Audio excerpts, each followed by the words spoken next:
Good afternoon, everybody. Welcome to the Summer 2020 Relay from Metal Gear Speedrunners, the Survivors versus the Wanderers. We have a packed schedule for all of you today. 5 games, starting off with Metal Gear Solid Peace Walker. By the way, I'm Plywood, and we will be having content throughout the day for all of you fine folks out there supporting community member Pythonicus. As you all are very well aware, we are in the middle of a global pandemic, and we like to support our community members, and Python is in need. So if you have a couple bucks to spare to help out our friend Python, please check out the panel below. There will also be a donate command if you want the direct link that way as well. So please consider that if you have a couple bucks. Python has been a long-term community member, has contributed a lot to the community, so we like to give back when we can. That being said, I want to open it up and welcome the first 2 commentators for the first game and also the second game. You're going to be seeing a little bit of these 2 fine gentlemen, Mini Mega King and Sparty. How are you doing, guys? I'm doing good. I'm ready to see some Peace Walker right now. I'm doing great as well. Just ready for some relay action, Peace Walker, and then MGS3 following. That's right. Today we are going to, I think this is the first time this category has been raced on this channel, New Game Plus True Ending. And I believe that SRGTsilent of the Survivors recently got world record in this category in preparation for this race. Yes, he did. Yes, I was actually watching his stream about 6 days ago, a week ago. It was great seeing him hit the world record. So excited to see what they're going to be doing in this relay action. It's going to be a cool race, and we are going to be seeing SRGTsilent versus Panzer Deer, who is a newbie to the relay races. So we have a couple of people who have not been in the relay races before, few in this relay race. So that's very exciting. Always nice to see some fresh blood coming onto the scene. So very excited for that. Now, with that being said, we are going to get the action going with Metal Gear Solid Peace Walker, New Game Plus True Ending for all of you. Yeah, so this run you're going to be seeing a lot of cardboard boxes, and you're going to be seeing a lot of heavy weaponry. A lot of stealth camo as well, I believe. A lot of stealth camo, yes. So this is obviously New Game Plus. Both players just already unlocked all the items, equipment they'll need to defeat every single mission as fast as possible. If you're not familiar with Peace Walker, it's more like the Phantom Pain layout, where it's each individual mission. You'll have to select it from the main menu, and you just try to finish that individual mission as fast as possible to go on to the next one. If you have seen runs of this on the channel before, it's mostly been New Game. So New Game Plus here is going to be an interesting change of pace from what's normally displayed here. So New Game will waste a lot of time Fultoning soldiers to try to build up to their mother base to unlock certain weapons or items. There's no need for that in New Game Plus, as everything they need is already unlocked. They won't waste time trying to Fulton soldiers, build up their mother base. And the difference between New Game Plus and New Game, the true ending in New Game Plus, is there's about 3 or 4 missions added on at the end, where they'll have to find Zadornov and then defeat Peace Walker one more time. All right. So So when you start off this mission, you have to do the little tutorial section. That's well, you don't have to do it. Obviously, skip it, but You have to like see that little cutscene play. Yeah, the first section is just skip cutscenes as fast as possible. Not much to it. And now they're actually starting gameplay as Panzerdier will start out. There is a gate that will be in front of him that he has to destroy to move on to the next section. Same thing for SRGTsilent. Yep.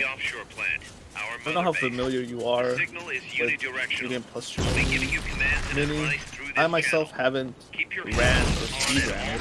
Kind of just did it casually. So, as Panzerdier just got a little too close to his grenade. I'm not sure how familiar you are with this route.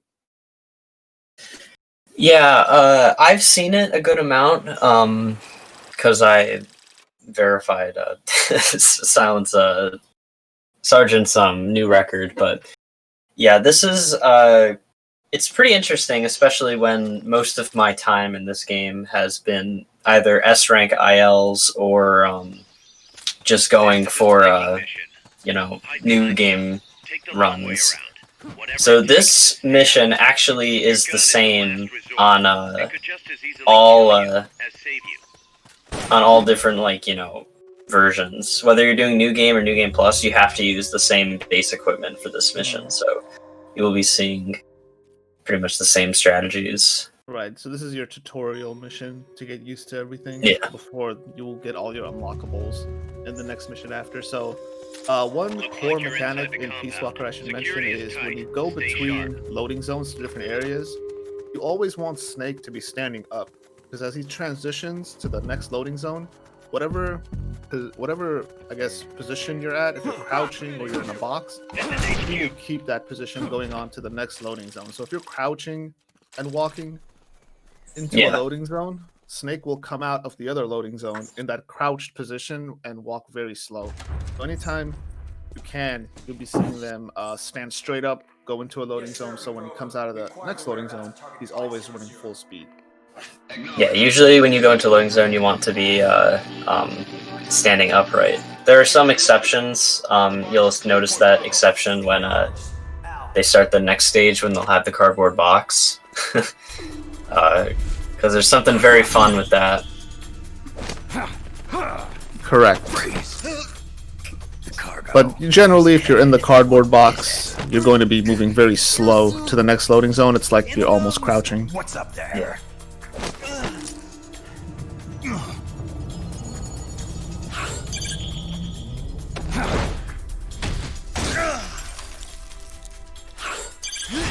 So there's some quick time events here.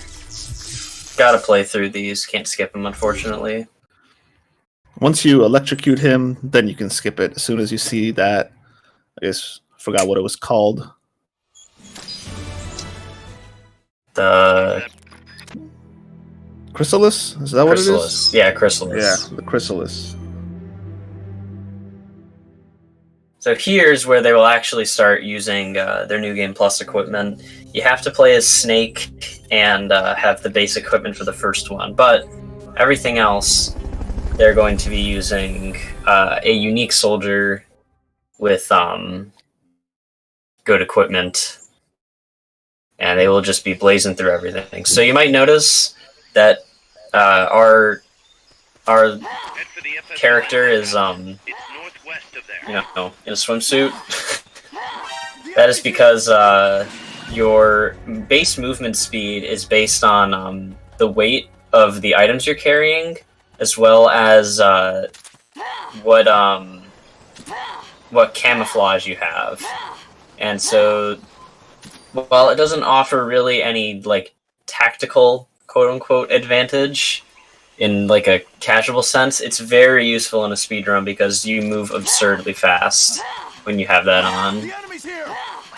Correct. Compare that to when you have the full body armor with Snake, you can really tell the difference. Yeah, you move really slow when you have that on. Yeah. So as you can see, when they're going in loading zones, they're getting out of the box, standing straight up so they can run into the other area. This area, they just have to clear out the enemies to unlock the cutscene, or to trigger the cutscene to finish this area. So they're just trying to wipe out all the enemies as Panzerdier is going with the lethal route. while Sarge is going for, or excuse me, other way around. Sergeant is going for the lethal route, while Panzerdier is just putting people to sleep. They actually both went for non-lethal. He was using the tranquilizer, not the tranquilizer, the like the non-lethal shotgun. Yeah, shotgun. Yeah. All right, now they meet Amanda.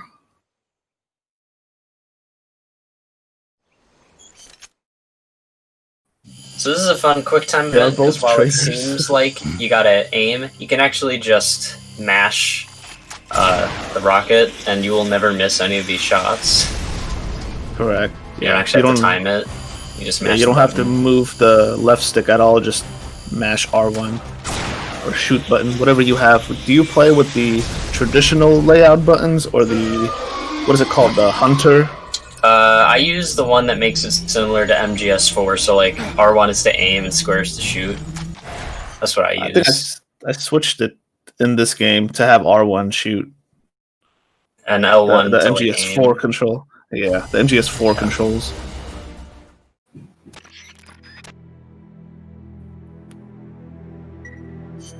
Alright, so something else after each mission, you want to make sure to go to mission selection. If you just spam X, you'll accidentally hit Mother Base, and then you'll waste a lot more time going through the menus. And I've done that plenty of times. So you want to make sure you press down to go to mission select before. Everyone who has done a run of Peace Walker has made that mistake at least once. Yep, that's the worst way. Accidentally going to Mother Base. The worst way to lose time. Yep. And there are some, at least in New Game, there are some times where you do want to go to Mother Base to develop items, but New Game Plus, you just want to keep going. Next mission, next mission, next mission. Yeah, there's no need to go back to Mother Base New Game Plus, but again, in New Game, you need to develop stuff, assign soldiers, so it's very important to go back in that category, but it's a major time loss here, so hopefully that doesn't happen to any of them.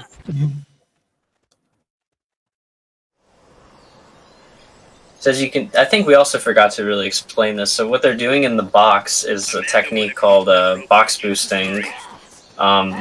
You can expend some psyche to gain a speed boost while you're moving around in the box. This is actually the fastest form of movement in the game. You move, the fastest you'll ever move in the game is when you are box boosting. So they try and make sure they can put the box on at all times to really get all they can out of the boosts from it. Right, and then when you run out of psyche, so you have your health meter on the left, and then next to it is your psych meter. Once that's depleted, you can no longer box boost. Yeah. So that's why they're not using it now. So you'll have to use different items to regenerate that. But instead of that, they're just running through it once they're out of psyche. Instead of box, that's why they're not box boosting here. Yeah, there are ways to, in longer stages, they will be recovering their psyche along the way, so that they can keep going for the rest of the stage. So you can see both of them doing a different route through that area. Mm-hmm. Sergeant opting to blow up the gate, and Panzerdier deciding to go around it. It's a little faster, just blowing up the gate, running straight through, than trying to go around, but it's not going to win or lose either race, I believe. Especially when it's going to come down to boss fights. Yes. Speaking of which, here's the first one. The Lav Type G. Now here they're going to go to the mission prep screen and actually change their outfit so that they'll have a different equipment set. And this is their combat outfit. And this is where they have all their super overpowered lethal equipment located. As you can see, the combat will give you... it goes down pretty quick. That's what happens when you have the best equipment. Just one shot, exactly. And it's over. As Sergeant's done, Panzerdier's done with his as well. Done. Just a 3-second mission. So now is another quick time event. This one you do have to aim, and if you miss, it's not a. You won't get a game over, but you will get a longer cutscene if you miss the shot. Yeah, so you gotta make sure to hit it. Thankfully, it's not that hard to hit. You just move like upright a bit, you'll land it. Yeah. So you slightly have to change, but other than that, just make sure you don't miss. You'll get about, I want to say, 15-20 seconds extra long cutscene where Amanda will try to free herself since you missed. Yep. But they both connected, and on to the next mission. Alright, just saying hi to everyone in chat real quick. Mayu Sargent, even though he's in chat and racing at the same time. Joe, Tyler, Young Snow, Makarov. I have no idea how to say this, but Loot1N, hello.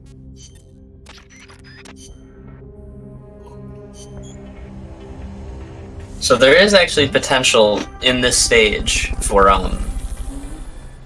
there to be some time loss for either player. When they get to the last screen here, they need to find which door Chico is located behind. And there's 3 possible doors that Chico can be behind. So that means that there's a potential for them to check 2 doors and have them both be wrong, meaning they're in the last one, which loses not a whole lot of time, but I mean, considering the gap between them right now isn't very big, it is quite possible that they can lose. That Sergeant could even lose the lead here.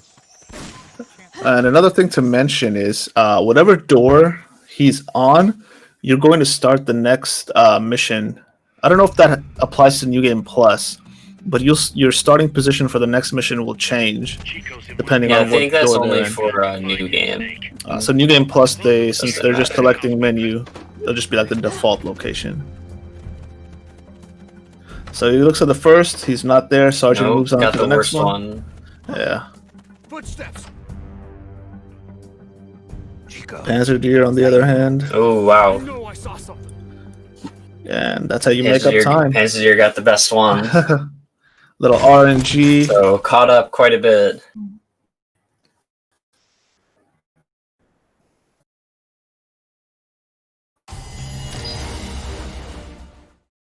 Snake. 59:45. So yeah, about a 14-second difference that Panzer Deer made up just for RNG. Yeah. That's one of the stages that can actually, like, because most of the time your time save in this category specifically is going to come from some of the later game boss fights, because some of them can go kind of wrong. Yeah. So boss fights. This one, there are a decent amount of stages that can affect a lead here. To get to the coffee factory. Especially once you like you said later on in the game when you get to the Zadornov ones. Yeah. It's like this was the previous mission like 3 more times where they're just trying to get the best possible location. Hey Tino, what's going on? Miss Chelsea, hello. Ghost, Nemesis. Clayton's new. Hey Clayton. Welcome to the MGSR Summer Relay Race. Uh-oh. Oh no. And, Sergeant's box broke. Got a little too close to that guard. But he has the stealth camo on now, so. So when going in the box and going near corners and guards, sometimes your box can break, which is actually very bad. Especially in this setting, because that's how you can get the fastest speed. So you can see that Panzer Deer is actually caught up a bit and is actually pulling ahead here. Is he going to do the box over the... he still has his box. No, he's going around. I guess it's not a huge deal, especially when you have the stealth camo just to run around. Yeah. Because when you put the box down to use it as a leverage to get up over obstacles, it is a little tricky to get it like perfectly lined up to the wall. Yeah. It's not an automatic. The game's a press this little button. finicky with that. Yeah. So now he just has to clear all the guards in this area before starting the next boss fight. And secure the train. Yeah, once you take out all the guards, a timer just starts ticking down to end the mission. So the next mission will be the tank.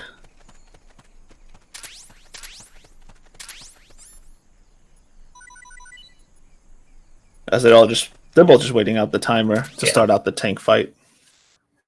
And on New Game, this is one of the, not the most annoying, but it's pretty annoying. Yeah, this fight's pretty Fights annoying on in the New game. Game. This tank has very, very impressive handling. It drives like, it basically moves around like a car. Like a motorcycle almost. Like a motorcycle, yeah. Just starts doing 360s. This thing is crazy. We won't be seeing too much of that though, because we have some pretty strong weapons at our disposal, so it's going to go down quite quickly, as you will see shortly.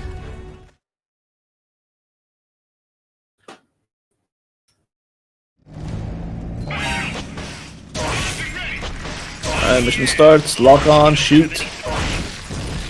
So as you can see, this is one of the most powerful weapons, and it does take 3 shots to take that thing down. So imagine if you're just starting out the game with bare minimum equipments. Yeah, the New Game route, it's a miracle that even works out. Yeah.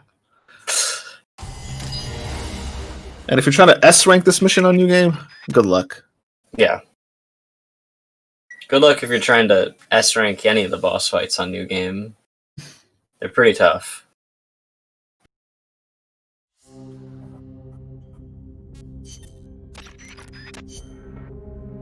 Alright, moving on to destroy the barricade.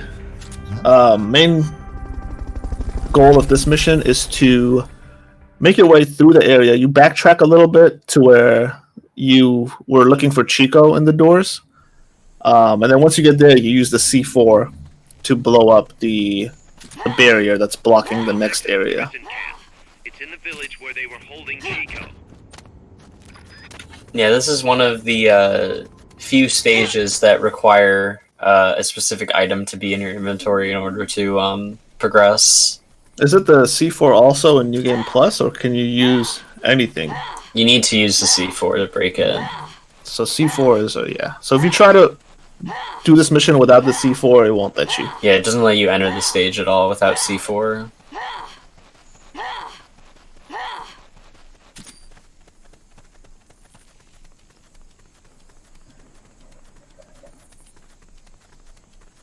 Head west from there, and it'll take you straight to the prison camp.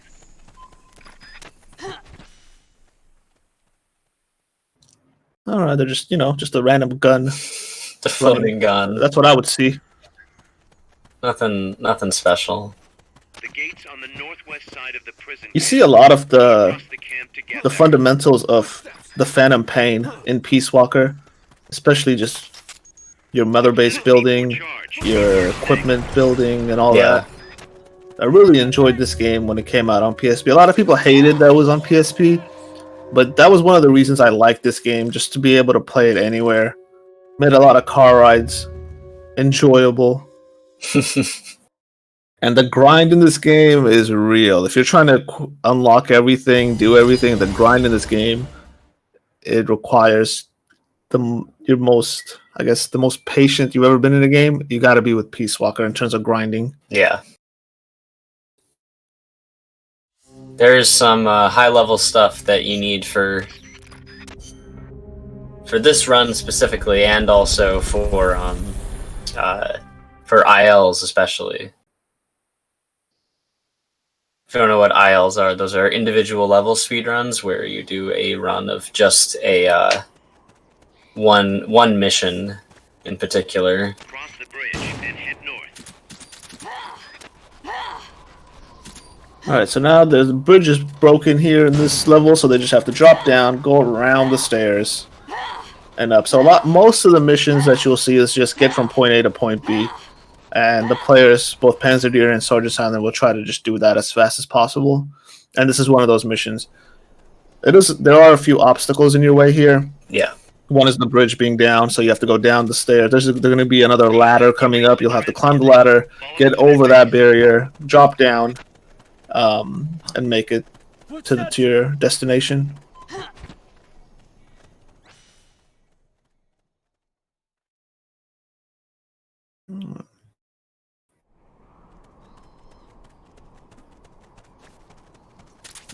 Ooh, I thought Panzerdier was going to go through the loading zone with this box on, just barely got it out. I just heard footsteps. Can't be imagining things. I just heard footsteps. The enemy's here. There it is, going up the ladder, the other side, and make it through to the, I guess, I don't know what to call this area, this little tunnel garage for the next boss fight. Guys, I'm inside the facility. There's rows and rows of trucks here. If that's where they brought the nukes, then the truck we're after should be there.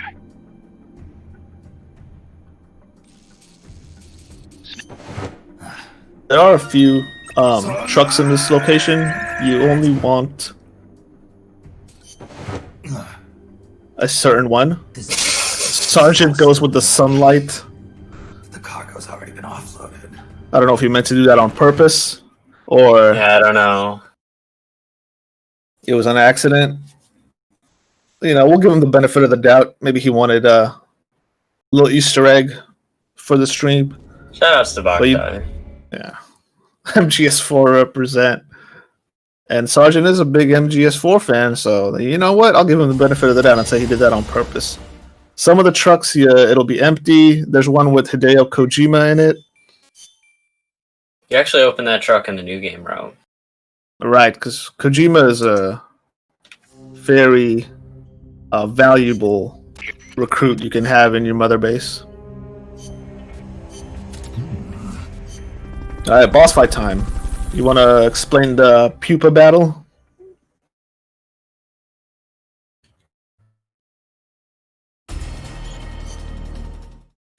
Yeah, so basically, Pupa is just going to dance around here in the center area for a bit. But we're going to use our super overpowered rocket launcher to incapacitate it immediately. And then break the AI pod and get in. Yeah, so starting in these missions, once you take down the pupa or the cocoon or the chrysalis, they'll open up a hatch that you have to blow up, and then you go inside. And for the speedrun, you really don't have to do anything. It's just a time waste. You wait a minute. Yeah, When we you're just have to doing wait a cat- minute. We don't need to take Yeah. out any of these AI words. When you're doing it casually, you use these to build up your own Metal Gear. But Yeah. for a speedrun, you just put your controller down and wait it out. There's really We nothing you don't can need do. any of them. Go ahead and take whichever ones you want.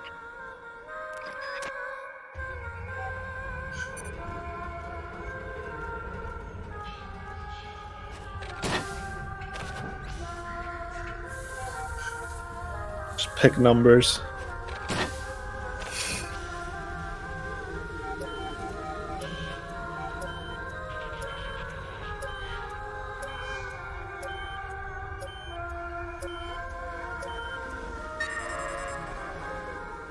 Nothing much to it. And there we go. Done with that. On to the next mission.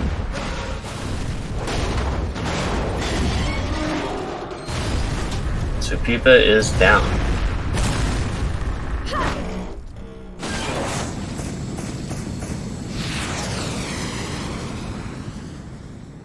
And it just flies away. Until the next boss battle.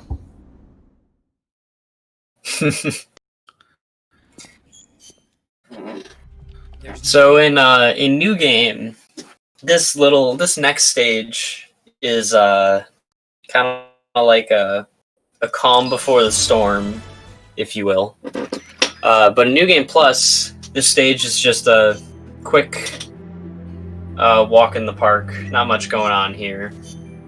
Because the boss fight immediately following this stage, the chopper is notorious for New Game runners. And just kind of whatever for New Game Plus. I have seen Sergeant actually get caught by one of the soldiers and put in a chokehold here. So hopefully that doesn't happen again.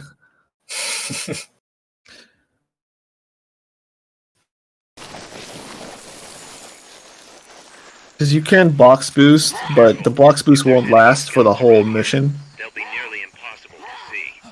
Yeah, it'll run out before the end.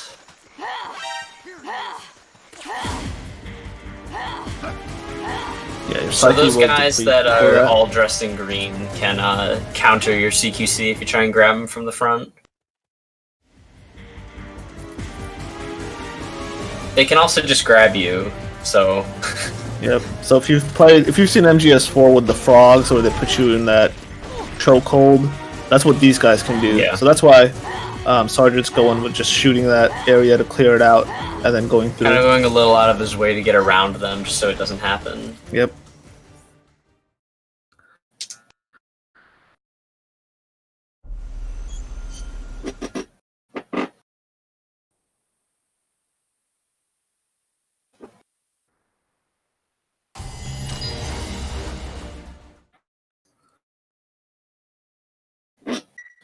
Alright, so now is I guess this boss fight is probably my least favorite when it comes to New Game. Because look how much damage they do, even though they have the most powerful weapon on this chopper. You think a tank could probably take more damage than a chopper can. Not this chopper. They should make all their vehicles out of whatever this chopper is made out of. So here's the first shot. Takes about 3 bars, and then 1. Look how many shots it takes with the most powerful weapon. They have to reload.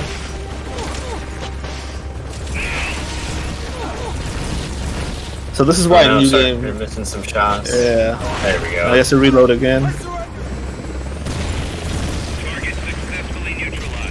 Yeah, so in New Game, you pretty much can't destroy this chopper. New Game has to take it out non-lethally, or New Game has to eliminate all the soldiers, and I guess, to explain it more, they have to Fulton all the soldiers, stay undetected, and then at the very end kill the pilot.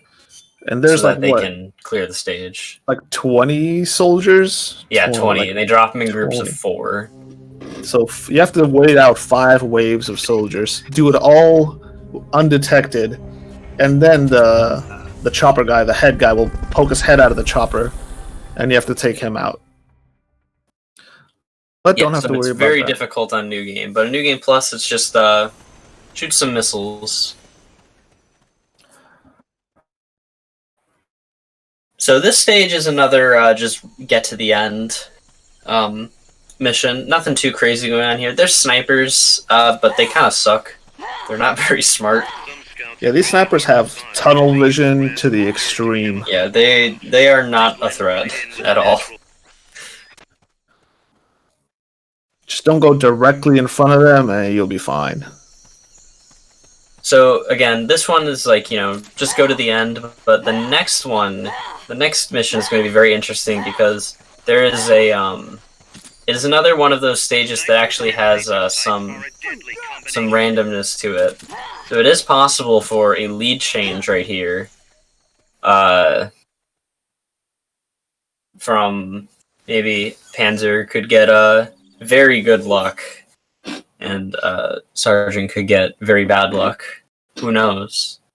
Mm-hmm. So it's kind of like the mission that they were looking for Chico in the doors, but this one, the RNG of where they want to go is actually spread out through different loading zones as well. They're not just all in one loading zone. So Yeah. the guy they're looking for is in an orange jumpsuit, If he's not in a particular location, they'll have to go through another loading zone. And if he's not there, then they'll have to go through another loading zone. So, depending on RNG, Go back to the very start of the area. Exactly. So you'd have to make up like It 3 loses loading like zones. minutes. Yeah. So we can see someone pulling ahead depending on the RNG they get. And when you're trying to compete for maybe even world record times, you might have to reset if you even don't get the best location. The Chico spawn is negligible in the long run, because it's about, like seconds of difference between each of the different spawns. But in this one, you can lose up to 2 minutes if Naruto is in a bad spot.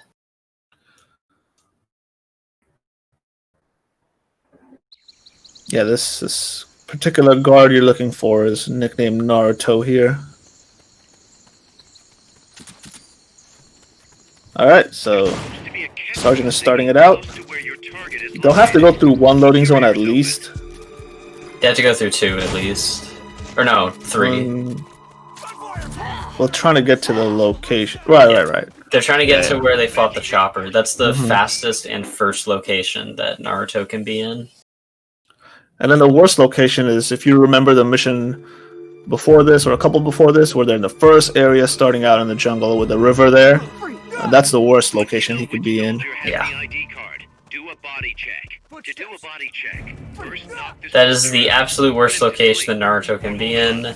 And that is about a 2-minute, I believe, time loss. Yes, compared to the best location. Compared to the best spawn. So again, potential for quite the lead change here.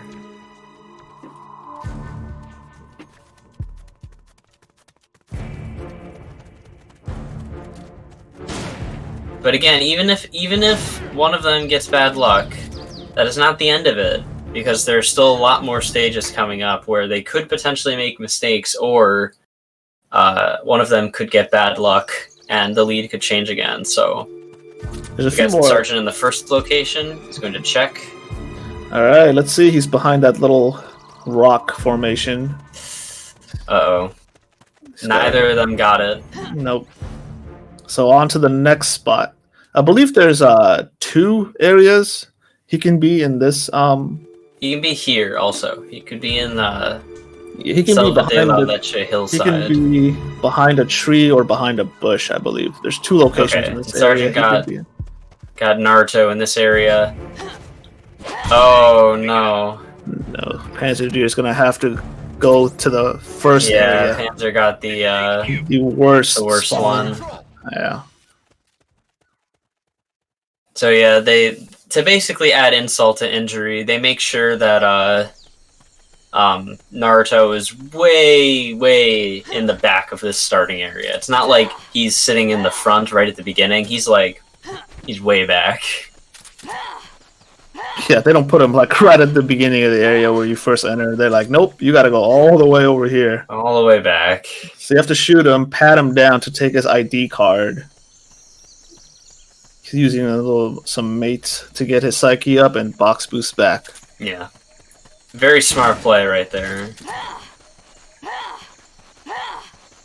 Might as well capitalize on all the extra movement you have to do. Make sure you can get as much speed out of it as you can. Make it not as painful.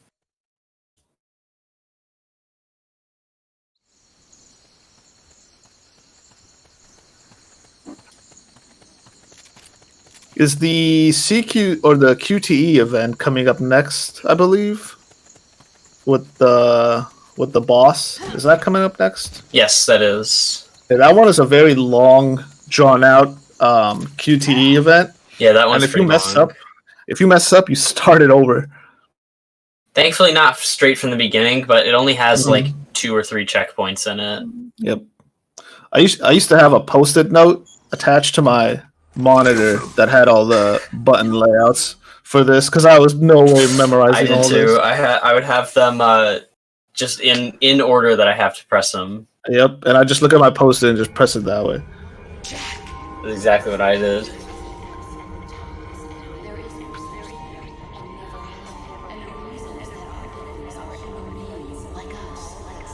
Hey JMC, thanks for the good luck to the runners.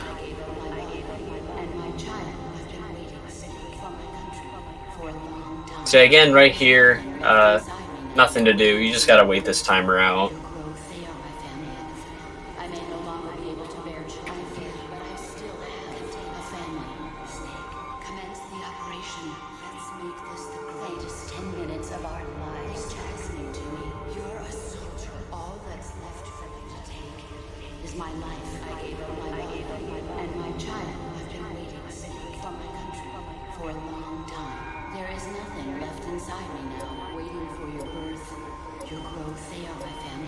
And 9, 8. Yeah, I'm not sure why they have this. I really hate this part because you can't even pull out any boards.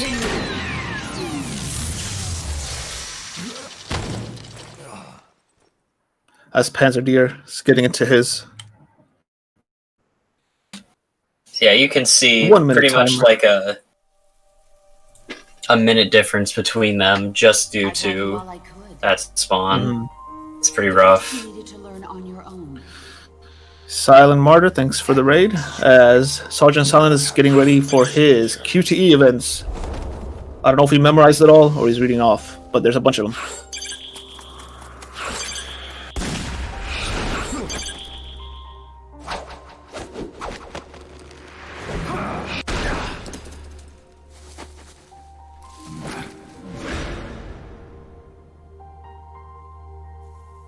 There's a saying in the Orient. And it's fitting that we have MGS3 next as well. Exactly. Patriotic. It means devoting yourself to your country.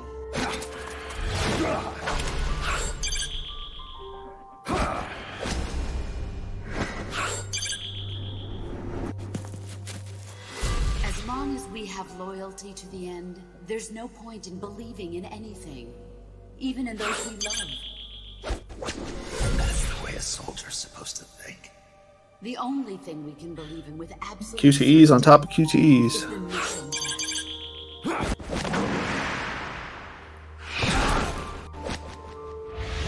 That last one right there can catch a lot of new players off guard. Jack, That definitely caught me off guard. come with us.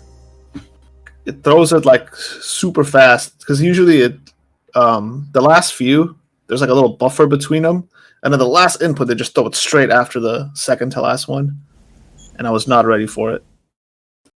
And another thing you might have noticed is that Sergeant skipped that cutscene, but you didn't really see anything.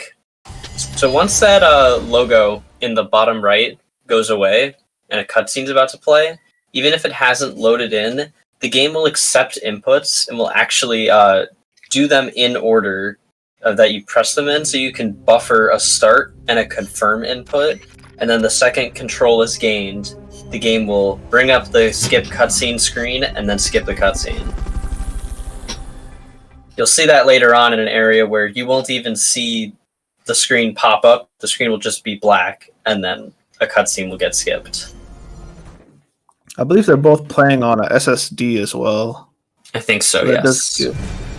that does give the fastest load times. So Chrysalis here is a bit of a pain. Oh, you missed the first shot. That first shot is a Hail Mary because Chrysalis will dodge missiles. And it's possible for Chrysalis to dodge, because dodge is in a random direction. It's possible for Chrysalis to dodge into your rocket and then get some free damage. But if you miss that, then you just throw a chaff and then it's easy and take her down. And then the same process as before. Once the boss is down, blow up the hatch, go inside, and wait out your timer.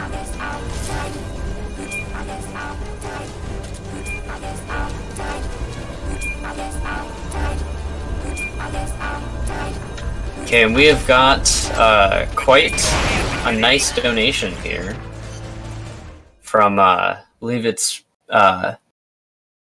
Amethier, I think is how you say it. $90, and it says, "Hey bud, hope this helps." So I can't speak for Python, however, I will. It probably helps a good amount. So thank you again for your donation. Everyone give Python your money. We love him. He is the best. Go ahead and take whichever ones you want. If you attack parts on the exterior of the machine... Alright, thank you again for that very generous donation.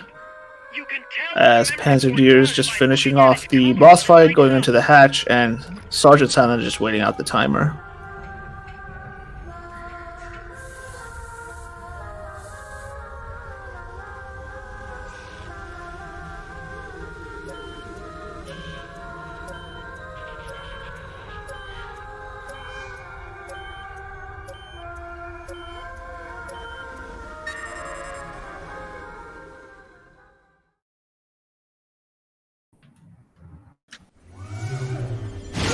Yeah, the AI board screen is pretty much just kind of, you get a nice minute break, stretch, you know, maybe get a sip of water,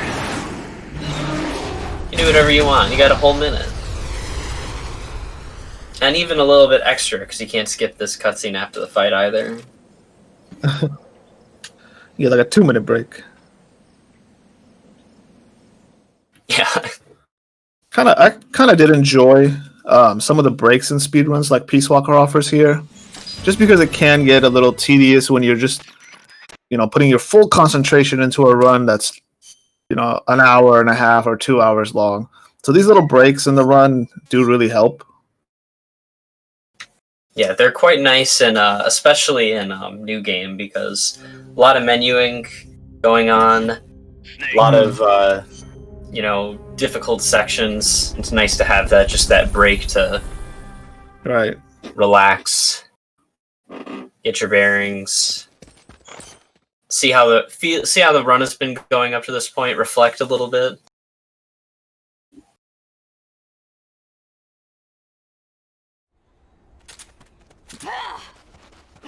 Peace Walkers at a base due west of your current position. Move out. Alright, more box boosting for SRGTsilent. Another area where you're just going from point A to point B. Yeah, very quick stage right here, just boost straight to the end.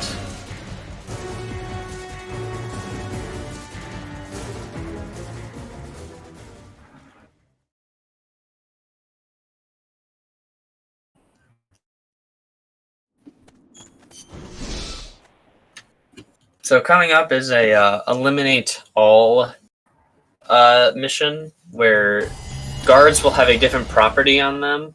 When you take them out non-lethally or lethally, a little like pixelated skull will go above them, and then that kind of sits around for a bit before it like disappears, and that means they have been eliminated and will go off of the total of soldiers you need to take down. Survival. There are multiple ways to do this mission effectively.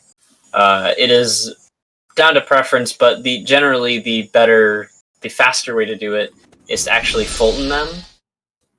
Because if you Fulton them, it immediately ticks down, so you don't actually have to wait for a timer.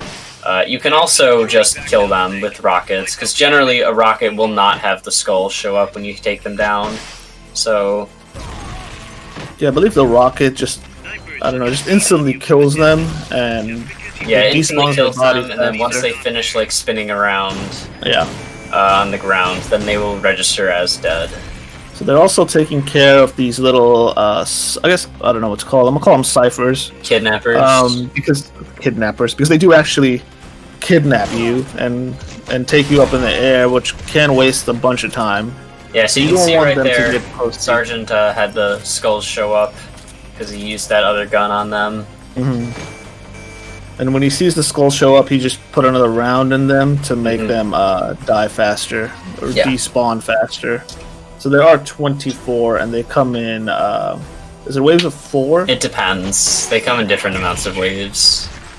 So another thing to mention is that the guards will actually come out of these areas based on your proximity. So whichever spawn you're closest to, they won't exit out of that one, and will instead go out of one of the other two. So generally, you want to try and stay over in this area, so that you get a good sight on all of them, and also so you can get close to one to prevent them from spawning there if you really don't want them there.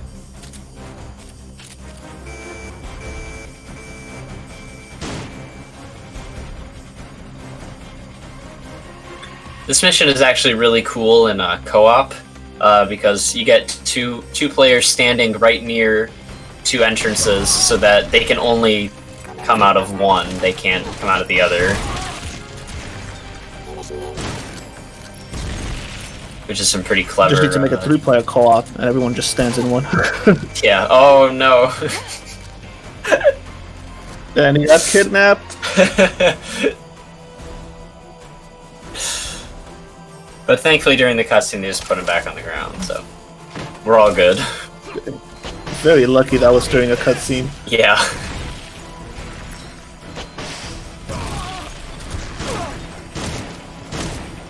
Alright, just 2 left and he's done with his. As Panzerdier finishing off his, I believe, 2 more waves. Yes. So coming up is another big boss fight. This is the Pupa. Pupa is one of the, in new game, a little bit difficult. There is a potential that you could die to, or no, Cocoon, sorry. I forgot their names. Pupa's the first one, excuse me. Cocoon doesn't move very much, is very big, so just kind of stays still. But they're going to be aiming a little bit below the AI pod, because that will actually do double damage. We'll hit the AI pod and the lower half of the mech. Yes, Cocoon is so large that it has a lot of areas you can damage. But like Minnie was saying, the area you want to aim is just below the pod itself to get the maximum amount of damage, hitting the most areas at once. Yes. So once you deplete to, I believe, 25% health, Cocoon kind of overheats and then crashes into the wall. I'm going to use this opportunity to climb up onto the top of it. You can use that to get on top. I'm overheating. Wait, wrong game. See the ladder on the turret? Alright, up the ladder. And like all the other bosses, blow the hatch. And you get a Climb nice into little the break. AI pod. Attack the AI pod to destroy its hatch. It's the cylindrical structure. Hurry up and get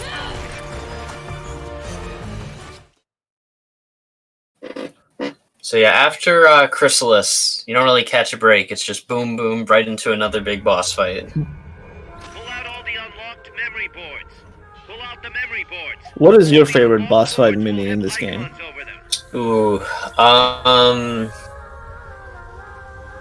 in a speedrun or just in general? I'd say give me both. Any boards you remove can be used to Okay, for a speedrun, I actually really like Cocoon. It's a very fun fight, especially in new game where you have to like manage your ammo carefully and make sure that you're going up on top of Cocoon with the right amount of ammo to destroy the AI pod. Casually, it would probably have to be the Zeke fight, which we will be seeing at the very end of this run. What about yours? I think casually, my favorite fight was what's the name of it? The next boss fight after this, where you fight in the same area, but you're on the ground. Oh, Peace Walker 1. Is that called Peace Walker 1? Yeah, Yeah. so that's my... Casually, I really like that fight. I really like the music in that fight. In a speedrun... That's a good song. Speedrun boss fight... I'm gonna go with... I like the first... what's the name of the first pod you face? Pupa? Pupa, where Emmerich is up high on the little room. I really like that fight because it really introduces you to ammo management in New Game. So Yeah. you want to have the right type of weapons, and I really enjoy it. The only thing I don't like is when it goes into the hallway and disappears. Yeah, that is Other a big than that, time loss on New Game. Other than that, I really enjoyed that fight in a speed run, trying to optimize it. I'm a little upset no one shot at the window that Huey's sitting behind. I was looking I'll at that forgive as it well. because, very heat of the moment. Would have been a time loss to turn around and shoot it, I get it, but Yeah. just a little disappointed. You might have been able to shoot it while it's going down before the hatch is available to damage. You might have been able to get a shot off. It's possible. But Peace Walker, like I was saying before, I really did enjoy this on PSP.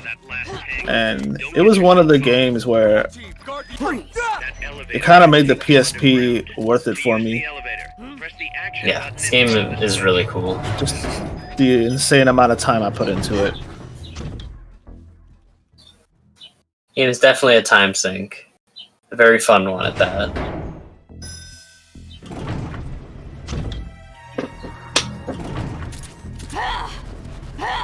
Alright, another mission that Sergeant is at. Just get to point A to point B fast as possible. Run that guard over. Run that guard over.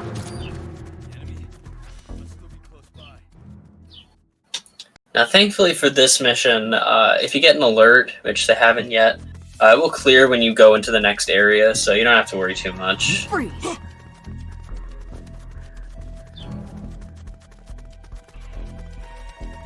Run, run, run. Floating shotgun in the air. These guards have no idea what's going on. And then you have to open this door, just mash triangle. Nice, Snake. From here, it's a straight shot to Peace. Straight shot to Peace Walker. But unfortunately, we get captured here. You're going to immediately fail this quick time event because we do not. It wastes time. You don't need to do it. Before I was no. speedrunning this game, Hands' box broke. That is unfortunate. yeah, so now he has to just run there. But before I was speedrunning this game, Mini, you guys were actually doing that QTE, right? To get the pass? Like when it was first. No. The initially we were thinking maybe that might be faster, but we did we never did a run where we actually had to complete the QTE. It was just an idea, like, oh, maybe it'd be faster for the torture to have the key card, but okay. The QTE is just too long. Torture, time to mash triangle. This torture is pretty easy when you compare it to MGS2 and MGS1. Much easier. Yeah, this one's pretty easy. The only part that could be kind of difficult about it is the fact that if you actually want to be fast, you have to mash the whole duration, and right when it's done, immediately skip the cutscene and go back to it. Admit it. So, which can be a little bit difficult, but having high health doesn't actually matter. You just need to make it out. So you don't have to mash too hard. You just have to keep a nice rhythm going.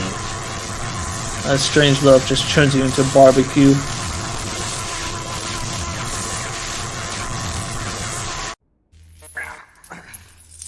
Why? Why not just give Just up? use turbo. You don't even need turbo here. He's passed out. Yeah, this one's easy. Get in there! Alright, so now they throw you in a cell. Now, I believe the cell escape is the same on New Game and New Game Plus, right? Because you don't get any equipment. Yeah, I'm pretty sure it's the exact same. I don't remember, actually. Yeah. We'll find out. We'll see, but yeah. Yeah, it's the but same. you just have to make your escape out of here. If you get an alert, the exit door will not open. So you can't just run through here with triggering alerts. You have to be really careful. So what Sergeant is doing is waiting until this guard goes a certain amount ahead of him, and then he'll use that tool to open the door. But you don't want to do it too early, or he will hear you and turn Then around. he'll walk back around, yep.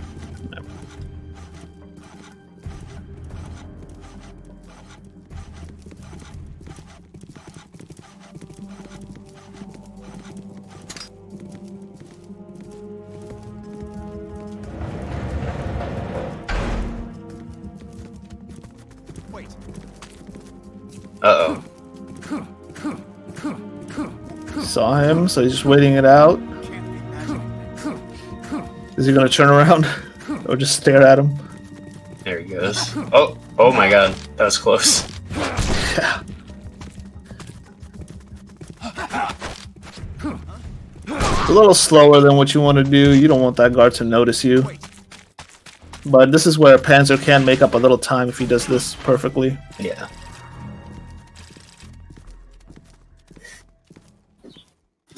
Okay, so you made it out without an alert, so that's really all that matters. As long as you don't get an alert here, you are golden. Getting an alert is very bad. It's quite a time loss, especially because it's very easy to die if you get an alert. Mm-hmm.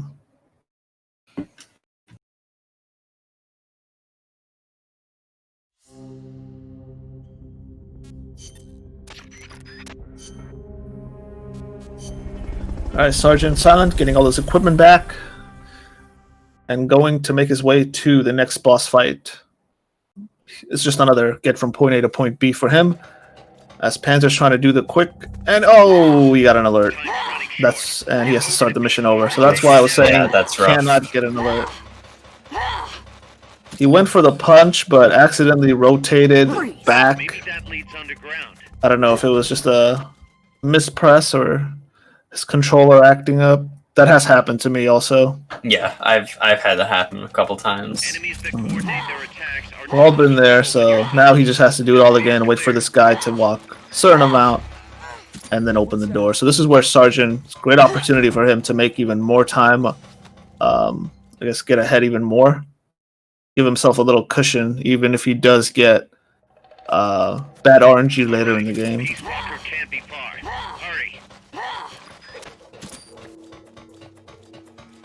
That one guard is quite annoying that he got an alert on, because you have to do that pretty quick without the guard in front of him noticing you. Yeah, that one can be a little difficult. I've definitely lost runs here, getting caught. Okay, there you go. He grabbed him before he can trigger an alert, threw him to the wall.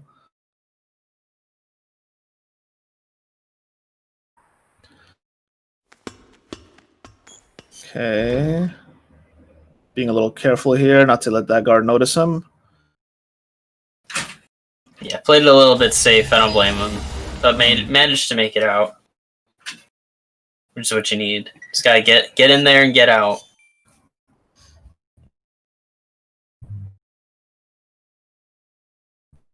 So very nice recovery from Panzer. That can get a little dicey if you get caught. Yeah, once you get caught, was able to recover. Yeah, once you get caught the first time, it's very easy to let it get to you and try to speed it up next time and do it all over again. So nice to see him get it done second time around. So Sergeant entering Peace Walker 1. Now he has a very powerful weapon, so you're only going to see like kind of the loop, but not really. So Peace Walker 1 likes to do that flamethrower attack a lot, and if you just basically constantly trigger Peace Walker 1 to do the flamethrower attack, then you will never have the chance to do anything else. Pretty much letting you just loop the boss indefinitely until you beat it. So again, in this category, we have enough weaponry to defeat it before it even really can start the flamethrower. But just something to mention.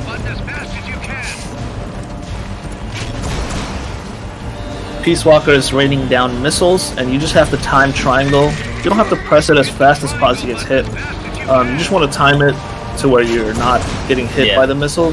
So you don't have to press it as fast, you don't have to press it too slow, you just want to kind of fall between those missiles.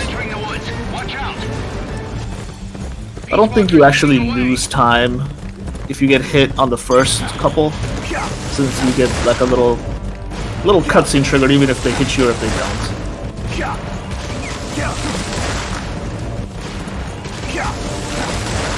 You will lose time here if you don't dodge the trees. Yeah.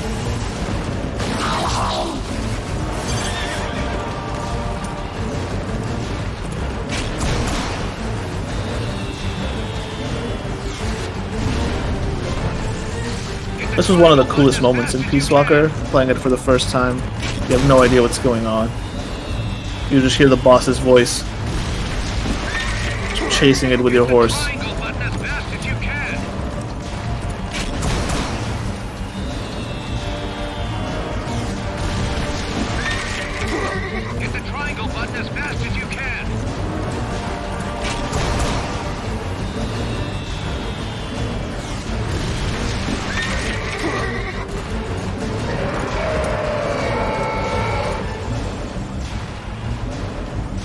Starting his Peace Walker 1 boss fight, getting behind it, and just raining the missiles down on the pod. This one, there is no break the pod and go inside it. Yeah, it's just once the HP hits 0, you are all done. And you just chase after it with your horse.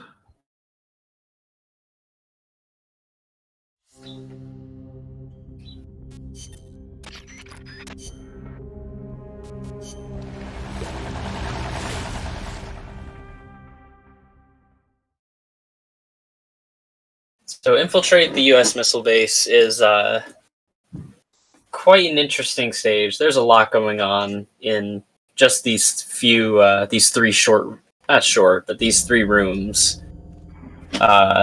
So you'll be seeing some fancy play here.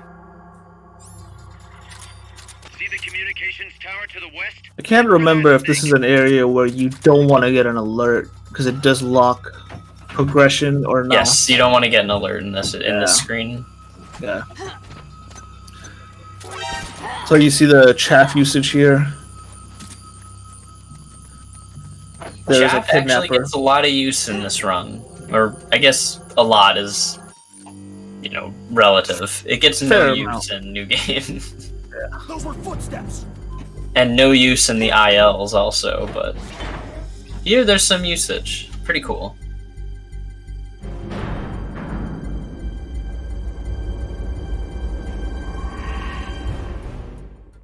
Down the little cargo elevator.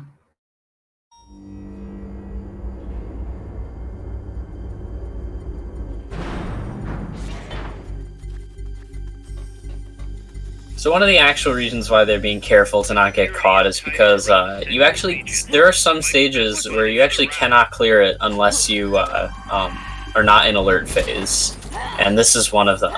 So you need to be extra careful to make sure that not get caught on this final screen. That reminds me, I have no idea why your model runs faster up those stairs, but then every other hill your model runs or walks up the stairs very slowly or up hills very slowly. Yeah, so those stairs. This is kind of strange. Certain slopes and stairs, they'll either get labeled in the game as stairs or slopes. Your character will kind of like move a little bit faster upstairs and move slower up slopes. And some of the early game stairs look like stairs, but are considered slopes. So when you walk up them, you will move a bit slower than normal. So in those cases, it's actually faster to be crouched when you go up them. So you walk faster when you're crouching up those, but then these, you can just run straight up. Yeah, you just want to walk normally because you will move faster. Yep. Little things like that you notice when you do full runs. It's like, okay, where do I need to crouch and where do I need to just keep running? Panzer is starting out his mission. But again, don't think that Sergeant's lead is secured. There is still a lot that can happen that could change that. Specifically, this mission is one of them. Head to the control tower can be a bit of a pain. So we'll see how it treats him. Just go from point A to point B like before, at least for the first few areas, as fast as possible. This is where Panzer got an alert, so he wasn't able to use that elevator. But for Sergeant here, just go from point A to point B the first few areas, and then at the end, you're going to have to take down a helicopter. Or a chopper, I should say.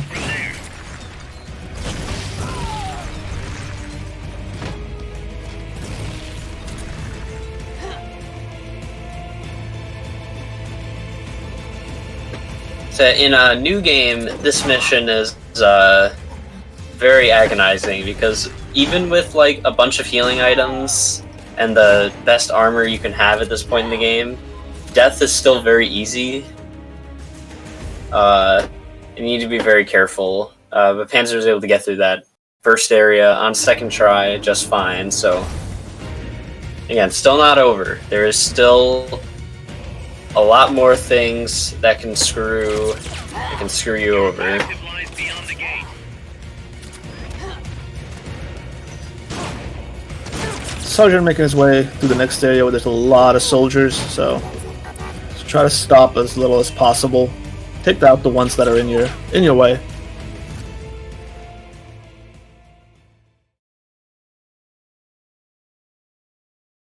This Panzerdier runs up those. He's interesting. He went with the box option there, and he's crouching. There, you got him. So this is where they're just throwing so much stuff at you that you take a lot of damage. Have your rations equipped.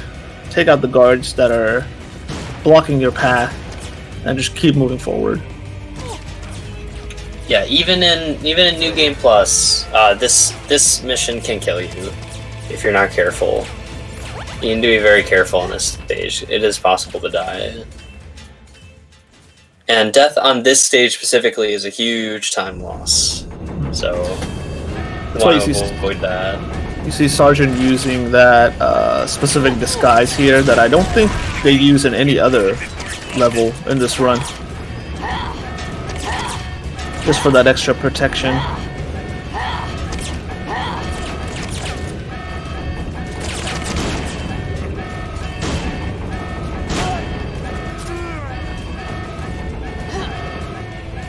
And all these guards here also have armor. Take the elevator, quick.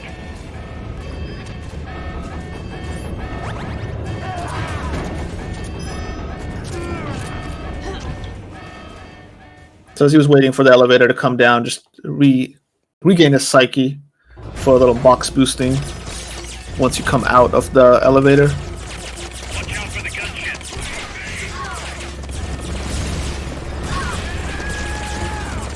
And oh, got hit by was that the chopper or was that the enemy? I think that one of the enemies got him. There's a bunch of enemies around here where they have rocket launchers, they have machine guns. And there's the chopper who barely dodged that one. Oh, then he got him. So you can't waste time if you let too many shots hit you and stagger you. Yeah, this area is very scary. Thankfully the chopper has gone down. Unfortunately, however, he still has to take care of all these guards because the actual end of the mission won't let you go through unless all these guards are defeated in some way. Mm-hmm. So still got to deal with them.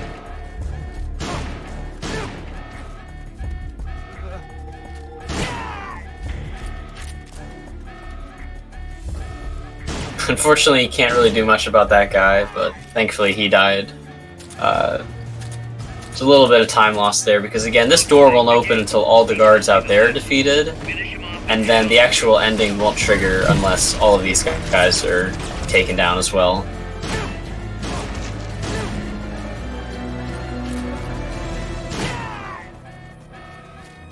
It's locked. You'll have to take out all enemies. Just take them out before you can as go fast as possible. Alright, there's one guard left. Done. And out of there. Panzer, on the other hand, making his way to the maintenance dock. Now, it is possible, if you're very fast, to enter that elevator before Heaven's Divide even starts playing. But that is very difficult. It's next level fast. Yeah, you need to be very fast to do that.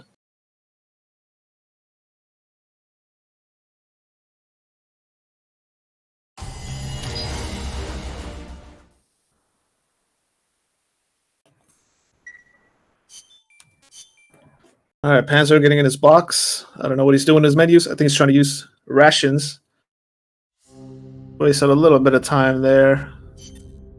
So you want to have your menuing and Peace Walker on cycle so you can go through 3 items at once. Yeah, you But want sometimes 3 you need- item and 3 weapon cycle Mhm. to get to what you need really quickly. Then when you do need that 4th item, then you do have to menu. So there's a little, especially in areas where you need to menu more items in, it can get a little challenging. Yeah. Trying to But- cycle through them all. It's better than having to menu for every item. Maybe you should pull back and That's true. organize things first. So, here's Peace Walker 2.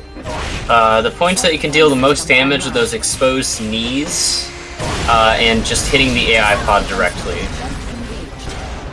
So Peace Walker 2 likes to not cooperate. However, it's cooperating a bit here. This is actually one of the better patterns you can get, is it going in the water. This is available for quite a long time, you can deal a good amount of damage to it. Like the cocoon battle earlier, where Minnie was saying it had like this certain spot you want to hit it. Same thing here for, I guess it's more for New Game, the Oh, New Game wow. Plus.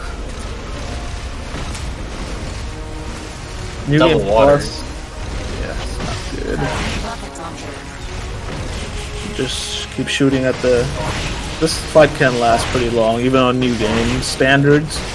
It does last a bit longer, trying to deplete its HP. Yeah, this boss is a tank. On HP, a bullet sponge, if you will, on New Game. Okay, and it's doing the crazy person walk. And he's got the, is that the mines, where he's throwing up the mines? And Launching? Peace Walker 2 is now launching S-mines. Launching ass mines, and he got him. Very good fight. And Panzer also had a very, very solid final area. Went a little bit better than Sergeant's did. Just a little bit better. Panzer can make up a little more time with the Peace Walker fight if you can skip that S mine phase if you're fast enough. Yes. And not only that, but we still have the Zadornov missions. Don't Those forget Zadornov. Zadornov. I believe that's where Panzer's gonna have to pray to the Metal Gear Solid gods Yes. if he wants to make up the time. So here, you just have to pull out all the AI boards. You have about 4 minutes to do this. It's more than enough. Yeah, you have to pull out every single one. There is no such thing, and never has been. And the reason is that our enemies are human beings like us. They can only be our enemies in relative terms. The world must be made whole. So I guess the only strategy in this by pulling every single board is you just want to stick to the ones right next to each other. You don't want to keep hopping around different boards. Yeah. That'll just waste time. Now, it's actually kind of funny, is your cursor starts, I believe, on column D, Yes. but your character stands starting in front of column C. So when you begin, you actually want to menu left, or maybe it's B you start on, I don't know, but you want to menu over to C and start pulling boards out, because otherwise you'll lose some time from your character having to walk over to the other AI section when they actually don't have to. Good point, yeah. Forgot about that. As Panzer's just raining down missiles at Peace Walker with a little shriek to freeze you in place for a second. Oh, now it's walking behind the buildings.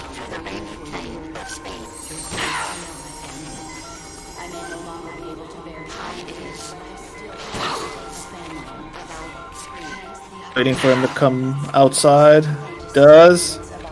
Yeah, He's not doing much as Peace much Walker damage. going behind the buildings is very bad. It's a big time waster. This boss loves to not cooperate, as you can see. You missed another shot as he jumped up. Okay, almost she, done. Missed she another can be shot. very annoying. And there's the S mine phase. Got her down. There we go.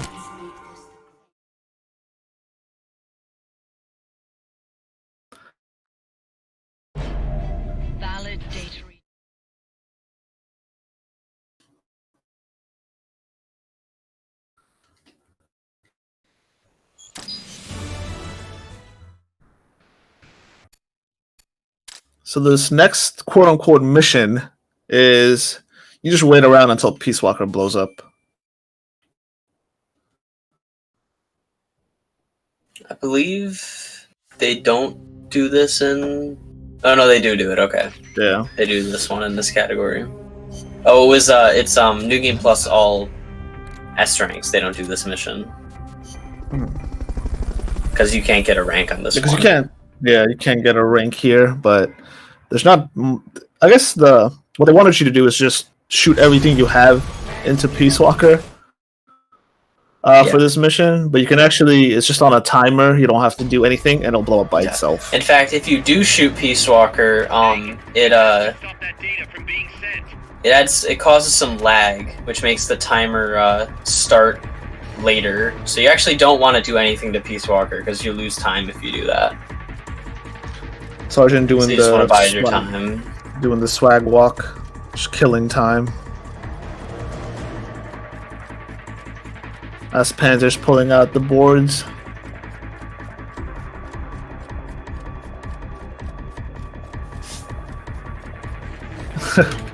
SMH my head.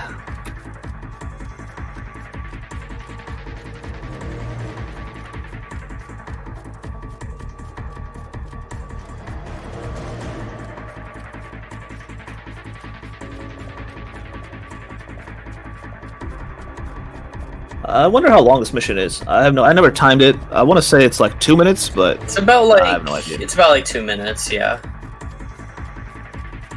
Remember, Valissa timed it, I believe, but I don't remember the exact number. Something around 2 minutes, though.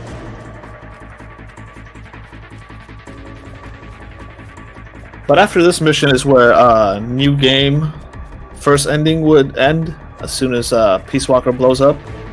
For New Game Plus True Ending, they'll go through the doorknob missions, and then they will fight Peace Walker one more time. First ending of the game, so this is where first ending run categories they end right here after this stage.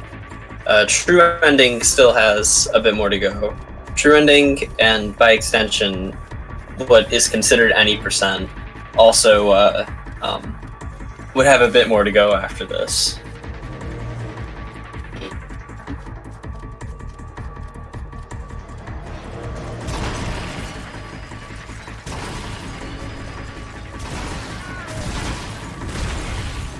More just walking around as Panzerdier will start his timer soon, and Sergeant is done with his.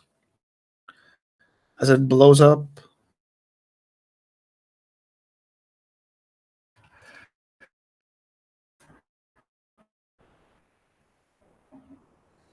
I really like the sing-a-song as it starts playing after this mission. It really fits this game. Yeah, it's really cool.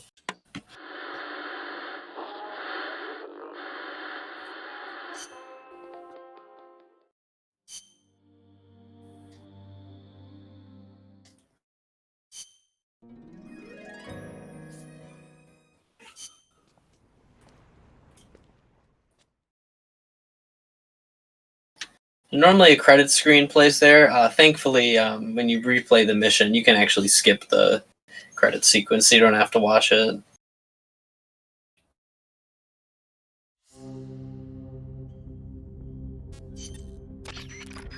And here we go, Zadornov. So, in most of these stages, Zadornov will spawn in a random location. There is obviously a very fast one, and then there are other slow ones. This is what Panzer has to hope. Yeah, Panzer has to hope that Sergeant gets really bad luck on all these Zadornov missions. Which it is possible. There's 3, right? In this stage, I believe there's 3 spawns. So we're gonna see if he got the best one. Nope, he did not. There's also 3 Zadornov missions in total, right? There are 6 Zadornov missions. 6? I was way off. Now, I do not know why Sarge reset. Oh no, actually I know why he reset, never mind.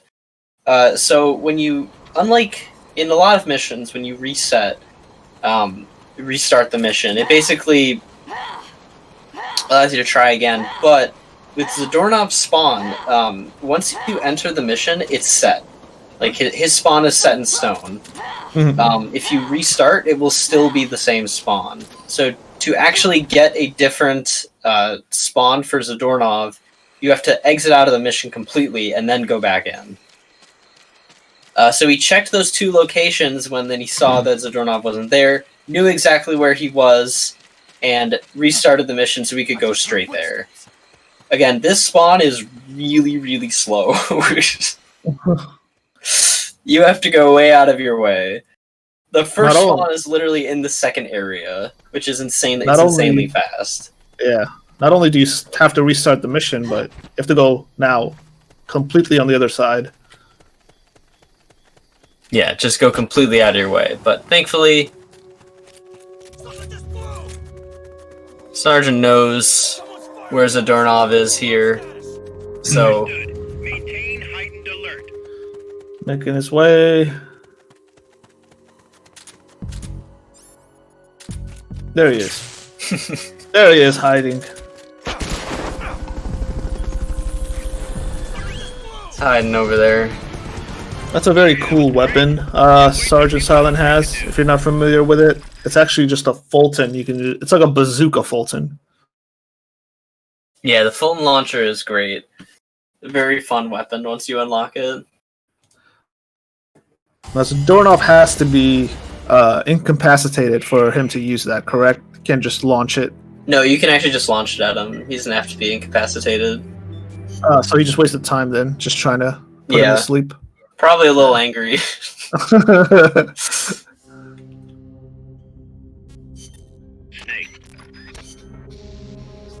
So, thankfully, Zadornov Search Mission 2, the time loss of a bad spawn isn't as great here because the map isn't as huge. Or the potential spawn locations aren't as huge for this one. Find Zadornov and bring him back here. So he did not get the fastest spawn, just right there. He's gonna try for the second one. He did get it. So, that's good. He managed to get the second fastest spawn. Keep it up. We'll see about Panzer. Oh, wow, there you go. Yeah, look at that. Panzer got the second fastest Zadornov spawn, which means a little bit of catch up here. Just needs to keep doing that, man. Keep getting that good luck. You can shake it up.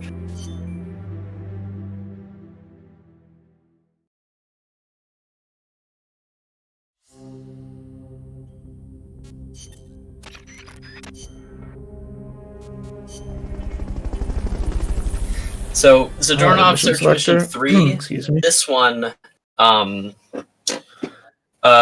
I'm remembering correctly, no, this one has a random spawn. It's 4 that he doesn't. Find Zadornov and bring him back So here. again, we're gonna immediately go and check the fastest location just to see if he's there. So that is where Sarge is heading currently, just to go check.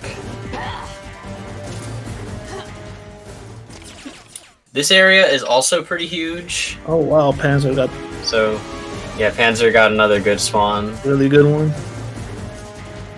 Alright, let's see where Sergeant's at.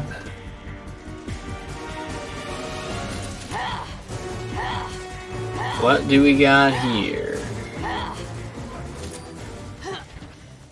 Go to the next area.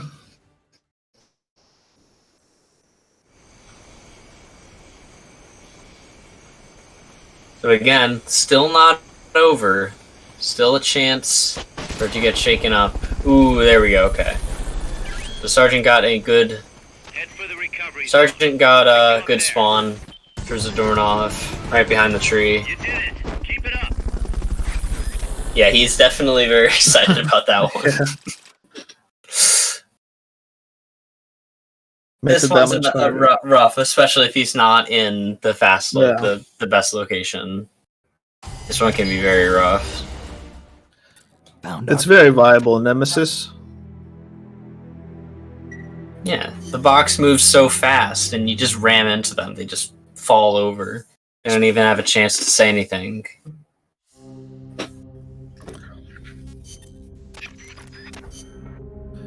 All right, on to 4. So this is the one where the position is fixed. Yes. Zadornov will always be... Or no, it's the next one. It's 5. Let's see if Panzer gets the quick one here. Yeah, so this is somewhat similar to the Chico mission. In that, gotta go into the... And in that, he could be in the area with all the doors. It is quite possible for him to be there. So we will see what Sergeant gets here. Panzer got the fast one as well, right behind the trees. Yes, sir. He is making up a lot of time here.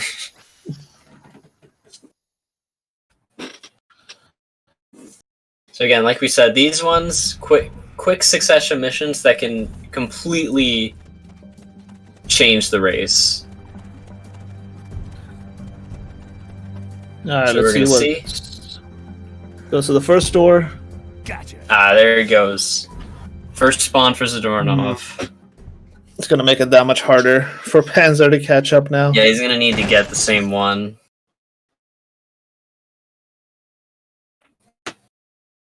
So 5 is, again, like we were mentioning, 5 Zadornov will always be in the same spot at the end of the mission, hidden in one of the trucks. And then in the final stage, you just have the mine base to search in, so it's already very small, and there's 3 locations he can be in there. That one still has a chance to, shake some time up, but not as much as the previous one, so it's all going to come down to Zeke.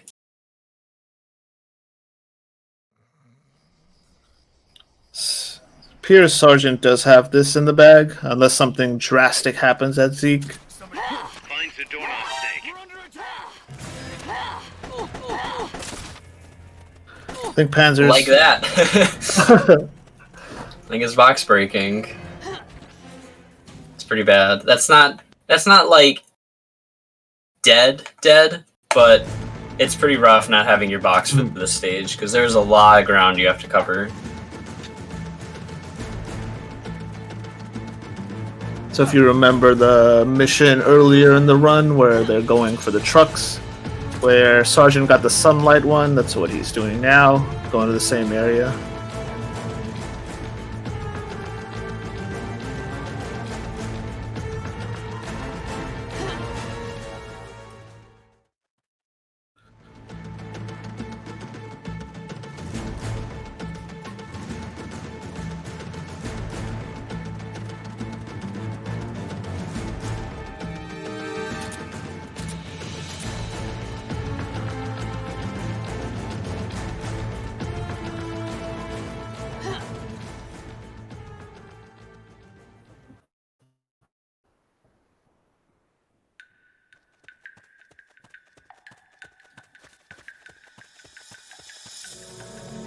Alright, Panzer, let's see what he gets. I just heard footsteps. Going to the first.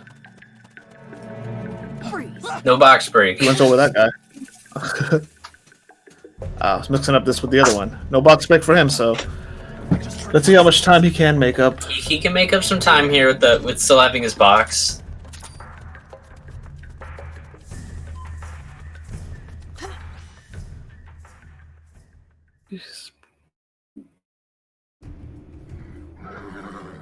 No box boosting up top. I'm inside the facility. There's rows and rows of trucks here. Zadornov should be somewhere in that area. Find him. Doesn't even go with the box at the end. As Sergeant goes for the sunlight one more time. Damn it. You found Next one. Got him.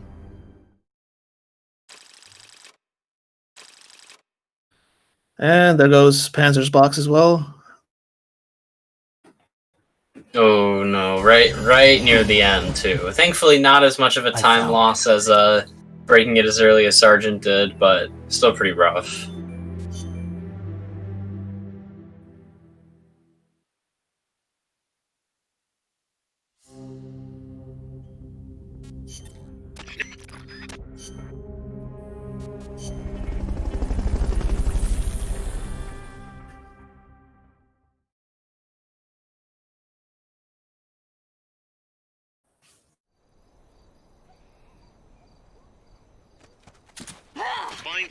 So again, Zadornov 6. Gonna check the fast. Oh, nice. Sergeant got the best spawn right there, right at the start. The other two locations are a little bit more into the level. You kind of have to explore a little bit to get them, but they're not too bad. This is one of the more tame Zadornov missions, and it's near the end. The big ones that can shake it up are 1, 2, and 3. Sergeant makes it through all the Zadornov missions, I believe, still holding a commanding lead. Goes in, going into the Zeke. Yep, going into the Zeke fight. Yeah, so time is going to be when Zeke is destroyed. Right, his HP is depleted. That's it. So now he has to go. It is. So what's very interesting for this fight is that it's technically better to have less armor and stuff on Zeke in your New Game Plus file because it will be defeated faster. It's just weaker. So you've seen the damage that Sergeant can deal. So about 1 bar per hit if you can hit him right at the top. Throwing a chaff grenade down, stunning him, and raining down more missiles.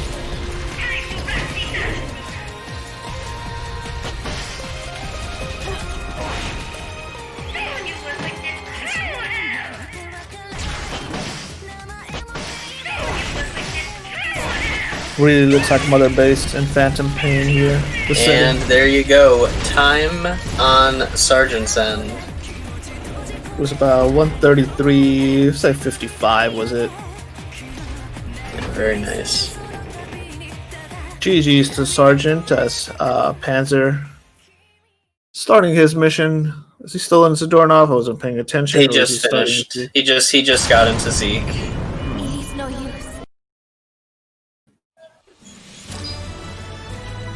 It's a pretty close fight. Yeah, very, very close race throughout the whole way. It's one of those games where, like, it seems like, oh, you know, he had the lead early on, and he was able to keep it, but you could see, like, just how much the later missions can just change things up like crazy. Yeah. He was able to make quite a comeback, but unfortunately it was not enough. That prison escape is where kind of cost him the most, it looks like, when he had to restart that. Prison escape plus the when you infiltrate the mine base the first time. Those are 2 areas where you have to start over. Really cost him, but really close considering all that.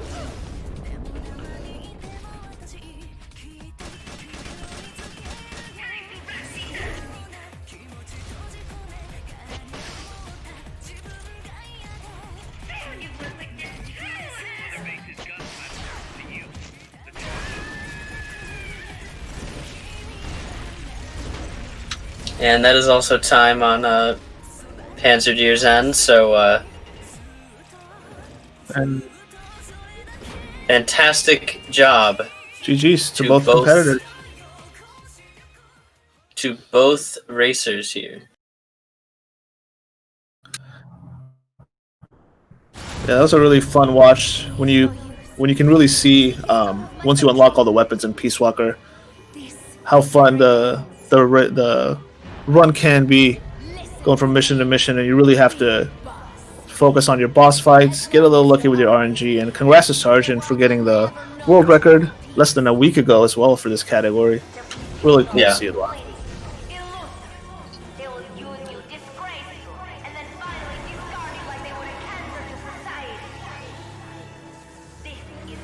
And I think what Python or what Plywood was saying earlier, really cool to see a new runner, Panzer Yeah, Gear, exactly.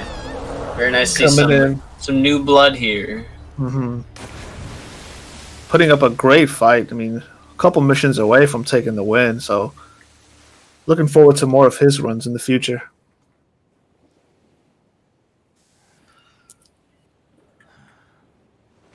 Pause.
Welcome back, everyone, to Game 2 of the Summer 2020 Relay from MGSR.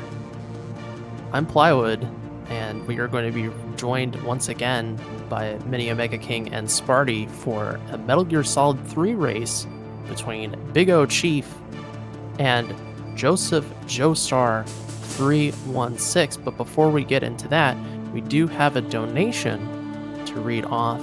$25 from Bradderfield. Always love catching the relays when I can. Here's to more Metal Gear speedrunning. Thank you very much, Bradderfield. Much appreciated. Now, this race is going to feature a newcomer to MGS3, BiggoChief, and Joe is a bit more of a veteran. What do you guys think about this matchup? I haven't heard of I haven't seen BiggoChief's run too much. I have seen Joe's, and he has been in the I'm No Rookie for MGS3 as well.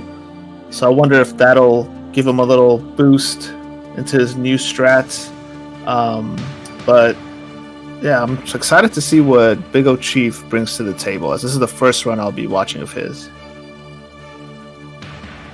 Yeah, this is going to be a very exciting race, as both of them play MGS3 a little differently, not just on the category preference, but also just general movement and gameplay throughout. You'll be seeing some very subtle differences between both of their play. And it's worthwhile mentioning as well that Biggo is on Xbox One and Joseph's on PS3.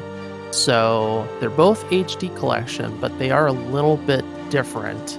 My understanding is that the Xbox One loads a little bit faster when it comes to no load trick. It also has like some quirks to it that distinguish it a little bit from PS3. So that's going to be interesting to see as we transition. I know some people over. mentioned aiming down. So the Xbox One, some people did mention aiming down the sights is a little different. Slide movements are a little different. I don't have personal experience with the Xbox One version, but looking forward to seeing just strategy differences as well as console differences in this run.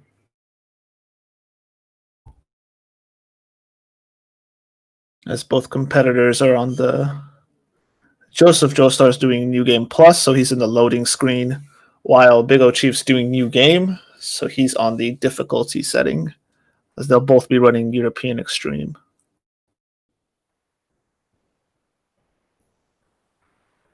Now, the whether they're doing New Game or New Game Plus actually has not as huge of a difference as you might think.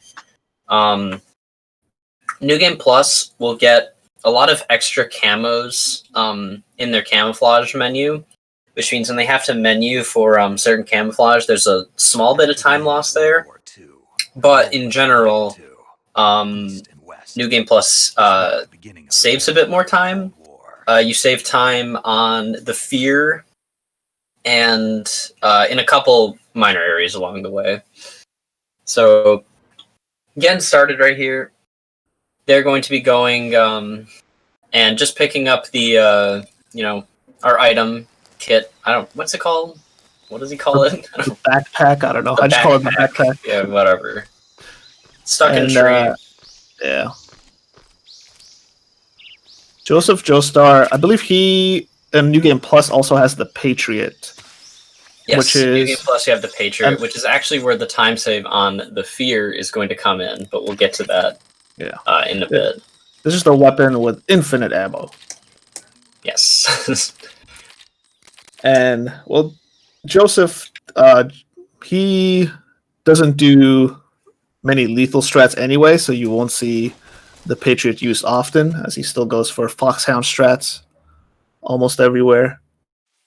So it's not a huge time difference between the two. As you can see, the loading times, I think, for BiggoChief's already playing. Coming into play as he's loading much faster, going into different areas. as he tries to give one more point to the survivors while Jojo is trying to make up the point for his team, the Wanderers. This area, nothing much to it. Just don't get hit by these crocs. They can hit you and you can fall down. So just avoid them by running in a specific spot. As BiggoChief goes to Dramuchi North. The first room with actual guards they have to deal with. Going to see right here. Oh, uh-oh. Okay, managed to recover that. That was almost bad. He got pretty close to him. Yeah, that was actually really close. It might not have looked like it, but those guards have supervision on Joe, European Extreme. you can actually do the quick headshot where you just hold Neither square. opting to go for the quick headshot on those guards. There's manual shots for them. It's Takes a them technique out. where you on the same elevation as a guard, hold down square, or I don't know what the button is on Xbox. X. And then do L1, R1, L2, R2 in quick succession. Let go, and that will make sure that you automatically headshot the guard.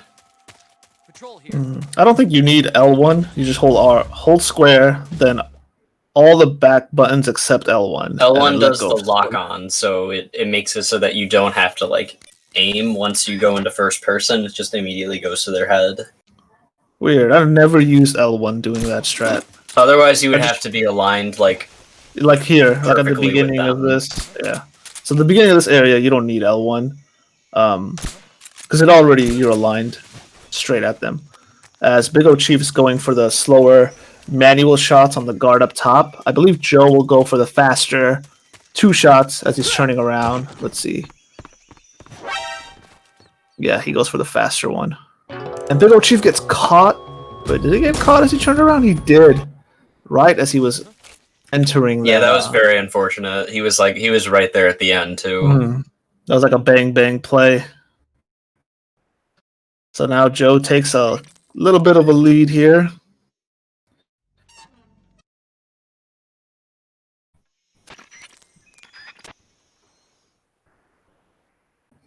A second try for Chief. Successful.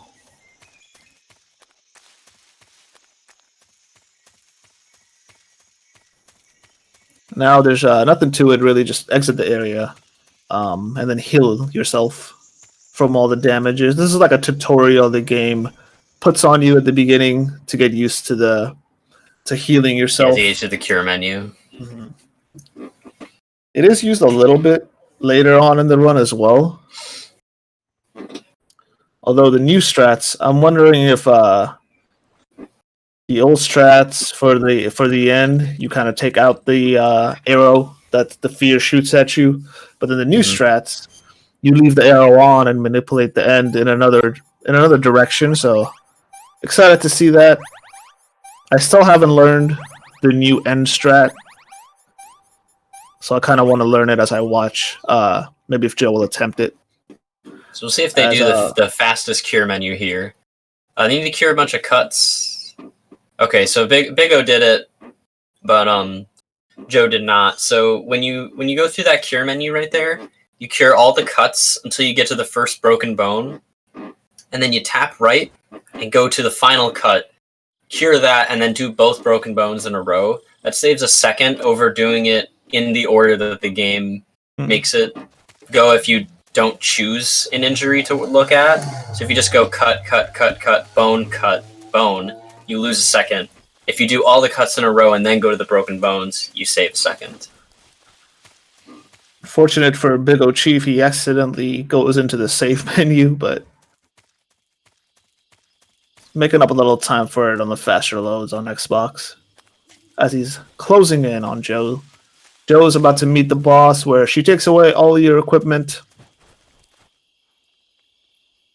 And this is again, in this run especially, leads are almost never secure, because if you make a mistake, that usually means you got caught, which means you have to redo the entire room.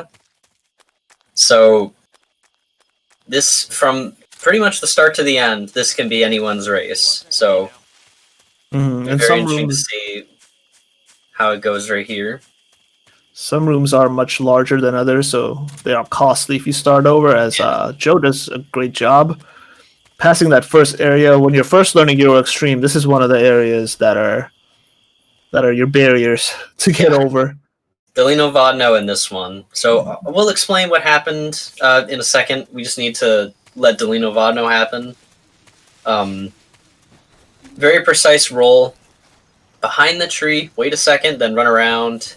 That is done for Joe. We'll see how Big O handles it. Oh, no. Yeah, you have to make that roll through the 2 trees or else the strat fails. Snake is pretty... I like to describe him as a tank in MGS3. It's really hard for me to turn him the way, and he gets into like corners like trees, doors. Any other corner, he just he can get caught stuck on in it. things. Very easy to mess up strats that are required to be very precise.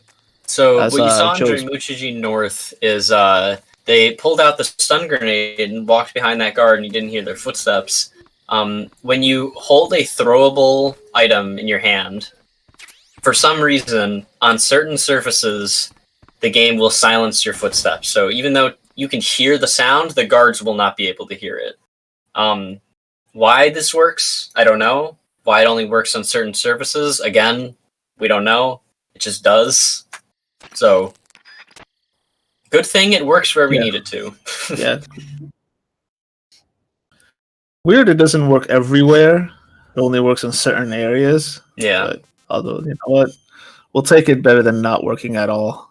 So we got the Ocelot unit coming up. This is a pretty difficult fight. Lot can go wrong in this. So we're going to see how... So you pop a body shot on that guy, go through, you're going to look up, shoot that guy way in the distance.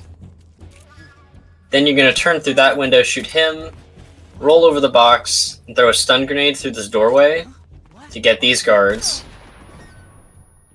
Then you're going to go stand out here and peek over, shoot the sniper. Then you're going to go over to here and take this guy out who's kind of like way off in the corner, a bit of an annoying spot. Shoot him, and then go down here, around the corner, and take that guy out. And very nice on BiggoChief gets caught on Joe's side. So BiggoChief's attempting to do it again. You'll have to menu again when you get caught here. This is not an easy fight to learn, especially this fight can be pretty optimally. difficult when you're starting out. This is there's a lot going on here, and a lot can go wrong very quickly. Oh, he messes up his movement a little. Tries to shoot there. Now he goes for the stun grenade throw. He's got to do it quickly before the guards can see him. He got them all. Peeks over to the sniper. Takes him out. Or he doesn't. He misses him, so he turns around. Missed the headshot, but he managed to get a second trank in him, so... Should be able to go down. Yeah. And peek around here. Get that guy. And done. Very nice recovery. For Big O. Joe making his way across the swamp. Swimming over.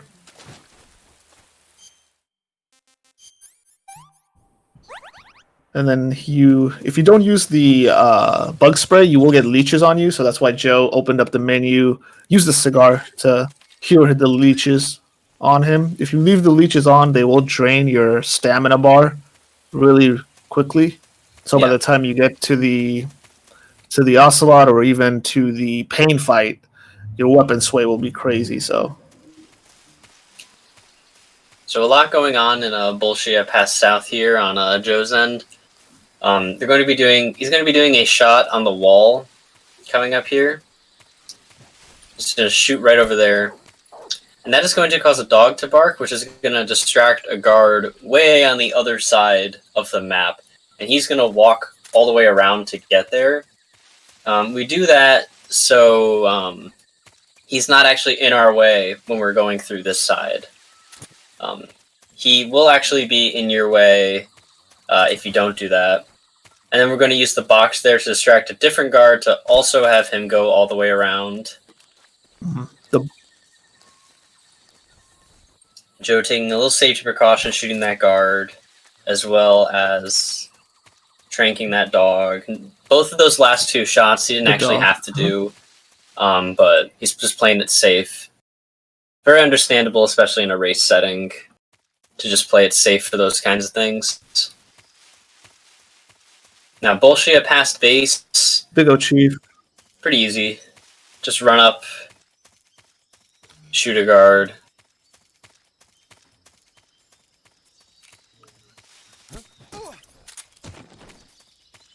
Ooh. He did the... Usually people just go with the lethal, but since he switched to his non-lethal pistol before, he just decided to put a round in him and then knock him over. Same thing applies in MGS2, where if you put a trank in a guard and roll into him, it'll immediately knock him out.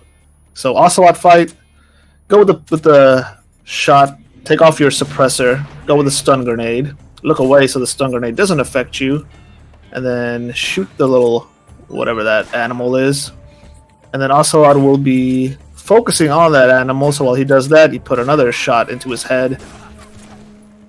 Then the soldiers behind him will try to get his attention. As Ocelot looks to him, you put another shot in his head, and then you put another shot in his body. You got all that? Yeah, very nice fight. I'll let you explain the big... So we'll see how Biggo does it. Again, they're both going to be doing the loop here, so...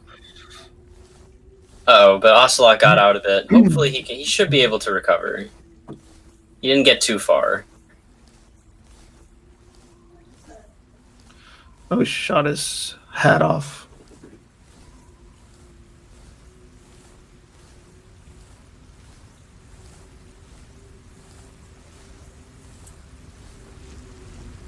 And there we go, okay. Dropped it, but was able to recover quite quickly, so... That fight can get very good. Out of hand if you let him start running around, hiding behind rocks, hiding behind trees. So it's a good recovery by BiggoChief as they both make their way onto the Pain. So the Pain on HD Collection is very easy. It's not that hard. Or at least he's difficult, but more easier to manage. So we'll be seeing similar strategy from both players here. We're going to equip some grenades just before going in so that they can get rid of the little like bee armor that the Pain will put on. It's an easy, hard boss fight. Yeah. Because you know what to do. It's pretty simple in what you have to do, but execution is another story where you have to shoot him in a specific pattern to get him to start to get the most damage on him. It's not like you can just start spraying him with Mark II shots. You have to really space out your shots onto his head, which his head box is not that large. Yeah, the hitbox for his head is from his chin to his nose. If you try and shoot him in the forehead, it will just go right through him. So you gotta aim a little bit lower than it seems to get headshots on him. And Joe's able to take him down very nicely, so we'll see how BiggoChief handles it as well.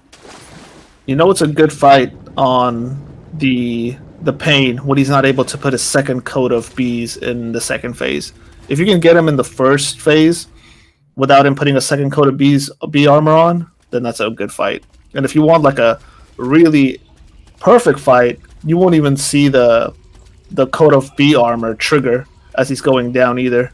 As BiggoChief is going with the just spray him as much as possible. And he's like a pixel away. He just needs one shot. Hopefully he doesn't put his armor on here. Yeah, I don't know about doing those quick shots there. Uh-oh, and a messed up grenade throw. Gotta love the DS3 here. He's going in there to grab some extra grenades so that he can get another try at it. Yeah, and if the pain gets out of hand, things can get really bad. So he's going to use the iframes from climbing up to avoid the damage there. He's got bees around his head now, so it makes it aiming a little more difficult, but you could still kind of see through them. He's getting the headshots, I believe. Yeah, I see his stamina bar going down as well. He's gonna need another grenade. Okay, should be able to finish it off if he can get the shots in.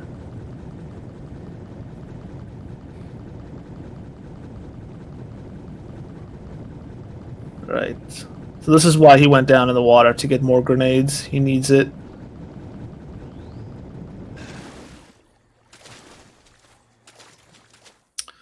Ugh. Oh no, stay in first person. Oh, okay. He got lucky, managed to avoid it. Yeah. I think if those bullet bees connected, probably would have died. Just barely Okay, got out of that was there. a little sketch, but he made it. Yeah, He's the able to pain, get out. like I said, That it's an fight is easy very hard difficult fight. when things get out of hand. When someone else does it, like it looks so easy, like, oh, that's easy. You just throw a grenade, you shoot him in the head. That's the fight. But everyone that's ran this game knows how easily that fight can get out of hand, and the pain starts running around, and you start running out of Yeah, grenades. it's pretty rough. As Joe is putting a significant lead on now as he's going to the warehouse. Another little tricky area for Joe here. He has to roll in a specific spot to get over this little barrier, and then once he does, roll into the guard, up the stairs, put on the box, roll into the guard, up the stairs again, put on the box, roll into the guard, and then get out of there. Very nice. Very nice. So yeah, we kind of forgot to explain a little bit. The box in MGS3 is pretty good. When you move up stairs and inclines, the box will increase your movement speed a bit. And also when guards see it, they hesitate a bit before an alert goes off. So you can use that to make some strats possible in some areas. So very useful item to have.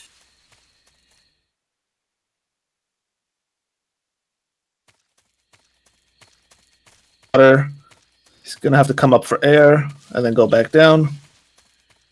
Joe making his way on the exterior lab. There's one guard you have to take care of before he can move forward, and he does. Now it is a good thing. I don't know if it was a very subtle thing, but someone might have noticed it besides me.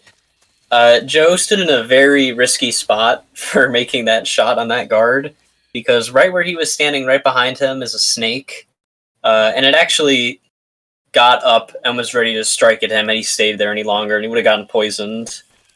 Would have had to cure that, so it would have been some time loss. That is a risky area where he was at. I used to do that too, where I was right by the grass there, and if you do miss a shot, or if you take a little long, that snake will bite you, like you said. Yep. So what I started doing now is just getting much closer to the guard. Yeah. You can actually get pretty close to him, because the way the guards are in this game is they have tunnel vision, kind of like not as bad as MGS2, but still you can they don't have the greatest peripheral vision. Yeah, he couldn't see directly to his side right there. Uh-oh. Yeah, that right there is an example of what can happen in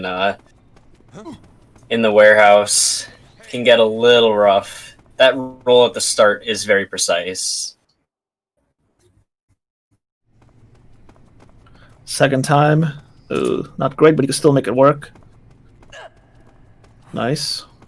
Yeah, this can still work. It's just not ideal.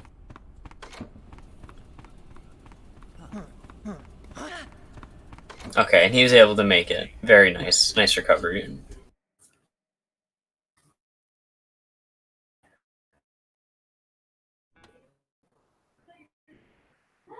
All right. As BiggoChief, this area will be where the fear fight is. Nothing much to it. Just don't trip off any traps that could hurt you. And just move on to the next area as Joe is making his way out of the lab, grabbing the SIG spray.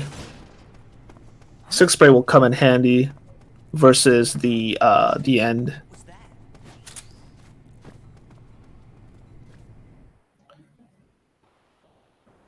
And you see right there, Biggo showed off how close you can get to that guard without him seeing you. So that was a much safer shot to make than what Joe had done. Oh, he does the sideways movement into the lab. Oop, accidentally goes prone, gets back up. So Joe's just equipped the animals camo, which is very, very useful, as it means that your hands do not sway when you're aiming. And this is mostly helpful because we don't want to eat food during this run, because that's a waste of time. So we won't get to recover our stamina. So we're going to have to work with low stamina, which isn't actually as bad as it seems. Right, Joe and Leo are getting a nice shot. The biggest benefit, I guess, of the animals camo is I think there's two huge benefits of the animals camo. One, like you said, it negates the effects of when your stamina is so low that your weapon starts swaying. And the other thing is it's a great camo in the mountains. Yes, it is very good in the mountains. In fact, in a lot of, pretty much in this run in particular, it's kind of required. So this is where we're going to see some difference between New Game and New Game Plus. Joe is going to be using the fake death pill, bring the fear over. And he's going to throw the stun grenade, turn around, and then when the fear is stunned, all lethal damage is converted into non-lethal damage. So just shoot at him, and he's down. Very, very quick fight. There's a slightly different strategy on New Game that we will see Biggo do. So, it'll be very interesting to see how he handles that.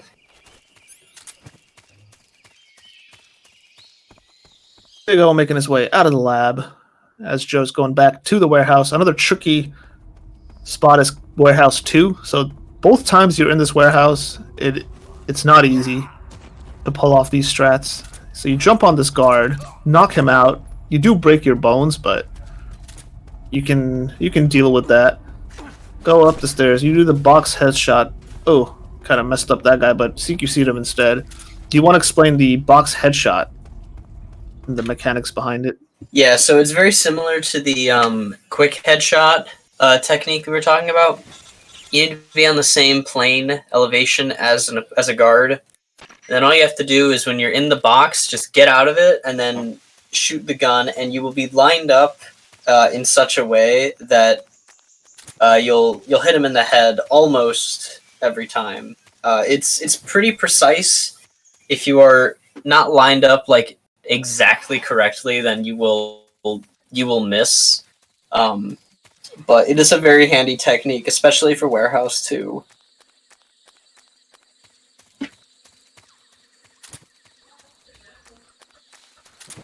I know a few runners like Apache, and I'm not sure if Mr. MZ does it as well, but they do the box headshot later on in their run as well for taking care of Rykov. So here's the new game strat where you use the stun grenade as well, but you trip off the one of the traps to do your almost damage. Not working. Yeah. But it works. Yeah, he got a little lucky there. That could have gone really bad if he had decided to go the other way. So both runners do the fear fight pretty well. One for New Game, one for New Game Plus. As here's Joe doing the updated end strat. So you shoot him from your starting location with the trank, and then you wait around here. I'm not sure if this is on a timer you have to wait. If someone in the chat wants to explain this to me. Throw a smoke grenade. Make noise. I know some people use the M1911 to make noise on New Game if they don't have the Patriot to make noise.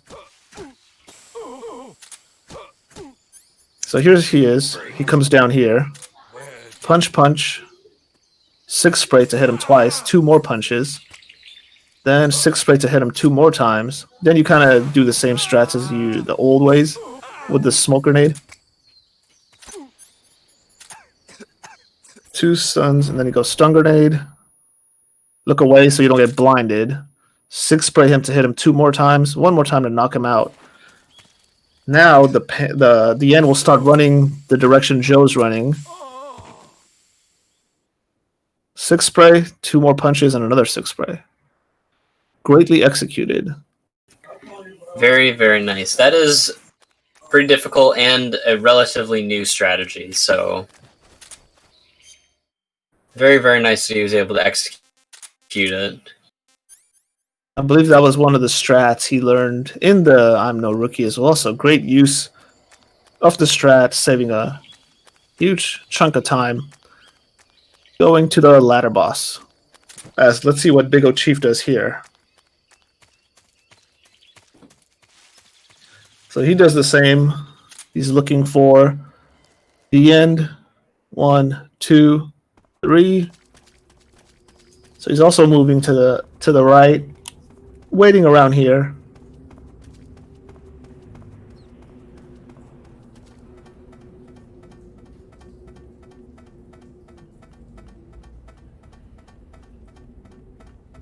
I guess that's one way to time it, is just do a bunch of combos.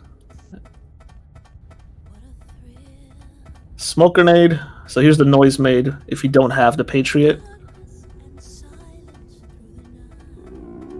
And then you dampen your footsteps so he doesn't hear you. Let's see if he also does the then he throws the smoke. Okay.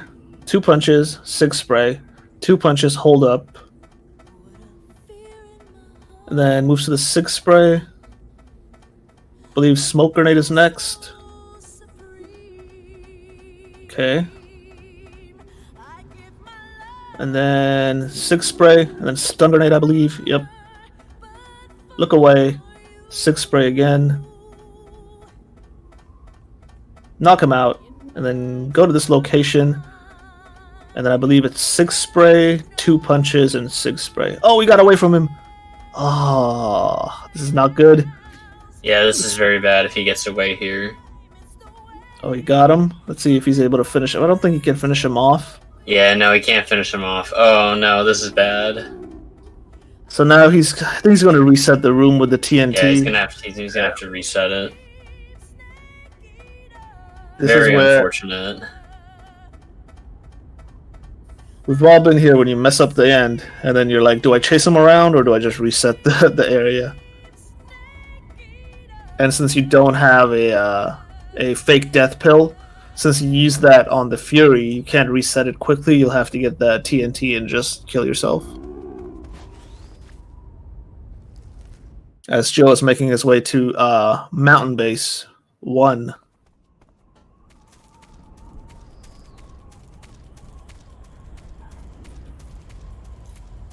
I really hate Mountain 1. I don't know why. I guess I'm just not good at this. I need more practice. That one can be a little difficult, yeah. Especially in this role after you take care of this first guard. So let's see if Joe can get it first try. 6 spray that guard, roll. Yep, you got through it. That's the hardest part right there. The rest is pretty easy. That first section is probably what I would consider to be the most difficult as well for a lot of people. And then afterwards is just get rid of that one last guard and then make your way through.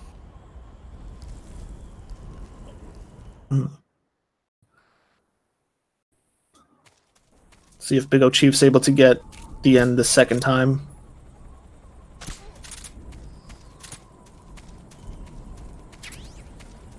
Okay, get through the smoke, stun, 2 6 sprays, another one to knock him down. Run over here by the tree. So this is where I got away from him last time. You want to hit him with the 6 spray, and then 2 punches, and then 6 spray. There you go. Very nice recovery.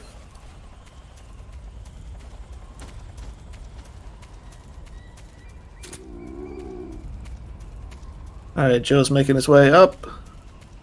This is Mountain 2 for him. This is not the smartest guard in the world.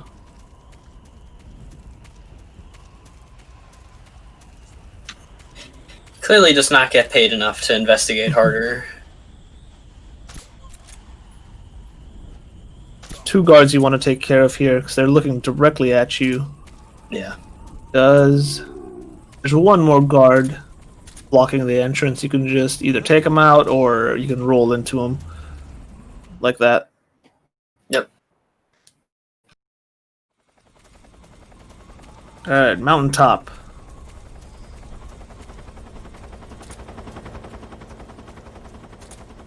See which strat he goes with.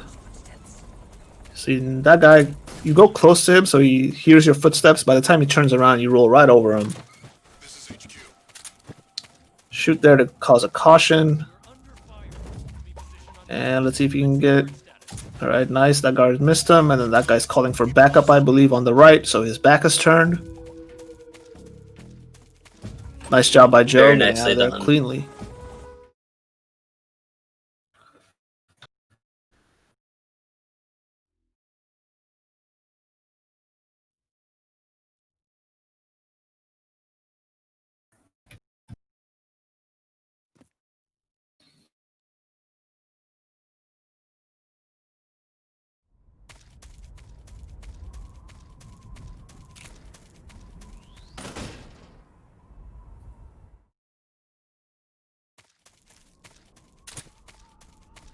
Alright, Joe's making his way out. And getting ready for the next boss fight. Probably, I would say, the hardest boss fight in the game.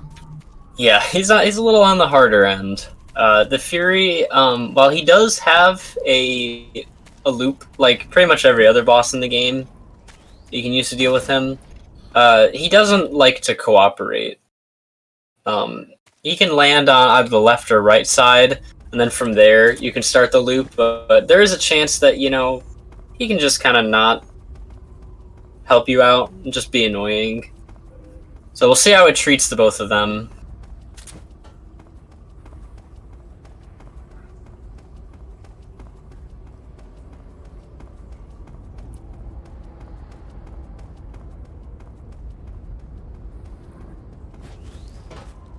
So not only is his starting position a little random, but also like the fires he throws at you. It can stun you and cause damage that's on the ground. So let's see, Joe's looking for where he is. Behind him, so he hides. Pops out, and he's gone. This is where I think the 3D cam would really benefit you in trying to like know his exact location. But alright, so Joe's gonna try to make up for it. He's not resetting the fight. Okay, there he is. Gets out of the way to move away from the fire. 1, 2, 3. Okay, I think 2 or 3 more shots and he's down. And well, oh, he missed the first one, but got him. Very nice recovery on that. Nice fight. The Fury really can just go all over the place in that. So he was able to recover that very nicely.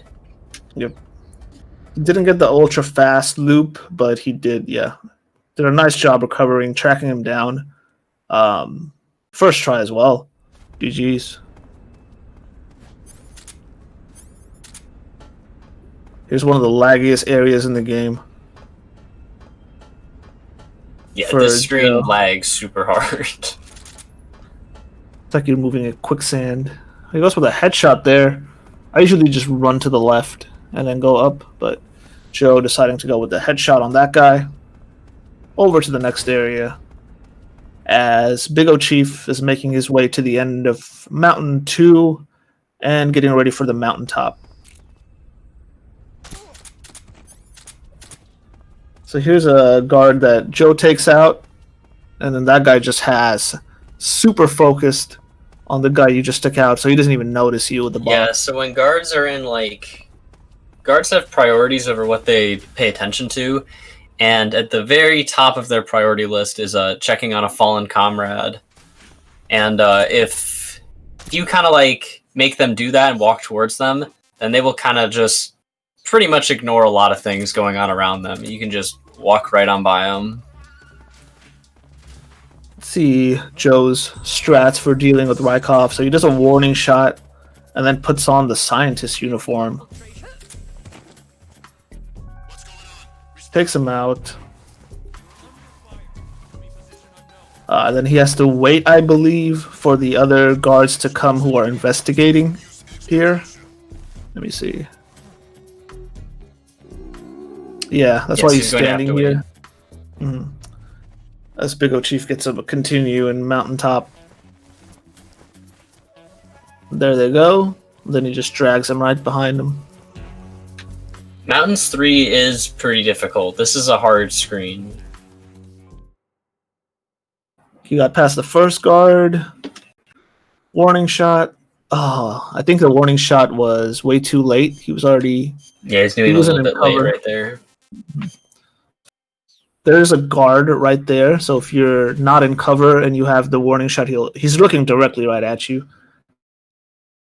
Okay, so first guard. Okay. Warning shot.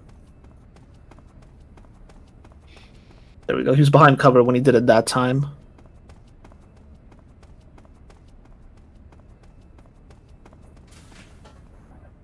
Nicely done second time. As Joe makes his way to the nice torture able to scene. get through there.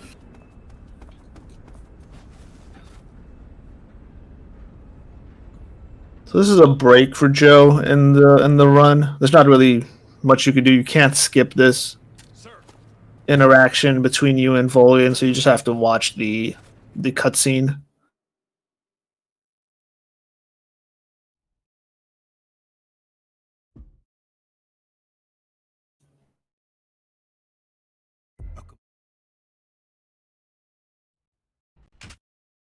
I'm interested in seeing how Big O is going to deal with the Fury.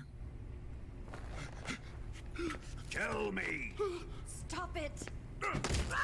who have you been talking to? He doesn't know what you're talking about. So depending on how far you get or how well You'd better stop. you take damage during the whole run, Volian will say something different in the beginning of this. Do this to him. I know you gave the data to someone. So if you don't take much damage and you don't get many bruises and cuts and broken bones, he'll say something different when you're doing another run where you're just constantly beating up Snake, constantly curing him. Alright, let's see. Fury fight for Big O. How is this going to go? Gonna see. He's gonna look up to see what spawn he's gotten. Did not get that spawn. Okay, he's over there. He's gonna bait out the fire attack, and then pop out to get his shots in. Nice. Knocked him down once. He's about to try to fly off. No. He's gonna reset it. I don't know if I would have resetted it personally, but we'll see. Your body, shall we? What a It always comes Okay, he's down going on. to... He's going left, or he's going right. Excuse me. born He's using 3D cam. Oh, he's turned around. Oh, now he has to turn all the way back around. So when you equip a sniper rifle, you're always going to go first-person view wherever Snake's looking. We saw this happen in Panzer, where he was turning back and trying to see someone. Same thing happened here. Or maybe it's the See, is he gonna bait out? Yep, baited out the fire. Answer me. All right, Mosin 1, 2, knocks him down. You in here. Let's see, is he gonna fire or fly away? He's attempting to fly away. Knocks him down a second time, and then he's something. Oh, now he knocked him down. Baits the fire, and he's trying to see where he lands. Oh, and the fire gets him. Where is he? Where is he? Where is he? Okay, he's running. I don't know how that didn't hit him. Yeah, that was a lucky dodge. Oh no. And Yeah, when the Fury does not want to cooperate, he definitely can ruin things. all right, Attempt it again. He's a little too close to the fire. Should be able to hit him. Oh no, flew off. Another reset.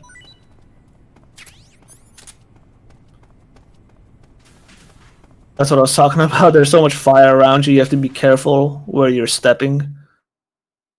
Snake can catch on fire relatively quickly. Got away from him again. Another reset. As Joe is making his way out of the prison, using the grenade to dampen his footsteps, to run right behind that guard. And out of there.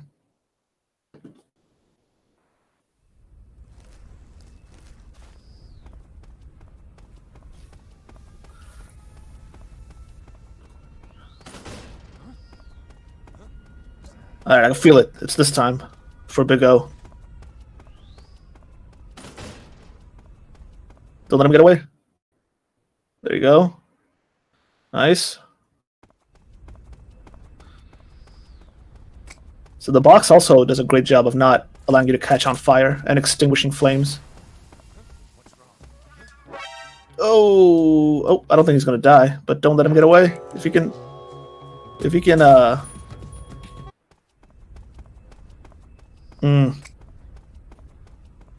If you could have got a combo on him, that would have been the fight, but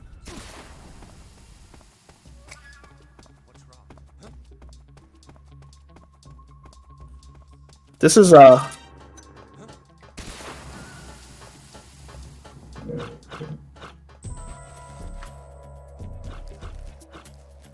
great job by Joe getting out of there. That throw he did with the smoke grenade is a little tricky. If you do it too far up or too far to the left, it won't work. It's like a kind of a specific area you want to throw that smoke grenade. Oh no, quick reload. He flew. There it is.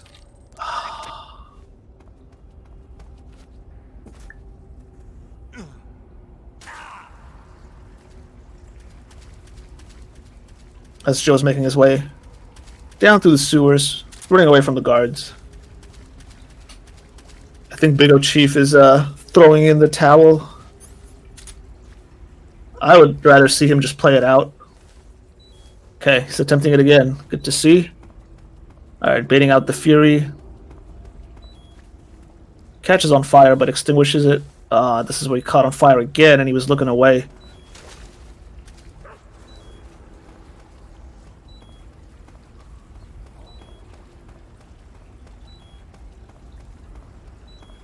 Alright, let's try it again.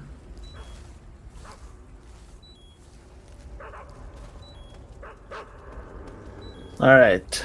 You got this, Big O. You got this. This is it. Okay. 1, 2, 3. Dodges the fire.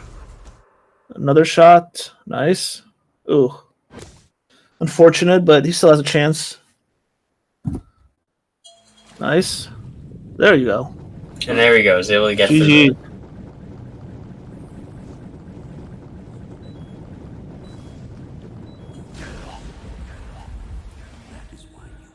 I think we've all been there, where we're just constantly resetting. Yeah, that fight is pretty hard. Yeah.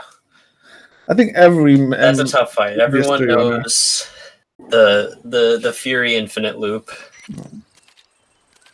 We've all been there. Even without the infinite loop, that's hard. Put that in there and BiggoChief. I haven't seen this strat. Oh, it's pretty cool. He goes with the box headshot on that guy.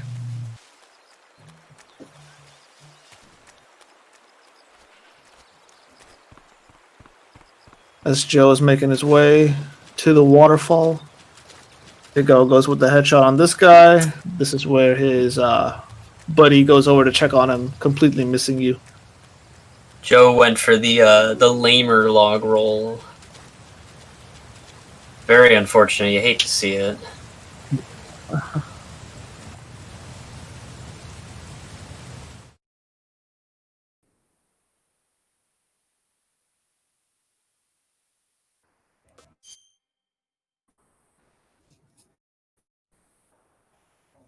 Does he go with the box headshot on Rykov? Let's see. I know he just waits for him.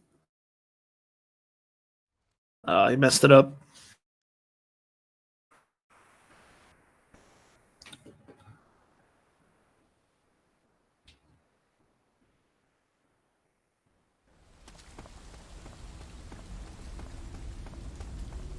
Shoots this guard over here. Alright, up the stairs. Let's see. There's Rykov. He goes with the CQC, grabs him. Nice. It's funny how some areas Joe is doing a faster strat, but then other areas it's Big O doing the faster strat, so part of the nice beauty of MGS3 speedrunning is that you can be incredibly creative with almost every single room. A lot of players, if you don't like the fastest strategy, whatever it happens to be, you can just come up with your own way to go through it. And that's honestly where this game shines, is just how creative you can be with getting through all these areas.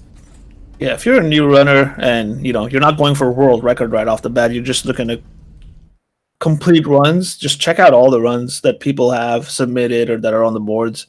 I'm pretty sure if you find one strat hard, someone else will do it a lot easier for you. And then once you get more comfortable at the game, you can start doing it the ultra fast strats. But there's no reason you should be attempting like the strats that are super difficult for you right off the bat. Yeah, the nice part is that you can just be so creative with this run. It's very, very easy. It looks like it's really hard, and there are some sections that are very difficult.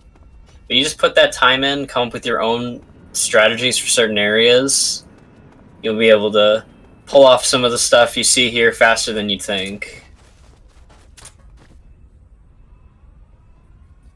There's a New Game Plus camo for Joe. I think you can get it in New Game, but you just have to go a little bit out of your way to grab it. I believe it's in the lockers. Yeah, it's in the lockers where you put Rykov. Mm-hmm. That does help. Kind of increases your camo index. Not really. The main benefit is that you take a lot less damage from it. The damage that cuts in half. Yeah, especially cuts in half. Alright, so now you just have to plant the C3 next to all these, what do you call them, like the fuel tanks? Mm-hmm. Someone mentioned if you kill all the engineers here, Shagohot's health does decrease. I'm wondering if that's even worth it. It does, but it's not worth it. I wonder how much, like if you kill the engineers that are in your way. I don't know. It's not a whole lot. It's not worth it. If you're not good at mashing, I guess it could maybe make like getting max damage on the Shagohot a bit easier, but like it's not worth it ultimately. Joe starting his Volgan fight, where this will be done lethal, but it will not count as a kill since Volgan doesn't actually die. Volgan does not die here, so you can defeat him lethally, and it does not matter. That also applies to Ocelot, I believe, but you want to do Ocelot non-lethal to get his animals camo. In New Game, beating Ocelot lethal or non-lethally is the better option because animals is just so useful. But you technically can beat him lethally if you wanted to, because again, he does not die in the story there, so it does not count as a kill.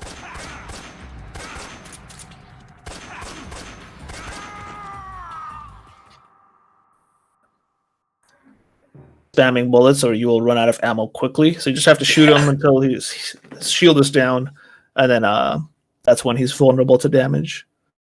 Very nice phase 2 from Joe.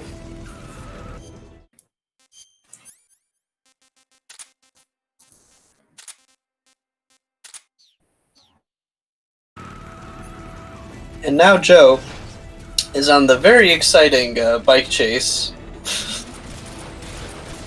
Not much to it in this auto-scroller. You can reduce lag by looking down at the ground and avoiding looking at these guards, but in general, it's mostly just an auto-scroller. There are some sections later on, of course, where you actually do have to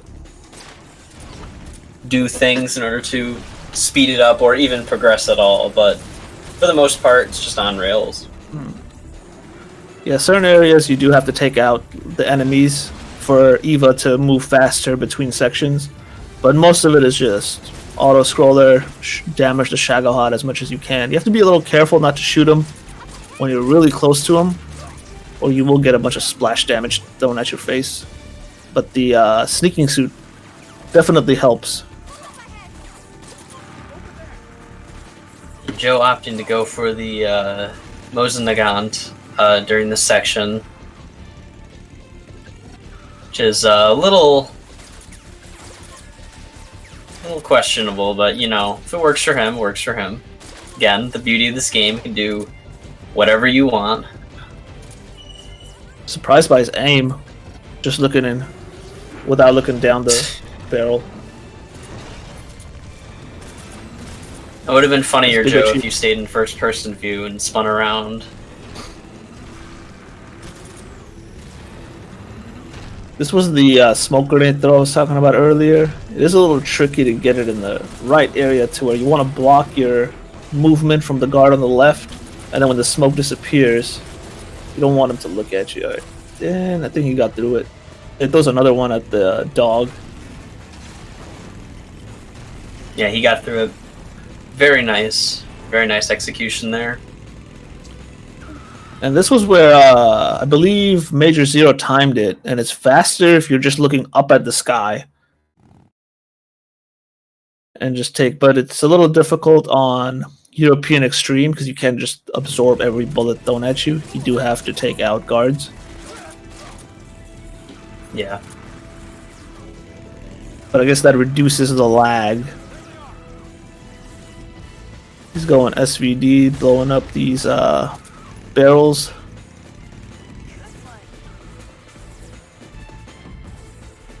Back to the Mosin on this guy. So one of the two RPG guys that are up on the roof. So you want to take care of him before he's able to shoot you. And there's Managed to get him another at one. the last second. there's a Oh two- no. Kill, invalid run. Joe is Oh disqualified. no, Joe, I can't believe it. Murderer. 1 point for the survivors. Gets the guy on the roof with the RPG. Oh, and in case you're wondering on the legality of kills, if you shoot an explosive barrel and that goes off and it hits guards nearby, that doesn't actually count as a kill because technically you shot the barrel, they just happened to be nearby it. An unfortunate accident. But what Joe did right there does count as a kill. Shot a man right in the back with his SVD. Very rude.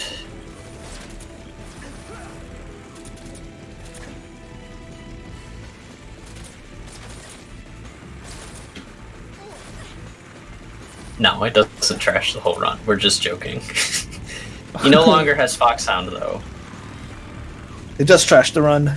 Disqualified. So yes, it trashes the run. He's unfortunately been Dairy Queened.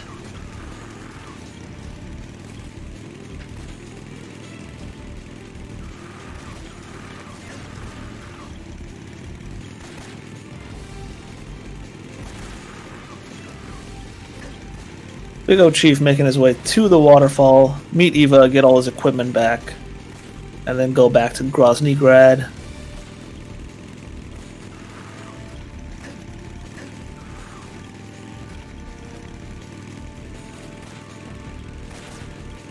So the motorcycle guys, usually the passengers are the ones causing the biggest damage to you. Yeah. The drivers don't do as much damage as their passengers do. It's not that they don't do much damage, just their aim is very bad. They're trying to drive a bike and shoot you, so Very realistic.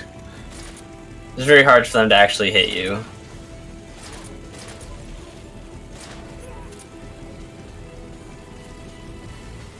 Apache was saying that this if part right here at the you shoot Shagohod, them, yeah, and if the Shagohod does run them over, it might count as a kill. it's rare, but it can happen. So What's now happened Joe to needs to me be is- very careful to not hit the treads. Right. You don't want the Shagohod to slow down if you do hit them. You want to hit him right in the center, like the belly of it, so he can keep his speed up, but you're also just throwing shots at him to get as much damage as possible. Yeah, and if he does hit the treads, the Shagohod will slow down and go back a bunch, Like which like happened right there. One of the problems when it's back here is that it's obviously a little harder to hit it, but the other thing is that the Shagohod's hitbox gets a little smaller when it goes all the way back there, but your rocket explosive, like the size of it, stays the same. So it is very easy to hit the treads again and then cause it to stay back there, and you're just missing out on free damage. Another thing is you can't just start shooting it with the RPG at the beginning if you're going for Foxhound, because if the splash damage does hit one of the soldiers, it will count as a kill. So Yeah, we'll count as Joe's getting to the one bomb left.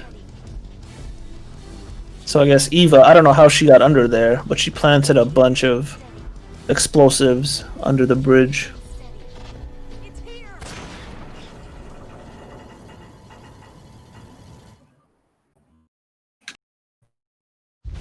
Alright, let's see if Joe goes for the Shagohod loop.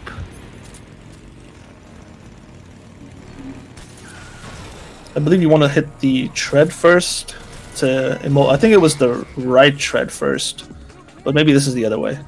Alright, nice job getting the first shot. Maybe the left one's better. Another shot in the back. Nice. Okay. Well, so far, he's been able to do damage pretty quickly. So, the Shagohod does have iframes. It's like the little electricity spark you see in the back. You're not able to damage it when that's on.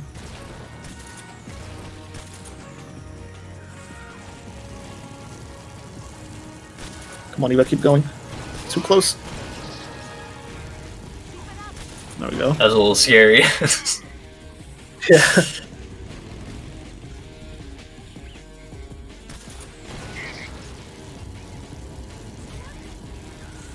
You got Biggo going into Volgan 1 right here.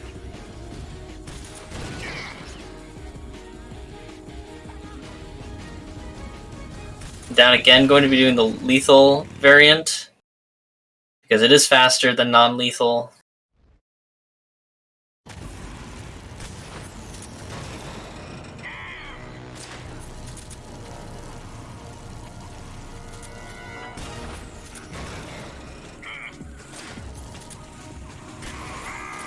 So for Joe, you just want to shoot the treads to get Volgans distracted while he looks at that, and then shoot him with the Mosinuk gun in the head.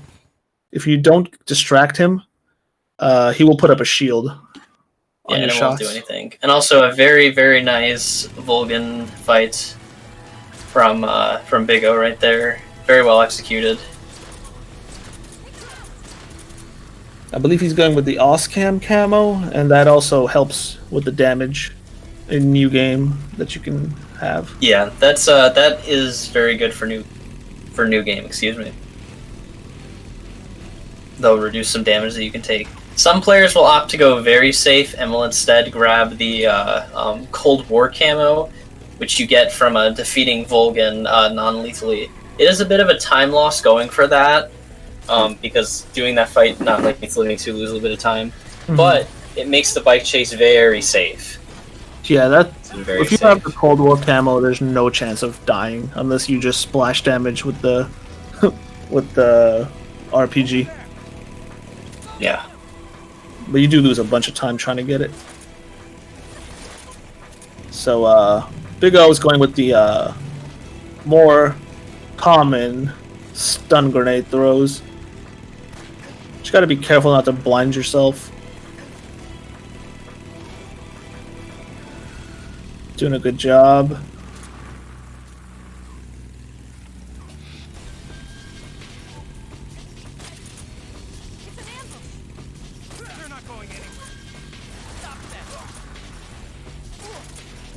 And then he's shooting RPGs there because that's where Shadowhawk will spawn, and you can actually get a couple shots in as it's spawning in the little cutscene. Yep. So we got Joe coming up onto the last section of this part of the bike chase, which will then lead into arguably the hardest screen in the game, Lazarevo South. The screen is very difficult. Hate that screen. Lost plenty of runs there.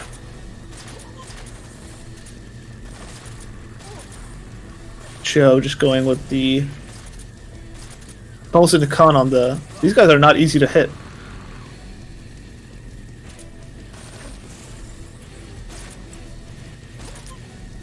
Yeah, they are very, very tough to hit, so he's doing a good job. The middle guy especially, sometimes he gets really close to you, starts doing fire damage with his hoverboard. Or some of them might explode right next to you and you might catch on fire. So this area is not that easy in New Game. But Joe just mowing them down with the Mosin.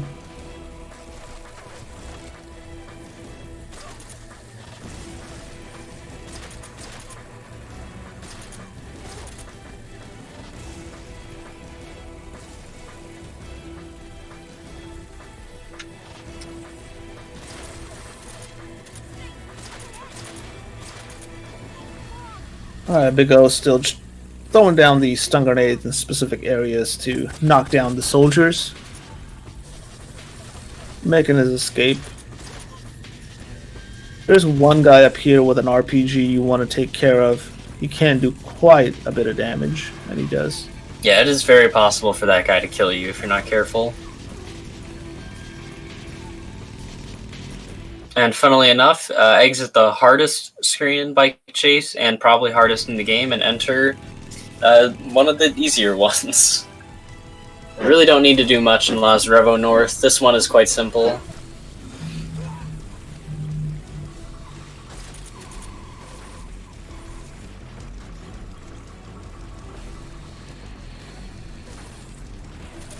More auto-scrollers. This is the last area, though, for Joe.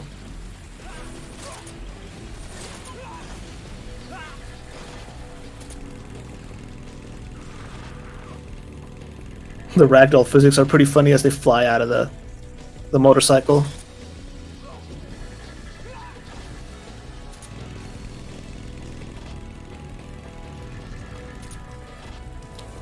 BiggoChief is doing the look up strat.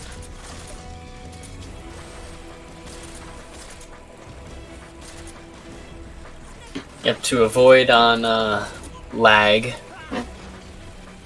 They're looking just straight up.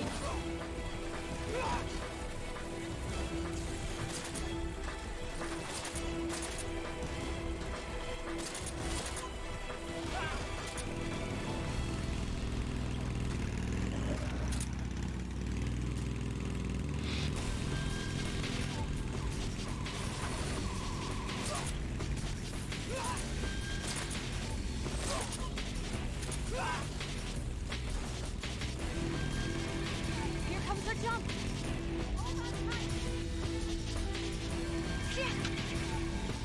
Alright, so Joe getting out of bike chase. It's got 2 more screens before the boss. Big O's just throwing RPGs at the Shadowhawk, trying to get as much damage as possible before the actual fight starts.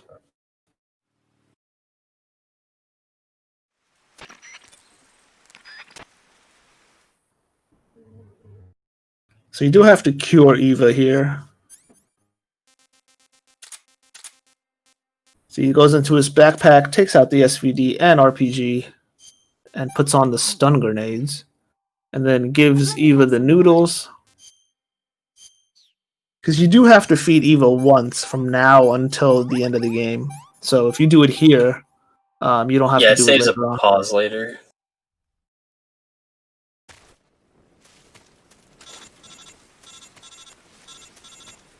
So you don't need her to follow you in this first area. You can just run without her. Yeah, she will automatically show up to you when this cutscene triggers, so you can just leave her back there.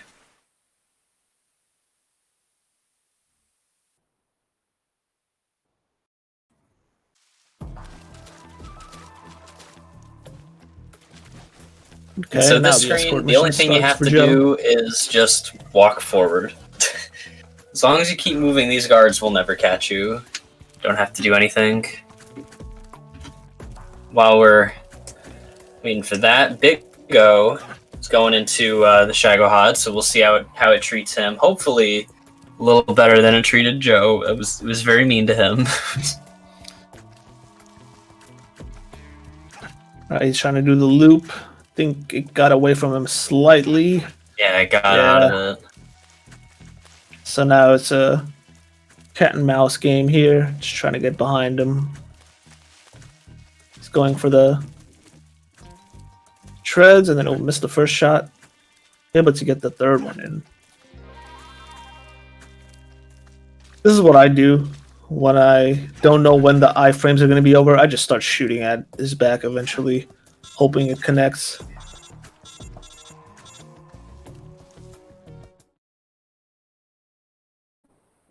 Can't get that splash damage to get behind him. Okay, there you go. I think one more shot and it's over. And he turns around.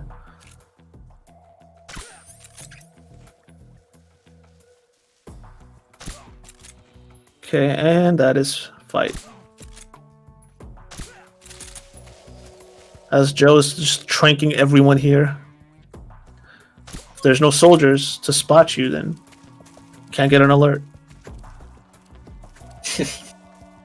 That's true.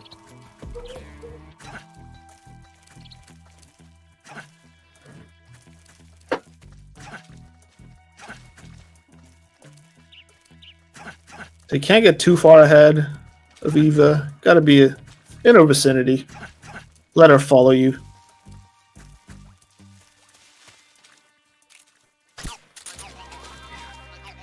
Shoots the Very Keratin. nice Shagohod fight from Biggo over there.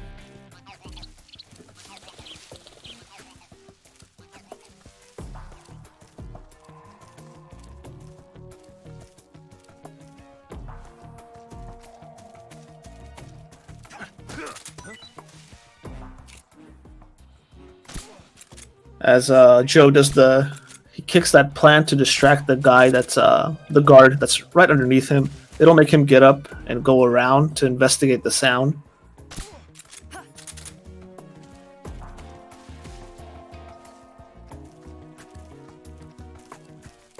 Here for Joe to escort Eva to the boss fight.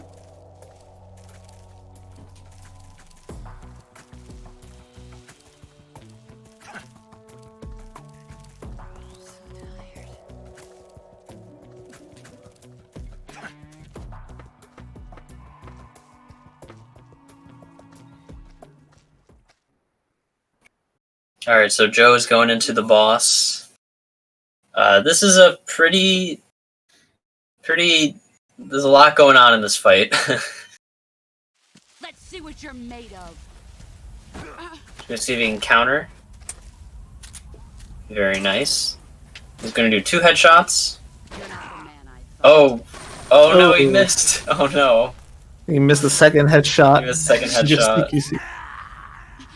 You He's going The boss to can do a ton of damage you really think I was he's gonna retry. on those CQC counters. Stop playing dead. Let's see what you're made of. Alright. Take 2. Counter into the 2 headshots. See if he gets it this time. I think he missed it again. Oh no. Okay. He said- He was able to get a second one. Excellent.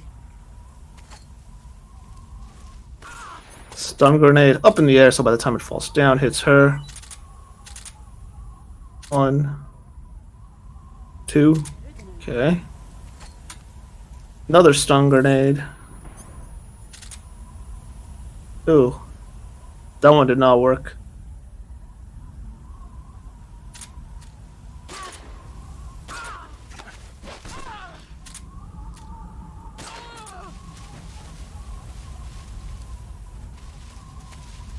Alright, looks like one more counter. And this fight's over. He's trying to go with the Mosin shots to finish it off. Let's see what you're made of. Ah.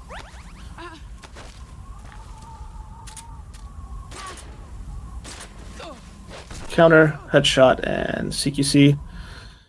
Alright, it's almost over. Just have another input against Almost messed that up in the end, but he was able to recover.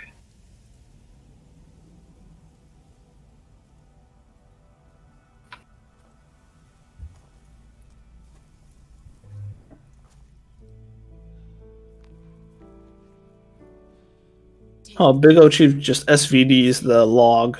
Usually I see people just shoot the RPG at it.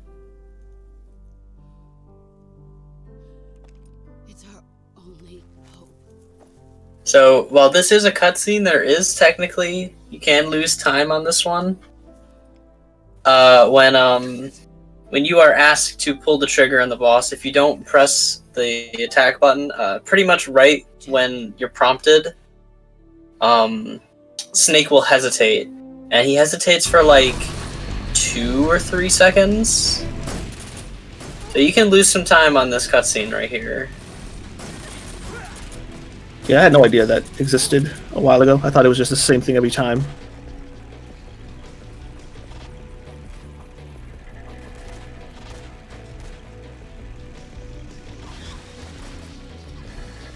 So there's one more input after this as you encounter Ocelot one last time.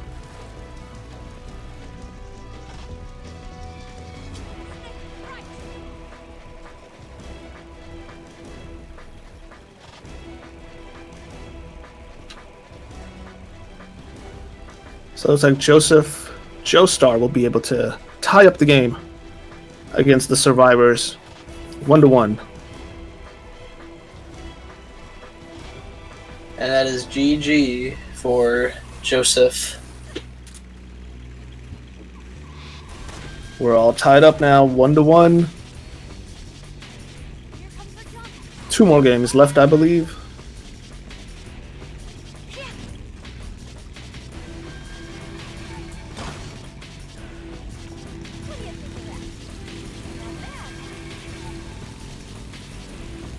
So again, we got Big O just exiting the bike chase.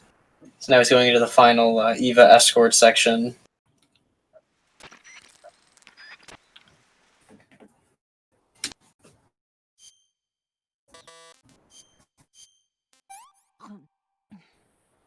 Alright, so he goes to he feeds her first, and then I believe he's going to cure next.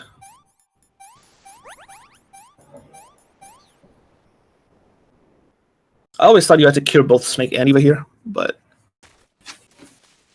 then I saw speedruns and they're like, nope. Yeah, you only need to cure Eva. You can cure Snake if you want to, but there's really no need. Mm.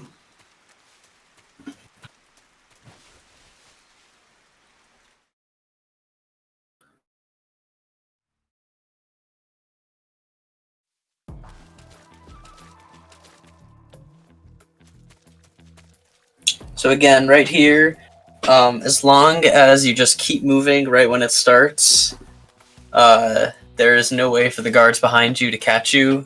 They just will not be able to make it.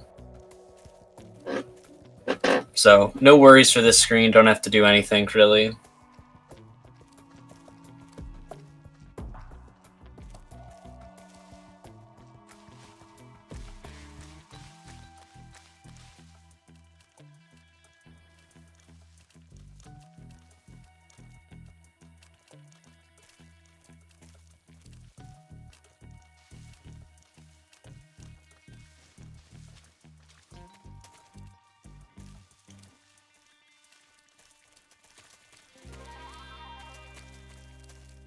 She really likes to take her time.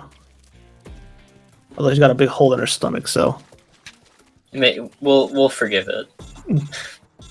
She's injured. it's not as bad as MGS4. It's true.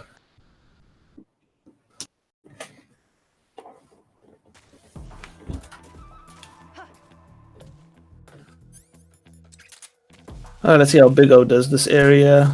Joe just took out all the guards. Goes with a quick headshot on that guy. That's one of the guys you can go on your toes and shoot quickly. Takes out that guard. Headshot the guard down there. There's 2 more up ahead. Let's see if he decides to interact with them at all. Yeah, you don't actually have to do anything to these guys. They will just go on their merry way. You can ignore them most of the time.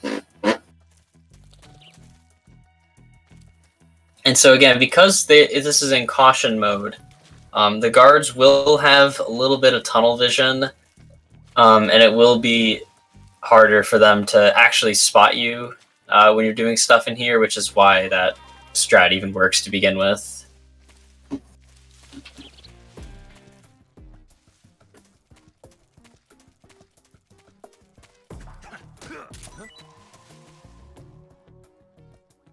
I hear something.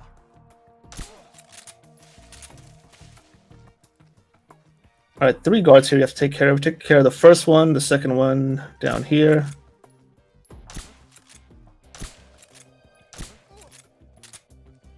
Just put a bunch of tranks on him, I guess. And I believe he did the kick he got him. Plant. Yeah, and he kicked the plant. The other one. Yep. There's 1 extra guard, I believe, in this section hiding in the grass, but if you just stick to this line, he will never see you. Yeah, you can see him a little bit right there. He actually auto-aimed. The auto-aim actually locked him on to that guy briefly. Mm-hmm. Oh, no. He was playing a little too much around him. Yeah. So now you have to start, I believe, all the way at the beginning. Yeah, of this all the way at the area. beginning right here.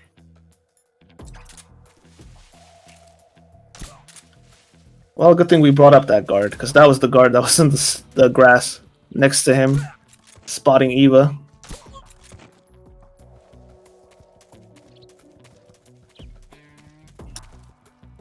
I do like the strat, though, of just shooting these guys between the tree and the hill on the right, so they can never see you.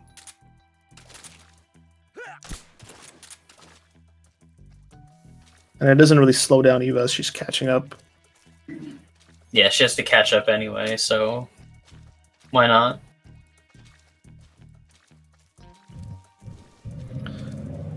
Alright, back up this little hill.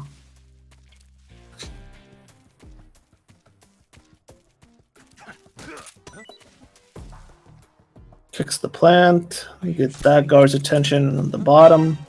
2 guards he has to take care of. There goes the first one. Oh, who saw him? Was it the guy on the left? Yeah, it was the guy on the left. Yeah. He went out a bit forward a bit too much. You spotted him. 3rd time's the charm.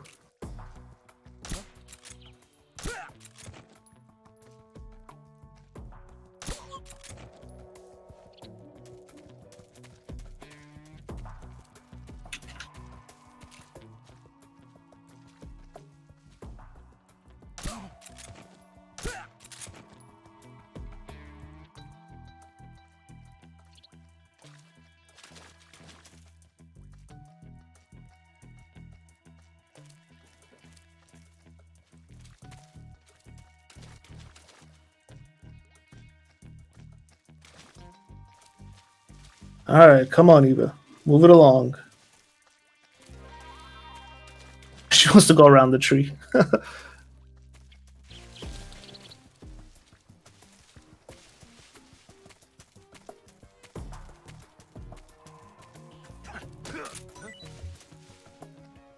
Alright, back to this area. Kick the plant, shoot the guy down here.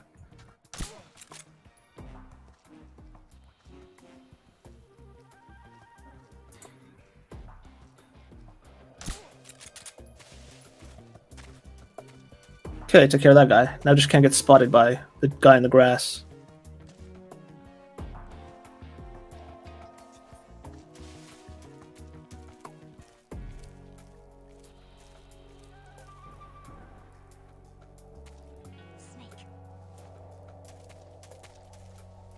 Uh-oh.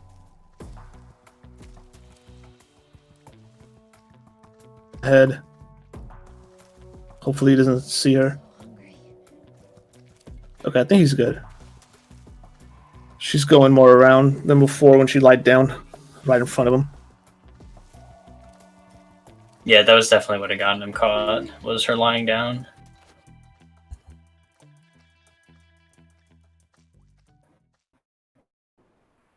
Alright, he made it through. So now all he's got to do is fight the boss. So again, right at the start, you're going to counter the CQC from her. Then you can do 2 shots and a CQC slam. Oh, missed the counter. Oh, no, missed the timing. Run quick. But a little too early on it. See if he resets or he's going to try to salvage the fight. Okay. I think he's going to try and salvage it. All right, there we Okay, go. very nice. Don't shoot her with the rocket.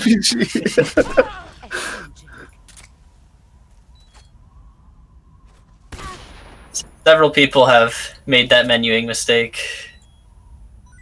We all know what it's like when you pull out the rocket there. Oh no, mistiming on the going for the slam. Very unfortunate. Got the life med ready. Good choice. Yeah. Brace yourself.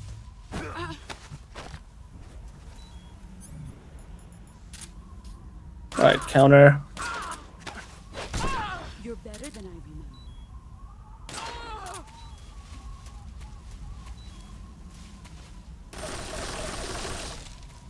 Here I come.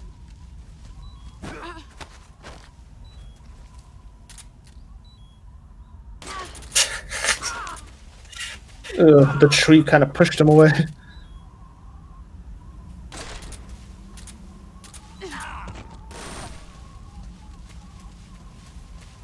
Oh, there's a life net come in handy.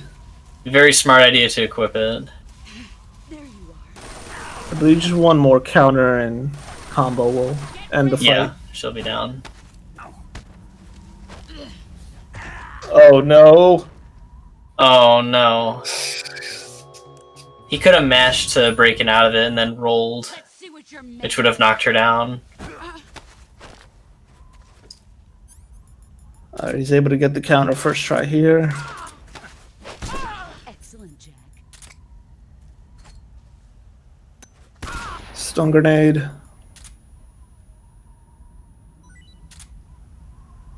She's still on the ground. But we threw it a little bit too early. I think it was an underhand throw as well. Yeah, it was underhand. Okay, let's see if he gets the life med out one more time. As we see Joe's IGT of 124.39. See what you're made of. That's a great time in general. And then putting it in a relay race. You're better. GG Yeah, to him that as is a good time. BiggoChief.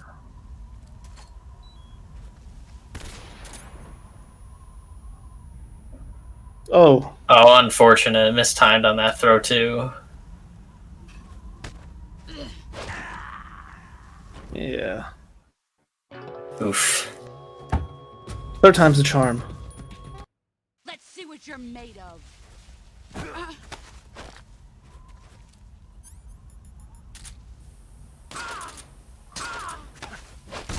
Excellent, Jack.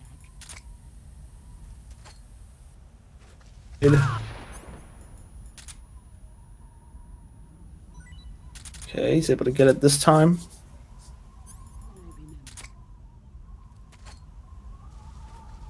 Another stun grenade.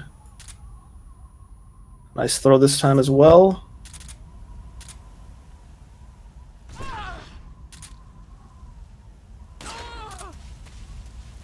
High damage output this time. Now just one more counter will end this fight.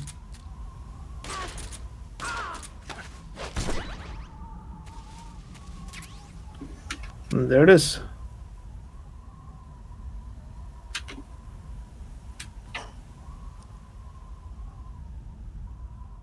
Very, very nice.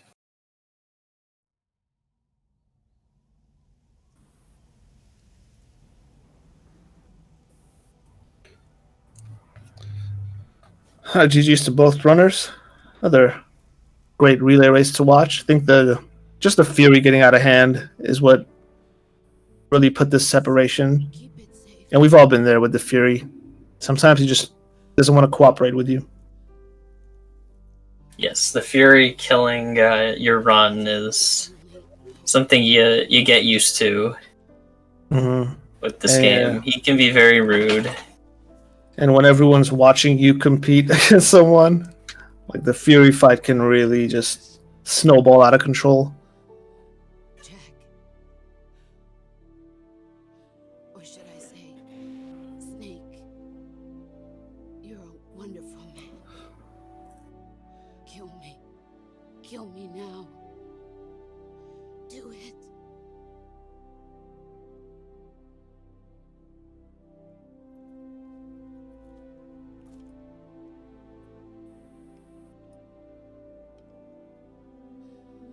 There's only room for one boss and one snake. There's only room for one snake and one boss. Well, she's the boss and he's the snake, so there's room for both of them.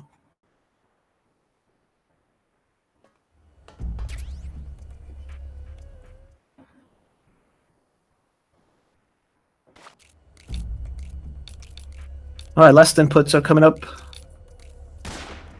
This duel with Ocelot. And GG. Yeah, that's time. As time.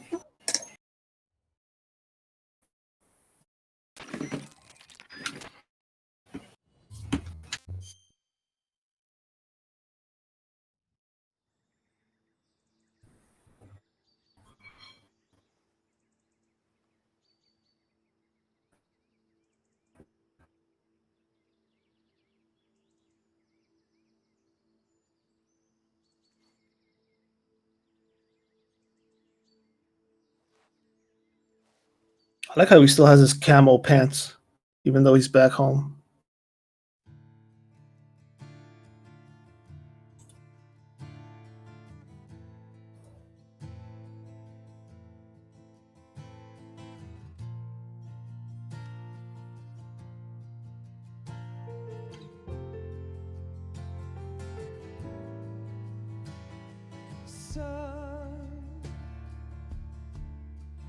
You've got to wait.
Hello, everyone. Welcome back to the MGSR Summer Relay Race, presented by MGSR and benefiting Pythonicus.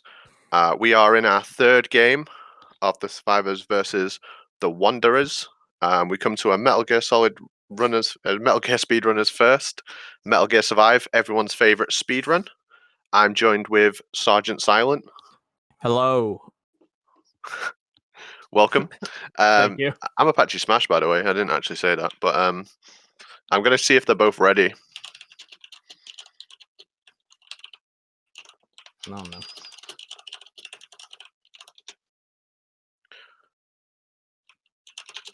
And there's a little bit of a hold up, so we'll just be one moment with that. How have you been enjoying the races so far, Sergeant? I know you participated in the first one. These have actually been some really, really interesting races. Joe and Big Oo's run had me on the edge of my seat. I was too busy focused on my run to pay much attention to anything else. But I heard Panzer had a really good run. He had a PB. That was super excited to hear. Joe had an extremely good no load trick run. So it's been exciting, and I'm extremely excited to see what's coming up next. This Survive run is going to be a knockout of the park. It's going to be amazing. Yeah. Now, neither of us run Survive. Like, I'm a big fan of Survive. I really enjoy it. Yeah, excuse I'm me for one moment. excited. No worries. I'm excited to show off my whole 100 minus 100 hours I have in this game. It's gonna be a good show. Good show. Yeah, absolutely. As I say, I don't run it, but I have watched a lot of it. I've watched a lot of Plywood playing this game. He's been a really big force for Survive and pushing the time down on there. It's a very enjoyable game to watch. It looks great. There's a bit of AI craziness going on. A lot of fighting with the Wanderer enemies. Yeah. Yep. I was watching some Plywood last night to get some grips on this game, and it seemed very enjoyable to watch objects be exploded with grenades on repeat. So I'm excited to see how this is gonna work out. Yeah, a lot goes into a Survive run. I'm just going to take us over to the screen and then just give a countdown to the players. So bear with me just a second.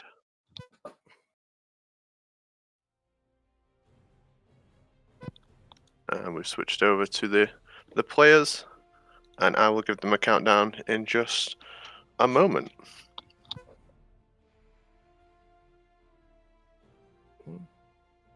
Wow, that's a very white screen. I like that.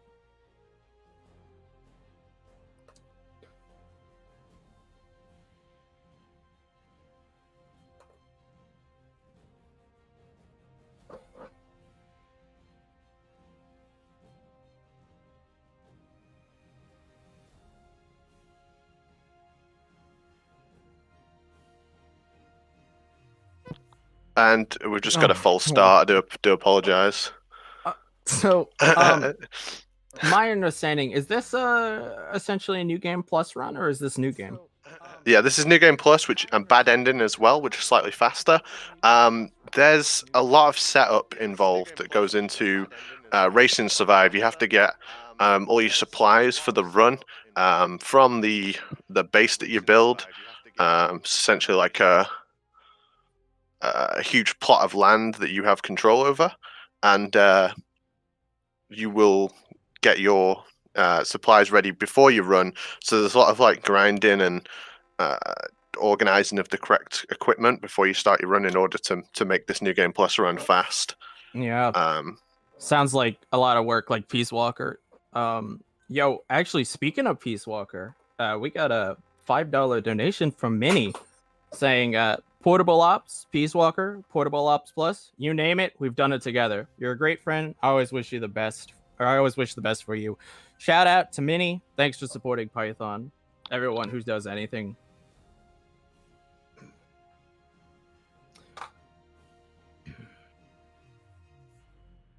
All right, so it looks like we're getting back into this.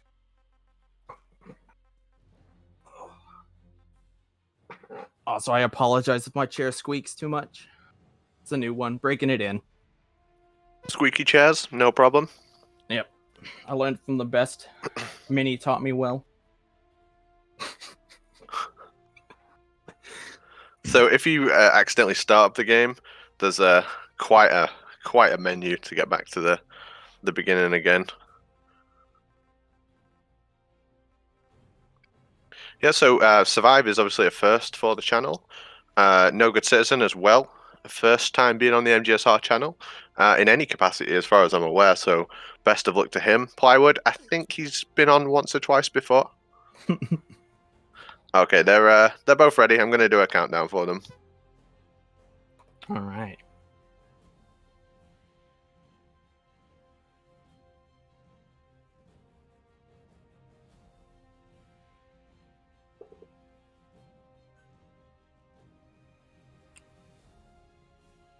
And we are away. Oh. For the big first on the channel here. I'm very excited for this. Same. I really wanted to commentate it.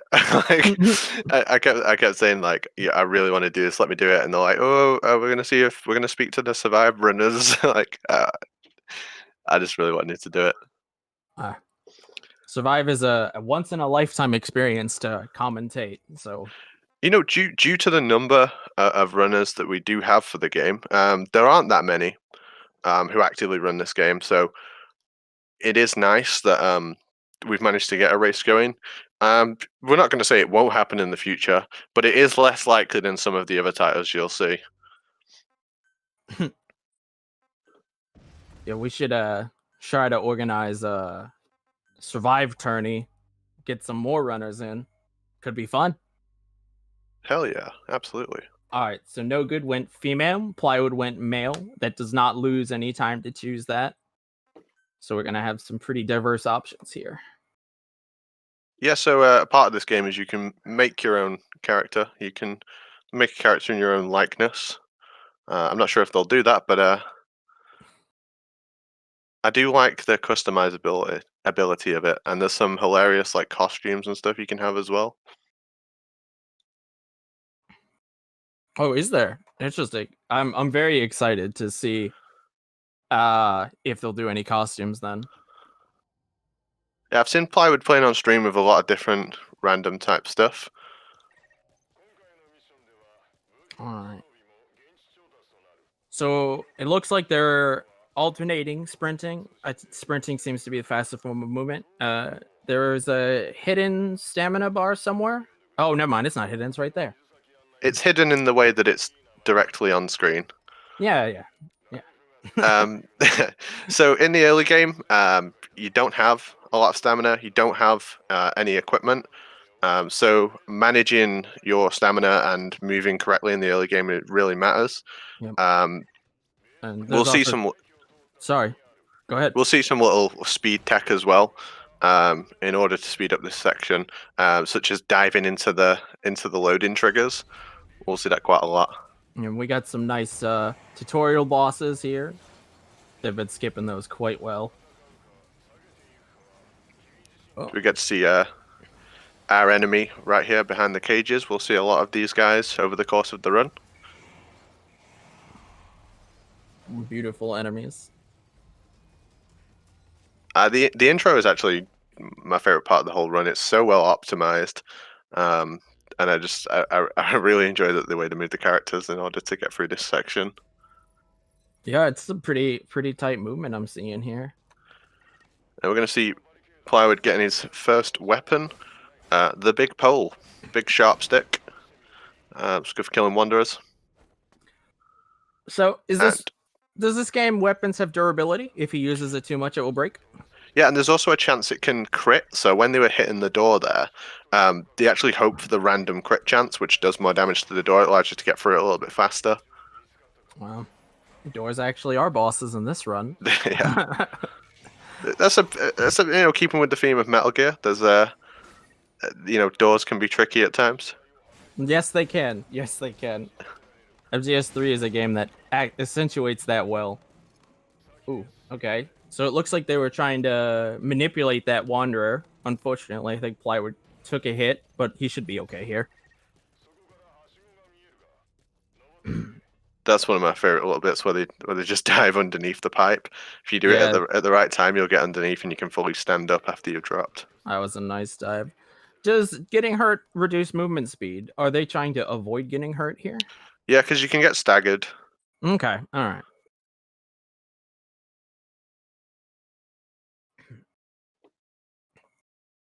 I thought my restream had gone for one of them, but it was actually just the game fades into a brilliant white. Yeah. Yep. Completely clear. Let's see here. They obviously got the nice cutscene skip feature that was like implemented in MGS4, where you can just hit pause and then skip. Saves on the old hands. Cutscene skips are nice. Especially, well, until you have to buffer your inputs, speaking of MGS4.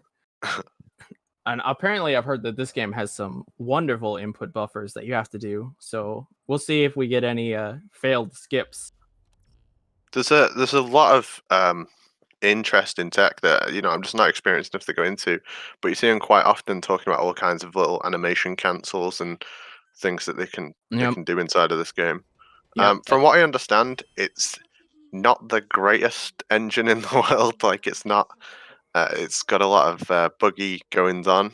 You see things like wanderers getting stuck in weird places. Hey, I recognize that AI pod. Speaking of tech, when they ran up those stairs earlier, they had their spears ready. When you're holding a spear out, you actually move faster up the stairs. So I assume that also applies to hills. Kind of like the box from Peace Walker. It's a way to move faster. It kind of reminds me of Resident Evil 2 in a way, the new one. Oh, where you manipulate your weapon to get upstairs faster. Yeah, I know exactly what you're talking about. Hey, that game's also about zombies. Can we talk about that? Are these zombies? They're not quite zombies. I mean, they don't bite you because they've got big red crystals growing out of their faces, so they'd really struggle to bite you. I don't know. Let's take a deep dive into how exactly the Wanderers hurt you. We're pretty even up at the moment during this intro section. Okay. So one of the things about New Game Plus, I believe we're in Chapter 1, I must have missed the Chapter 1 prompt, is that these players are going to already have food and water, which is going to automatically skip one of the tutorials. They won't have to run over to a lake and collect some stuff up, because they will already have it. Yes, yeah. So they'll already they already have the requested items, which is mutton and clean water. You can see Plywood moving this into his inventory now from this giant box of holding, and that will skip a section essentially. He won't have to go do that because, as you say, he's already got it. And supposedly there is actually a glitch in this game where if you don't do things in a specific order, it can actually load your loadout incorrectly and completely delete your food, I'm hearing. So that seems like it's a great thing to experience in your I've seen that happen on stream as well. So that's hopefully we don't see that today. Unless it's for the player who's not on my team, in which case it's okay. Wow. So it looks like No Good ran over to collect the mutton and the water. Okay. So Plywood's off to the races now. Yeah, Plywood's pulling ahead because of doing that ahead of time, which obviously is a New Game Plus type thing. Yep. From what I understand, New Game Plus is much more popular for the speedrun, and you can imagine why in this kind of game. Yeah. So much resource gathering and time. It's essentially a big 3D tower defense game. Yeah. Well, I guess it'd be more like a zone defense, unless it really is a tower defense game. Yeah, I mean, it follows the tropes of a tower defense game, not that they... Okay. Yeah, not that they actually place towers and stuff. I mean, that'd be cool if you just place the giant Tesla coil and there you go, walk away. Yeah, one of the things we'll see them doing is they'll be placing all kinds of things, machine guns, fences, various other things. No towers, though. So I thought they were going to play in Japanese. I know that Japanese is like slightly faster. Yeah. That makes sense in a game like this. It seems like it has some RPG elements. Japanese text is typically faster in those. But I guess they went with... Huh? I wonder if they gentleman to it, because I know Plywood on stream normally plays in Japanese. Also, what I was saying about the funky costumes, Plywood has a cat on his head right now. Yeah, I see that. Beautiful cat. Yeah, as you do. Yeah, so maybe they want everyone to know what's going on, so we can get more survive runners. I know I'd want more. I know Plywood is willing to help anyone with the farming. If you did want to pick up this speed run, he will help you set up your New Game Plus save so it's ready to go in the co-op mode, because he can place like powerful machine gun turrets, which will help you farm essentially. Thank you, Minnie, for the correction. All right. This is another little wonderful section of movement. Ooh. I do quite like the parkour-y type stuff in this game. Yeah.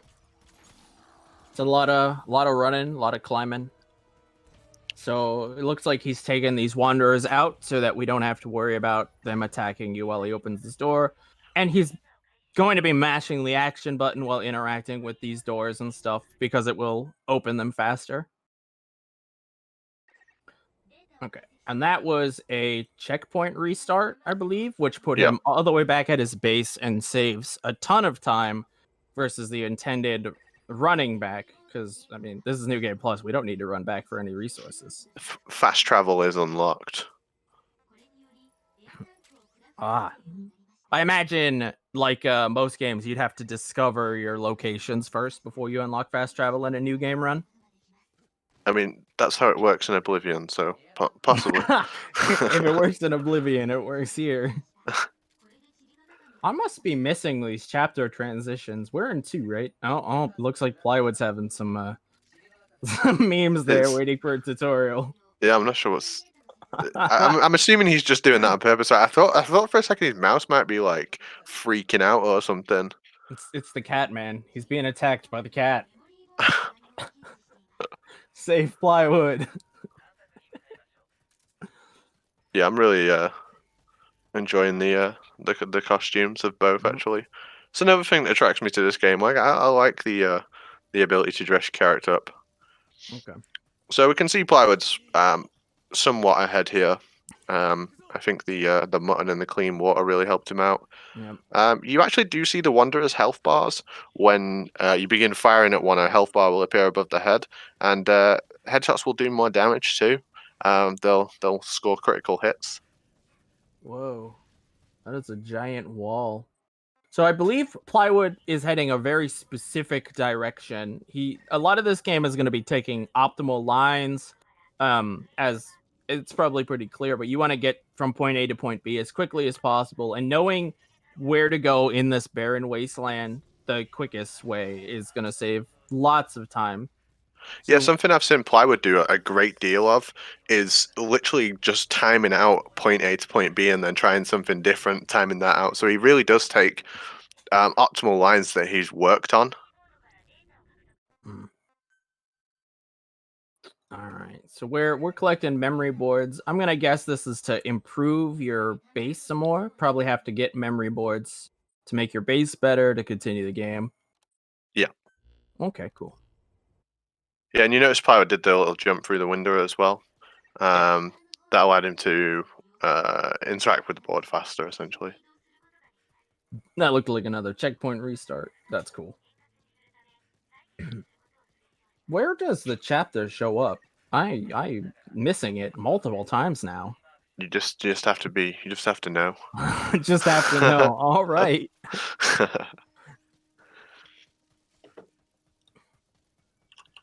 A good trick if you're commentating this game for the first time is to have a run up of the game that also has splits and then compare the screens together.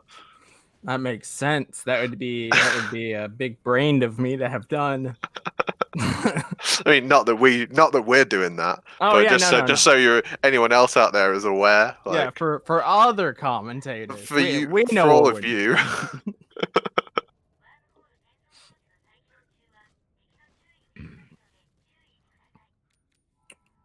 So I believe I've heard this like smoke stuff. Does this essentially is acting like a zone that you've not scouted yet? And I assume the enemies are stronger in it. Something along those lines. Yeah, and I think you can't move as fast through it. It's essentially like you can't move as fast. I think your stamina drains faster. I want to say. That makes sense. It's like you don't own this. We're gonna hold you back until you make it yours. And it looks like Plywood is currently taking over this zone. Is that explosive arrow? Nice. That takes Wanderers out quick. Yeah, you can fire it at the ground as well, and it will it'll just blow them all up essentially. And you'll see him do that. He'll like target big groups of them and take them out. Yeah. Is this one of those games that gets harder the longer you play it? Yeah. Yes. Oh, okay. Okay. So later on, we're gonna see much bigger groups of Wanderers. It's because you have the better stuff in New Game Plus. You're pretty efficient at taking out Wanderers. Yeah, I'm seeing this expert bowmanship here. Okay, he good.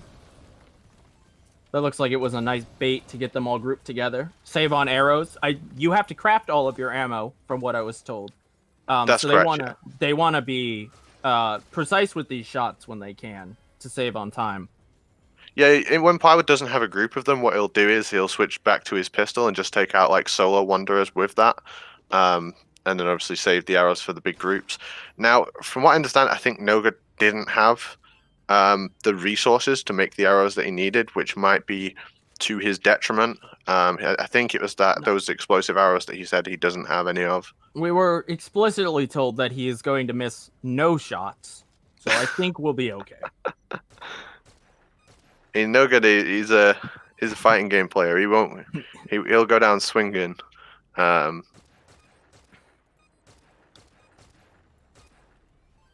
doing well. Like he obviously knows what these guys are. He's shooting into like darkness and still scoring the hits. Yeah, so they must be scripted. Like this Wanderer will always come from this way, then they'll come from this way. So basic. It's not even random wave defense. If you know where they're gonna be, aim, shoot, move on. So we can get some nice clean takeouts here.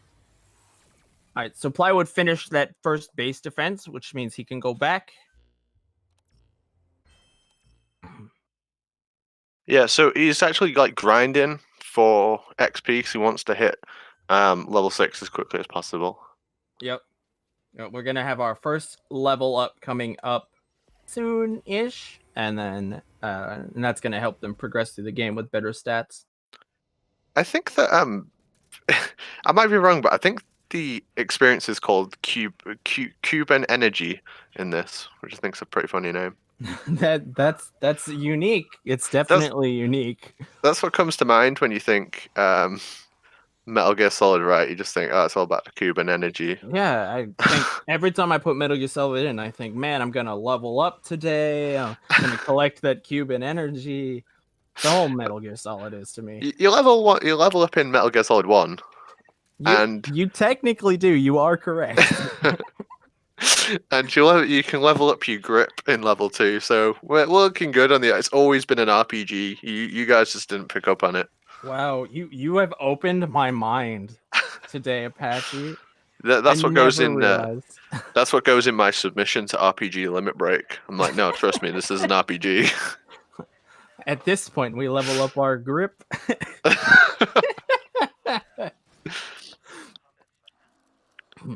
All right, so the Plywood just rescued someone named Miranda. Looks like Lisa. It's probably not homage or anything to another game series. Yeah, he just kind of decks her on the floor there while he goes to activate the transporter. Essentially because you move slower while you're carrying her. You don't need to do that. You don't need to take her all the way over there. It also is extremely stamina intensive to carry her around. So if he's confident that she's safe there, he's gonna leave her there so we can activate it. I mean, I don't think we can really do justice to how much like goes into the stamina management in this game. There is a lot to it. It's a big part of it. Yep. The runners have a number in their head where if they go below this number, they have to be very careful not to run too much, because if they overexert themselves, it's very punishing to run out of stamina in this game.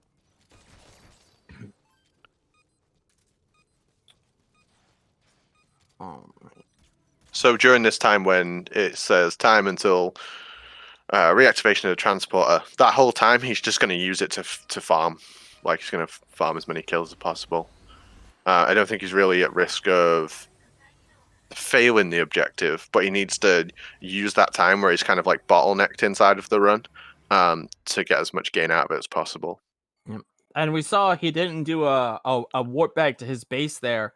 In order to bring Miranda back, he needed to actually interact with that transporter. So very important not to warp back and have to redo that entire mission. All right, and it looks like No Good's coming up on Miranda here shortly as well. To be fair to No Good, he did say he was going to hit all his shots, and he has been excellent with it so far. Yeah. So I think Plywood's putting someone on his team now, right? He's leveling up, and then he's going to have to play someone on his team. And then we're going to see the first major skip of the game, which will be coming up in a moment. Loving the parkour from No Good. I love it. It's really something that attracts me to this game. I will run this game one day. There's a lot of things I really like about it. Yep. So when they're leveling up, these runners have to be very mindful that they don't accidentally level up their strength. They have a very specific level up route, and putting it in the wrong stats will be extremely detrimental as well.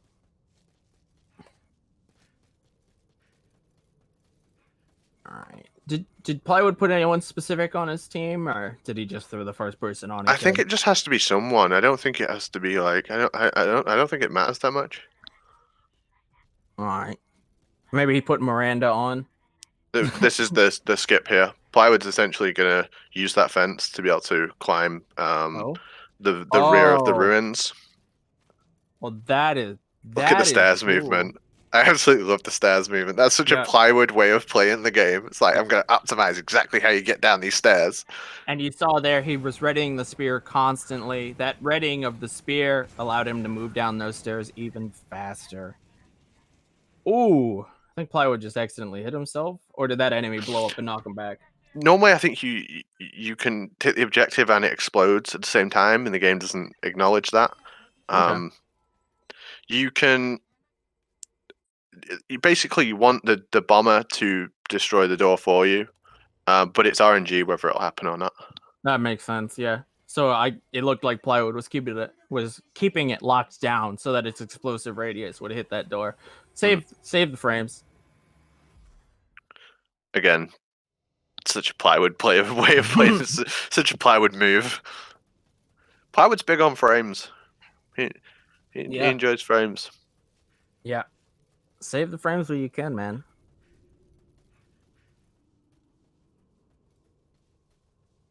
And this will mean that he's like a full chapter ahead at this point, I think. I think so. I think No Good's finishing up 5, and Plywood's at the start 7. I'll take your word for it. Hey, if I say it, it must be true. Facts. And we'll get to see that. We'll get to see No Good do that skip as well, where he builds the fence to be able to get over the back of the ruin. So that's pretty cool. Definitely watch out for that one.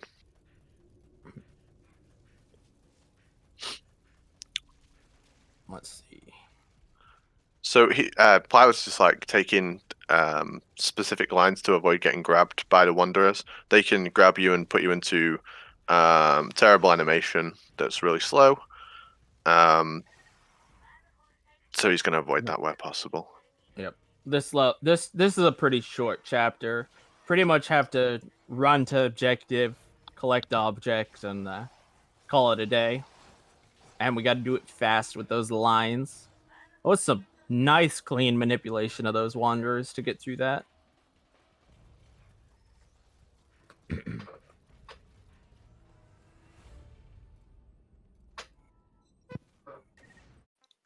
Okay, well, we've just got a moment here.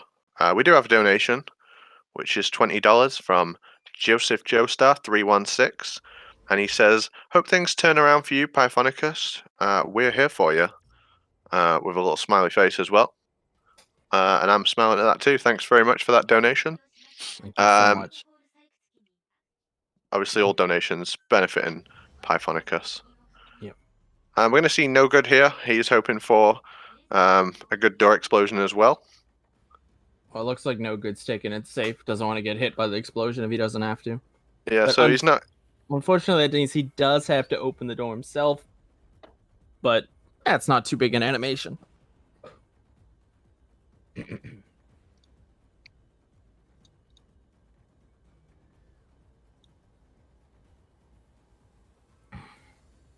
So Plywood, I believe, is currently spawning in the vehicle that he just went to retrieve. I think is what we're waiting on here. And then he has a whole new loadout he is going to be setting up. Yeah, you can actually use that on the previous chapter. You can actually use the Jeep on the previous chapter, but it's from Plywood routing and other people who route this game. They found it's better to use it a little bit later. So everything's like, durability and so on. So you got to be careful where you use your stuff and use it in the most optimal way possible. Yeah. So at this point, it's another one of those base defense things. I think this game has quite a few of those. But during this time, this is the grenades I was talking about earlier. We're going to be throwing grenades to weaken these structures so that we can harvest these resources for later on in the run. And then specifically, we don't really have to worry about any of these wanderers running towards us unless they get too close to this device. If they break it, that's going to be a mission failure. So we do have to be careful about that. Yeah, in multiplayer, you can start the next wave whenever you like. So you can just say, a next wave come now. In this, there's no way to speed it up, and they have to wait. The time is out every time between the waves.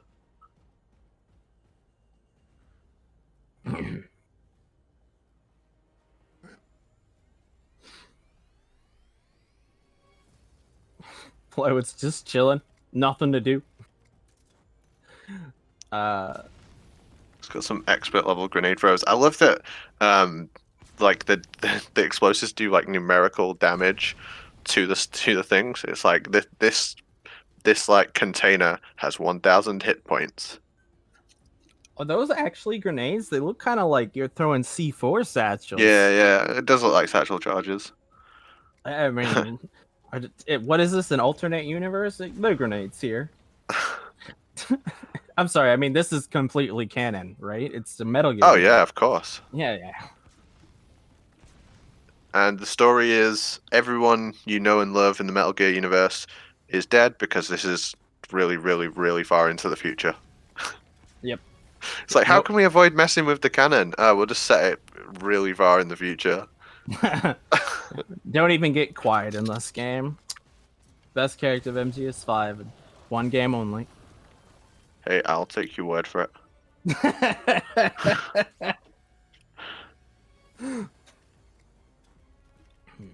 So yeah, as I say, Plywood, between the waves, he's just going to do as much as possible to get more experience points. Collectivity, there are collectibles around, and there's also obviously destroying the rubble and stuff can give him more XP. Yeah.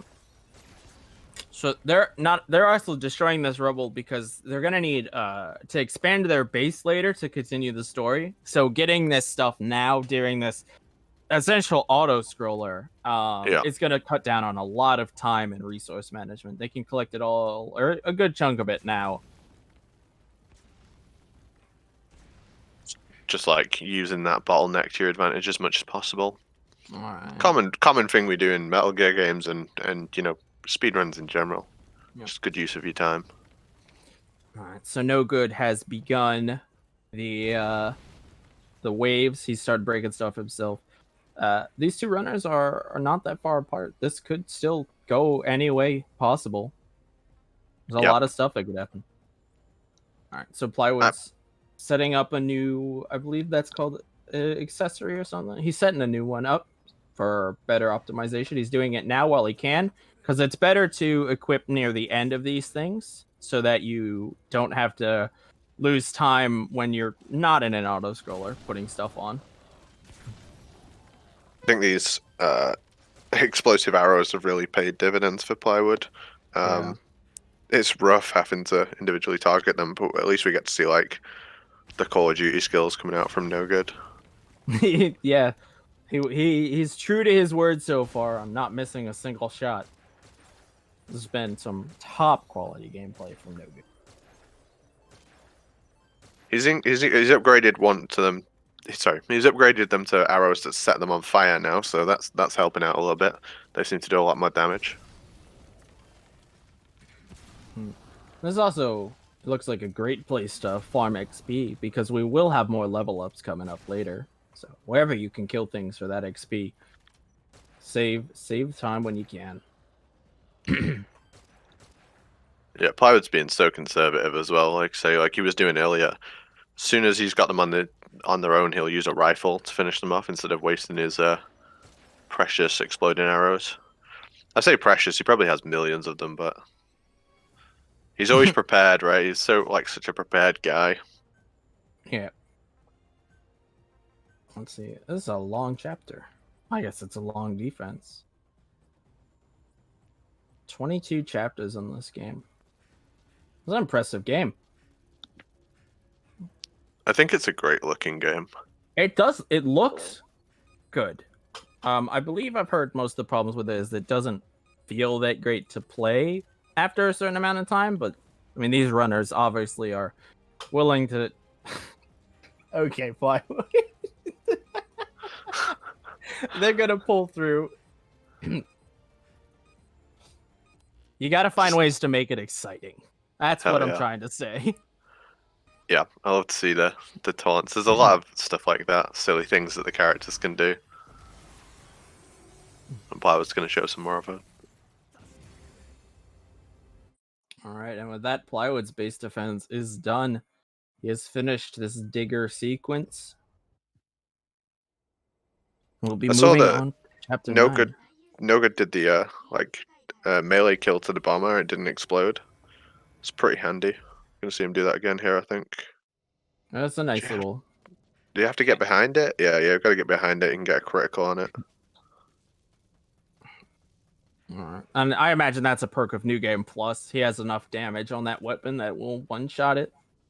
It had like a weird spot on its back. It was like a red spot that you could attack. He had to like move around it before it would work. Yeah.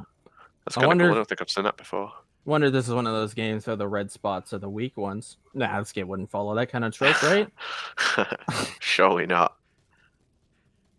Alright, so Plywood is off. He is currently headed to a dig site right now.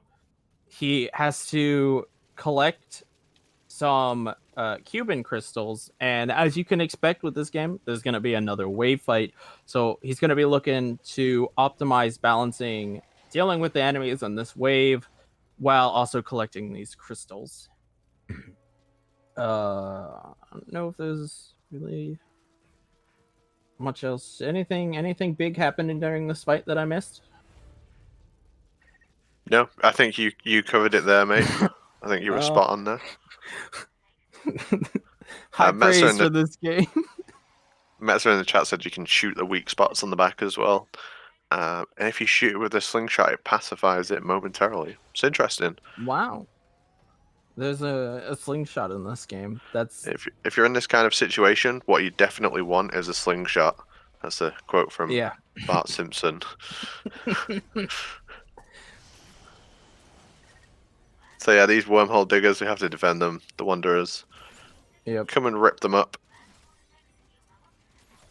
Yep. So Plywood has started the first fight. Whenever he is safe to go look for these crystals, he's gonna begin trying to find them. Well, he knows arrows. There's like arrows on the floor, which will show you the pathway the Wanderers will take. So you can literally put a fence up out in the open, and the Wanderers will just walk into that one bit of fence on its own. They won't go around it. Like they'll literally just walk on those arrows. Huh. That's a very interesting visual cue. Or like visual aid. Well, that was interesting. Plywood was camping behind that wall. I wonder if that was some form of manipulation or something to make them all spawn here so that he could take them all out with one shot.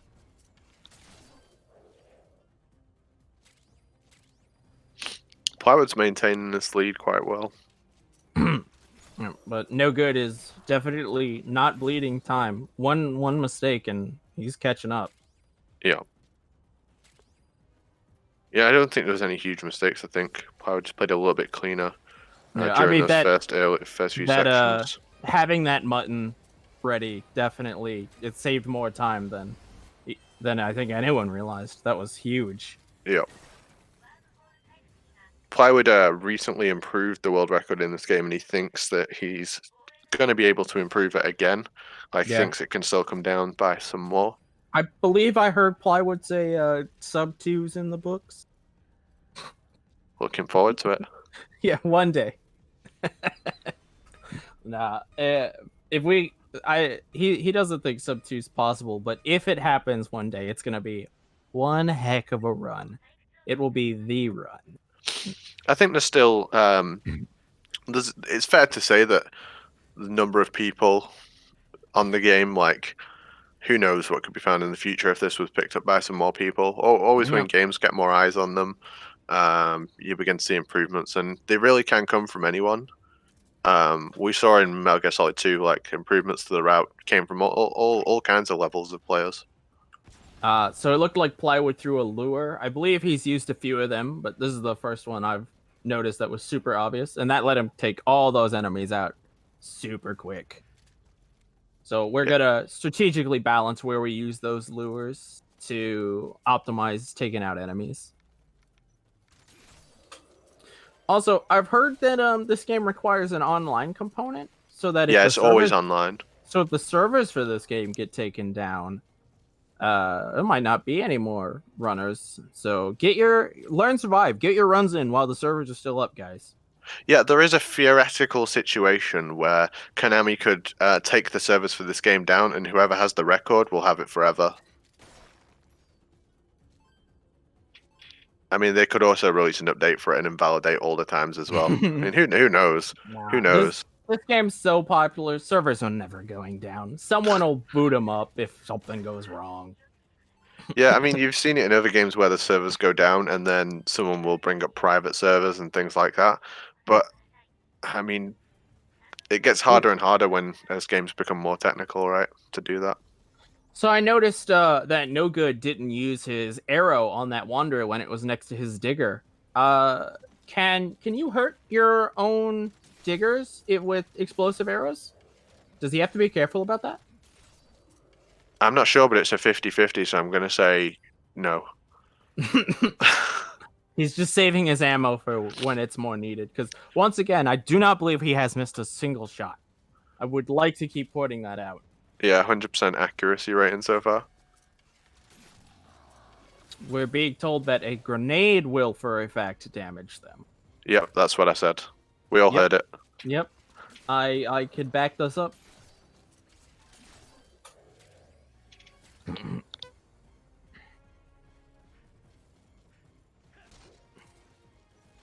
Okay. So they're taking advantage of all these wanderers as well, because after this mission, we will be seeing a second level up from them. So they wanna get as much Cuban energy, I believe you called it, as possible. Yeah, just the XP of the game. Yeah. And No Good's in trouble. He's taking some damage there. Ooh. This game looks like it has a health system similar to 5, but you actually could see a health bar, I think, this time. Yeah, he was, I don't know, just looked a bit suspect for a moment. I think he's okay, but... Yeah, I think he's fine. The blood that's showing up on the screen is just from the enemies he's shooting. I've also noticed that these runners have completed 2 of their waypoints. Plywood is coming up on his 3rd. This game has a lot of waiting. Wow. Yeah, Ply is over here showing off when he can. He's flexing. Just like really optimal dive into the ground. It's great. I recognize this movement.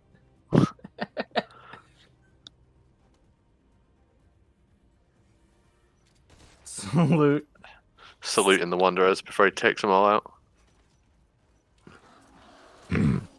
I really think the bow and arrow in this game is just so satisfying. It looks like it's so satisfying to use. It looks quite satisfying. I agree. It would if I came to run this game, I definitely think I would enjoy using the bow and arrow a ton. I love using bows when a game presents that option. So I'm actually happy that they went away from guns and more focused on this traditional weapon. It's more of like a primitive weapon, right? Which makes sense for like a wasteland. Yeah. Oh, that shot did not kill that wanderer. You'll see as well that Plywood literally retrieves his arrows after using them. So it's kind of cool that you can go get those resources back. Do arrows have a predetermined break chance to your knowledge? Or could you retrieve a 1-for-1? I'm gonna check now when he picks them up. Oh yeah. I think probably with a better quality arrow you have, the more likely it is. Makes sense. With a game like this, He shot 5 and picked up 4, so maybe. Oh, I'm just now noticing No Good has moved over to a mounted gun to save on ammo resources. He is taking them out, and then I assume he's going to go in and collect all the stuff. Keep stocked up. Yeah, I think Plywood's resources going into the run were slightly better. We didn't see Plywood use the machine gun, right? So no, he did not. He bowed it all up, grenade when he could. That's another one of those emotes. Plywood using a lure again as well. Again, it's just a very satisfying way to take out the Wanderers. Boom, all done. That's a nice visual feed that they are indeed taken out from quite a distance away. And Plywood going for a melee kill there as well. Stop the explosion from happening. Obviously, it's like possible that these wormhole diggers could be destroyed, but it really doesn't look like they're ever kind of in danger of that happening. But they've just got a good handle on defending them. I can't see that coming into play. Certainly not in these early stages. Yeah, these runners are experienced enough that I doubt the Wanderers will be able to overtake them anytime in the early game. Late game, that might change. We'll have to stay tuned for that. But early game looks like they got this easily under wraps. I'm not sure what the game uses to explain why the Wanderers follow a direct path on the floor, rather than like going round things you might put in their way. But it's very handy. It's the solid eye. It's a Metal Gear game. It has the solid eye. Uh-oh. That transmitter got hit, I think. How dare you not go hitless?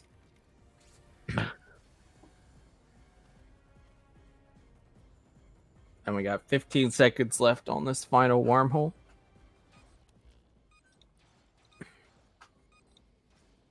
So Plywood is doing some management, and then he is going to warp back to base when the timer runs out, as we know is faster at this point, so that it can begin setting up for Chapter 10. So this is another rescue mission, another person we got to find.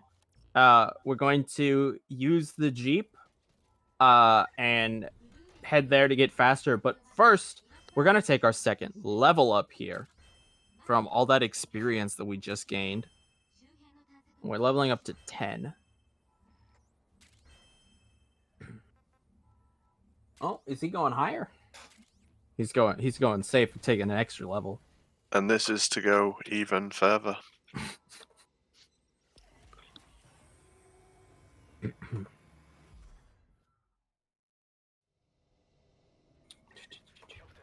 And so we're into Chapter 10 on Plywood, right? And yes.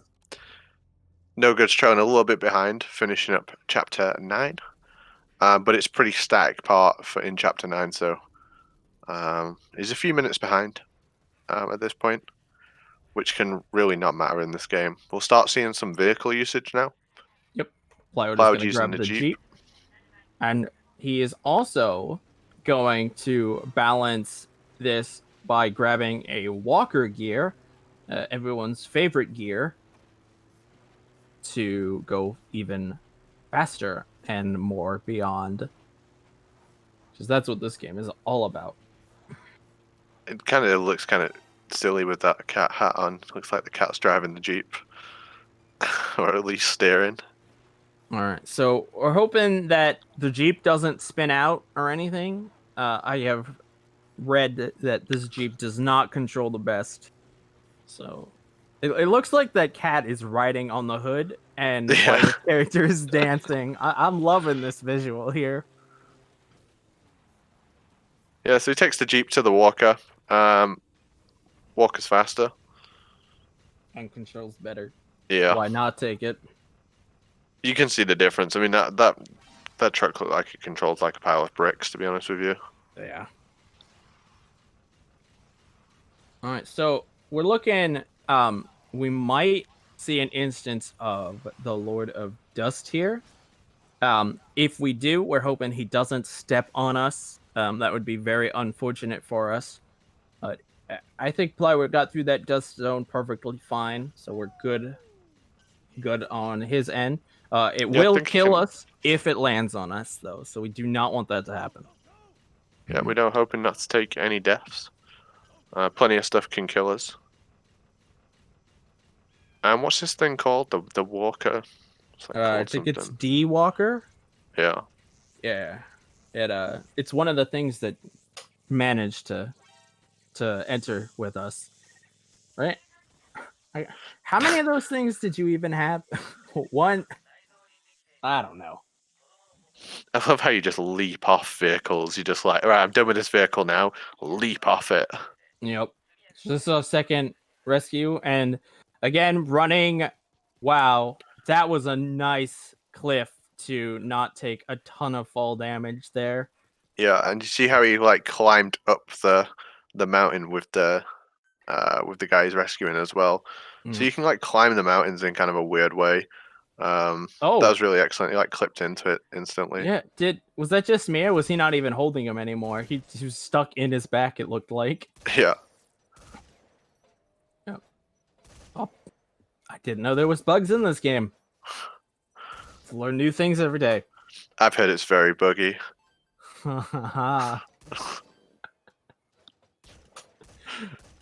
It's got some range on it, this thing. It's firing them miles away. I don't even know what to say.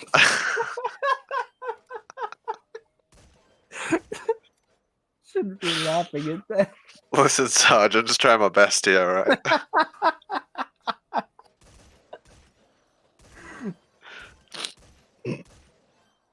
So there is actually some tech here. Plywood wants to be absolutely certain that he doesn't get grabbed by something. If we didn't specify it earlier, getting grabbed in this game, not only is it slow, it's going to do a huge chunk of damage, and it's going to give all other enemies a big chance to be able to run up to you and put you in a very, very bad situation. Both of these players have I think it's called the life med or recovery med on them, so that if something does go wrong, they do not have to retry the checkpoint or restart the mission or anything. They'll be able to recover themselves and try to fix the situation. It's a backup just in case something goes wrong like that. Shiny resources. Sorry, I'll be 1 second. I'm just going to restart my restream. It's going a bit dodgy. All right. Let's see. So I believe No Good is doing the level up now. So we're going to see if the Lord of Dust is going to show up on his end. Hopefully not end his run. Yeah, that would be handy, right? Like, he's a little bit behind. He wants to be catching up. Yeah. Don't want to be taking any unnecessary deaths. He's in the Jeep on his way over. Alright, and Plywood also might see him on his way to these ruins once he enters this dust field. So both these players are in a situation right now where they need to be mindful of their surroundings. Very important that they know whether or not this enemy is going to punish them. There's something sparkling in Plywood's background. I wonder if that's it. Still a bit off though. We're anticipating it. We're not sure what's gonna happen. Yeah. It's like doorknob, he could be anywhere.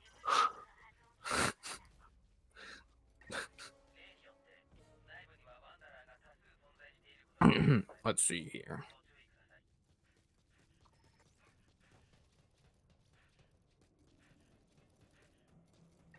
Okay, so Plywood has made it to the ruins successfully, and I do not believe No Good saw him either. But the Lord of Dust can still show up during these ruins. So we wanna he needs to be mindful the whole time. This is costly where you get grabbed by the Wanderer. Yeah. We'll lose you a bit of time. Yeah, these ruins are quite terrifying. The slightest bit of movement that you don't want to happen can be bad. Yeah, right now, I've seen him die in this spot a few times on stream. I'm being told that this room is called the Spider Pit, and it is in all caps that it is extremely scary. So congrats to Plywood for getting through the Spider Pit. Okay, that is good for him. He can be poisoned, right? Which, you know, it's a Metal Gear game. You'll die if you don't neutralize that poison. Why?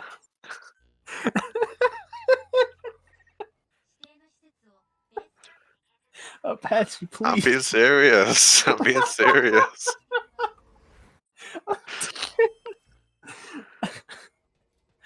Yeah, that gap that he clears in the spider pit is kind of scary. And yeah, falling down it, you're going to be in a lot of trouble. Alright.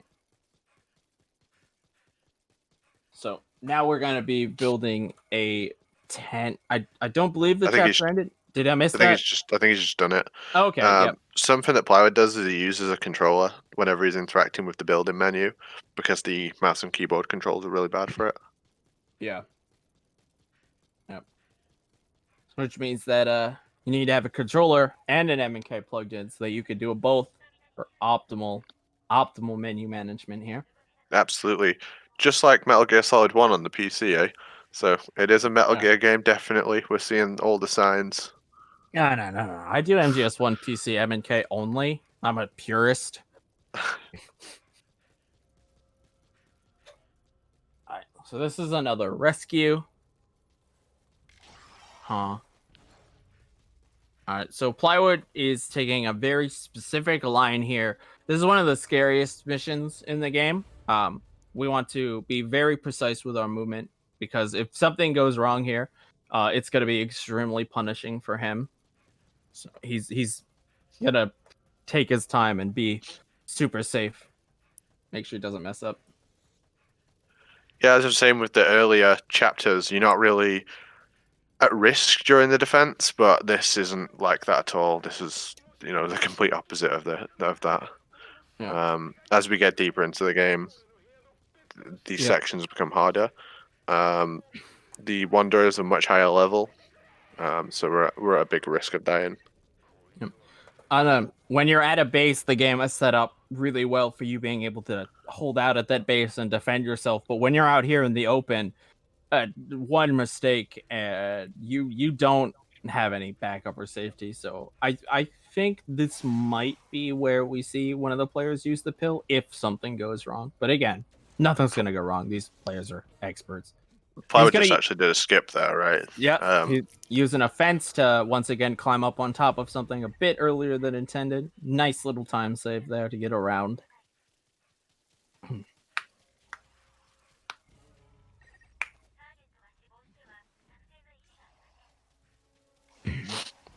So we don't want to see him get hit at all now.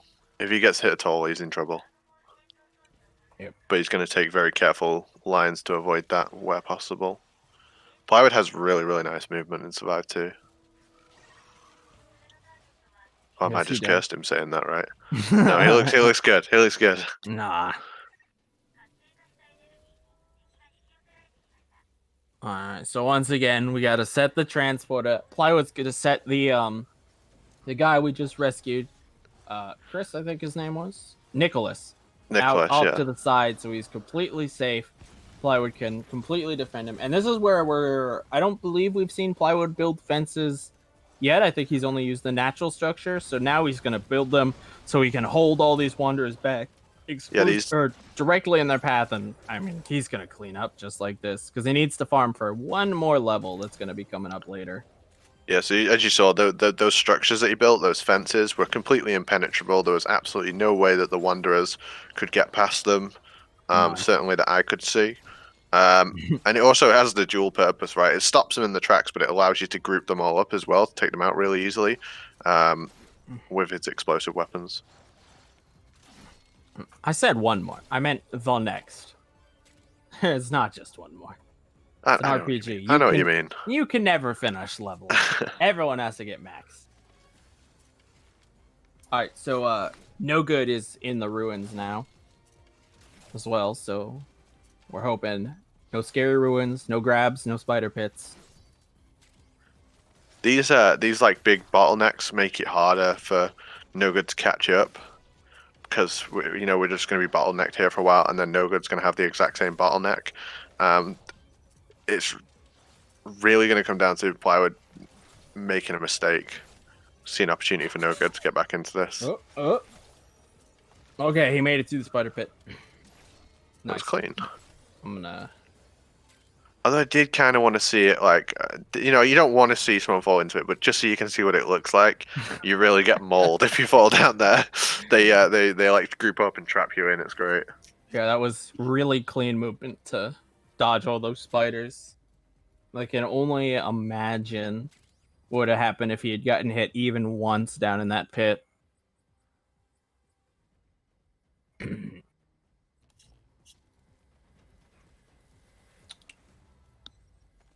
Cool. All right. So Okay. So now that he's Plywood's dealt with the crowds, he kind of just waits now for this counter to the reactivation of wormhole transporter. He's just gonna wait for this now. He's taken out like the big groups of enemies. Obviously, his setup for that was really, really clean. But yeah, this is a very difficult part of the game when you're going from the spider section into this scary like mountain climb section. Big run enders there. Yep. Plywood's just spamming out the emotes now. He's feeling good. He's feeling good. He's got for a difficult section now. He's enjoying it. Yeah. Yep. It looks like he's sitting here to manipulate something, but I imagine it's easiest to sit here. He's really close to objective. He really doesn't have anything to do. It's RNG manip with the emotes. Yeah, of course. Oh. Oh no. Okay, I thought No Good. There was a big creature popping up there, but no. Looks like we're good. No Lord of Dust on either player yet. Yeah, we've not seen him yet. This has been good RNG for both of them. I'm sure both players are really happy with that happening, or with that not happening. I'm pretty happy with that happening. Are you happy with that happening? Yeah, I'm happy with that happening. Nice. All right. So we're moving into chapter 13, I want to say, for Plywood. Yes. We are coming up on 13, which is, guess what? Another base defense. It's not really. All right, now you're right. I lied to you. I'm sorry. I'm a terrible person. Oh, wait, what? Is that fog getting closer to our base? Yeah. No, I wouldn't do that. Scary. There's definitely kind of like a little horror elements that are put into this game. Like, the room of the spiders could feel like a room in Resident Evil, that, to be honest with you. it's difficult to do in kind of like, I want to say an open world game, but it's a very spacious game. All right. So Plywood ran over to this point, and now that he's kicked that, what happens for the rest of this chapter is nothing any of us can prepare for. So this is gonna be exciting.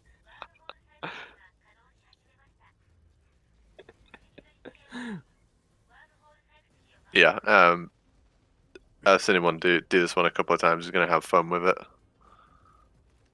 Yep. Oh, we got some wanderers. He's crawling around. He just killed that group and then said "good job" to himself. Plywood, good job. Good job, Plywood. Oh, It's good to be encouraging. Group. It's good to be encouraging, especially to yourself. Like, you Yeah. gotta encourage yourself. Yeah, keep the high mental energy up. There's another group. Was that a lure? Yeah, it was a lure, I think. Now he's apologizing to them. he always does have fun with this bit. He pulled out a gun. Invalid. I didn't know there were guns in this game. Yeah, he's used the pistol and the rifle so far, aside from his crossbow, his lures. He's using everything at his disposal, isn't he? Yeah, the lures in Survive are very similar to how they are in Pokemon, but a lot more violent. Yeah, I can't disagree with that. Look at him bait that wanderer. I'd say they've both had pretty exceptional aim throughout this whole game, and I think it'll be more of a big deal in New Game when you don't have the same kind of heavy weaponry. So he's obviously honed his skills there. It being a mouse and keyboard game helps a lot. I noticed these players are doing bad ending. Since we have a little bit of downtime, is there anything to say about this bad ending category as opposed to, I assume, good ending is the other ending? I just know it's a lot faster and the bad ending's a lot more popular. That's fair. It sounds like I actually almost said sounds like Peace Walker, but that's not really true. It's the opposite in Peace Walker. Oh no, Plywood got hit. Is that gonna be a problem? I don't think so. Not during this section. Not during this section. Like, he does have kind of an opportunity to get goof off during this part. If that was happening in some of the later sections, then yeah, he would be in trouble. Alright. That's good to know. Maybe he got hit on purpose. Activated challenge mode for himself. Now, you have to heal yourself in this game, right? Oh, no. Yeah, I'm getting that as well. We might have a game crash. Yeah, bear with me a second. We'll see what we could do about that.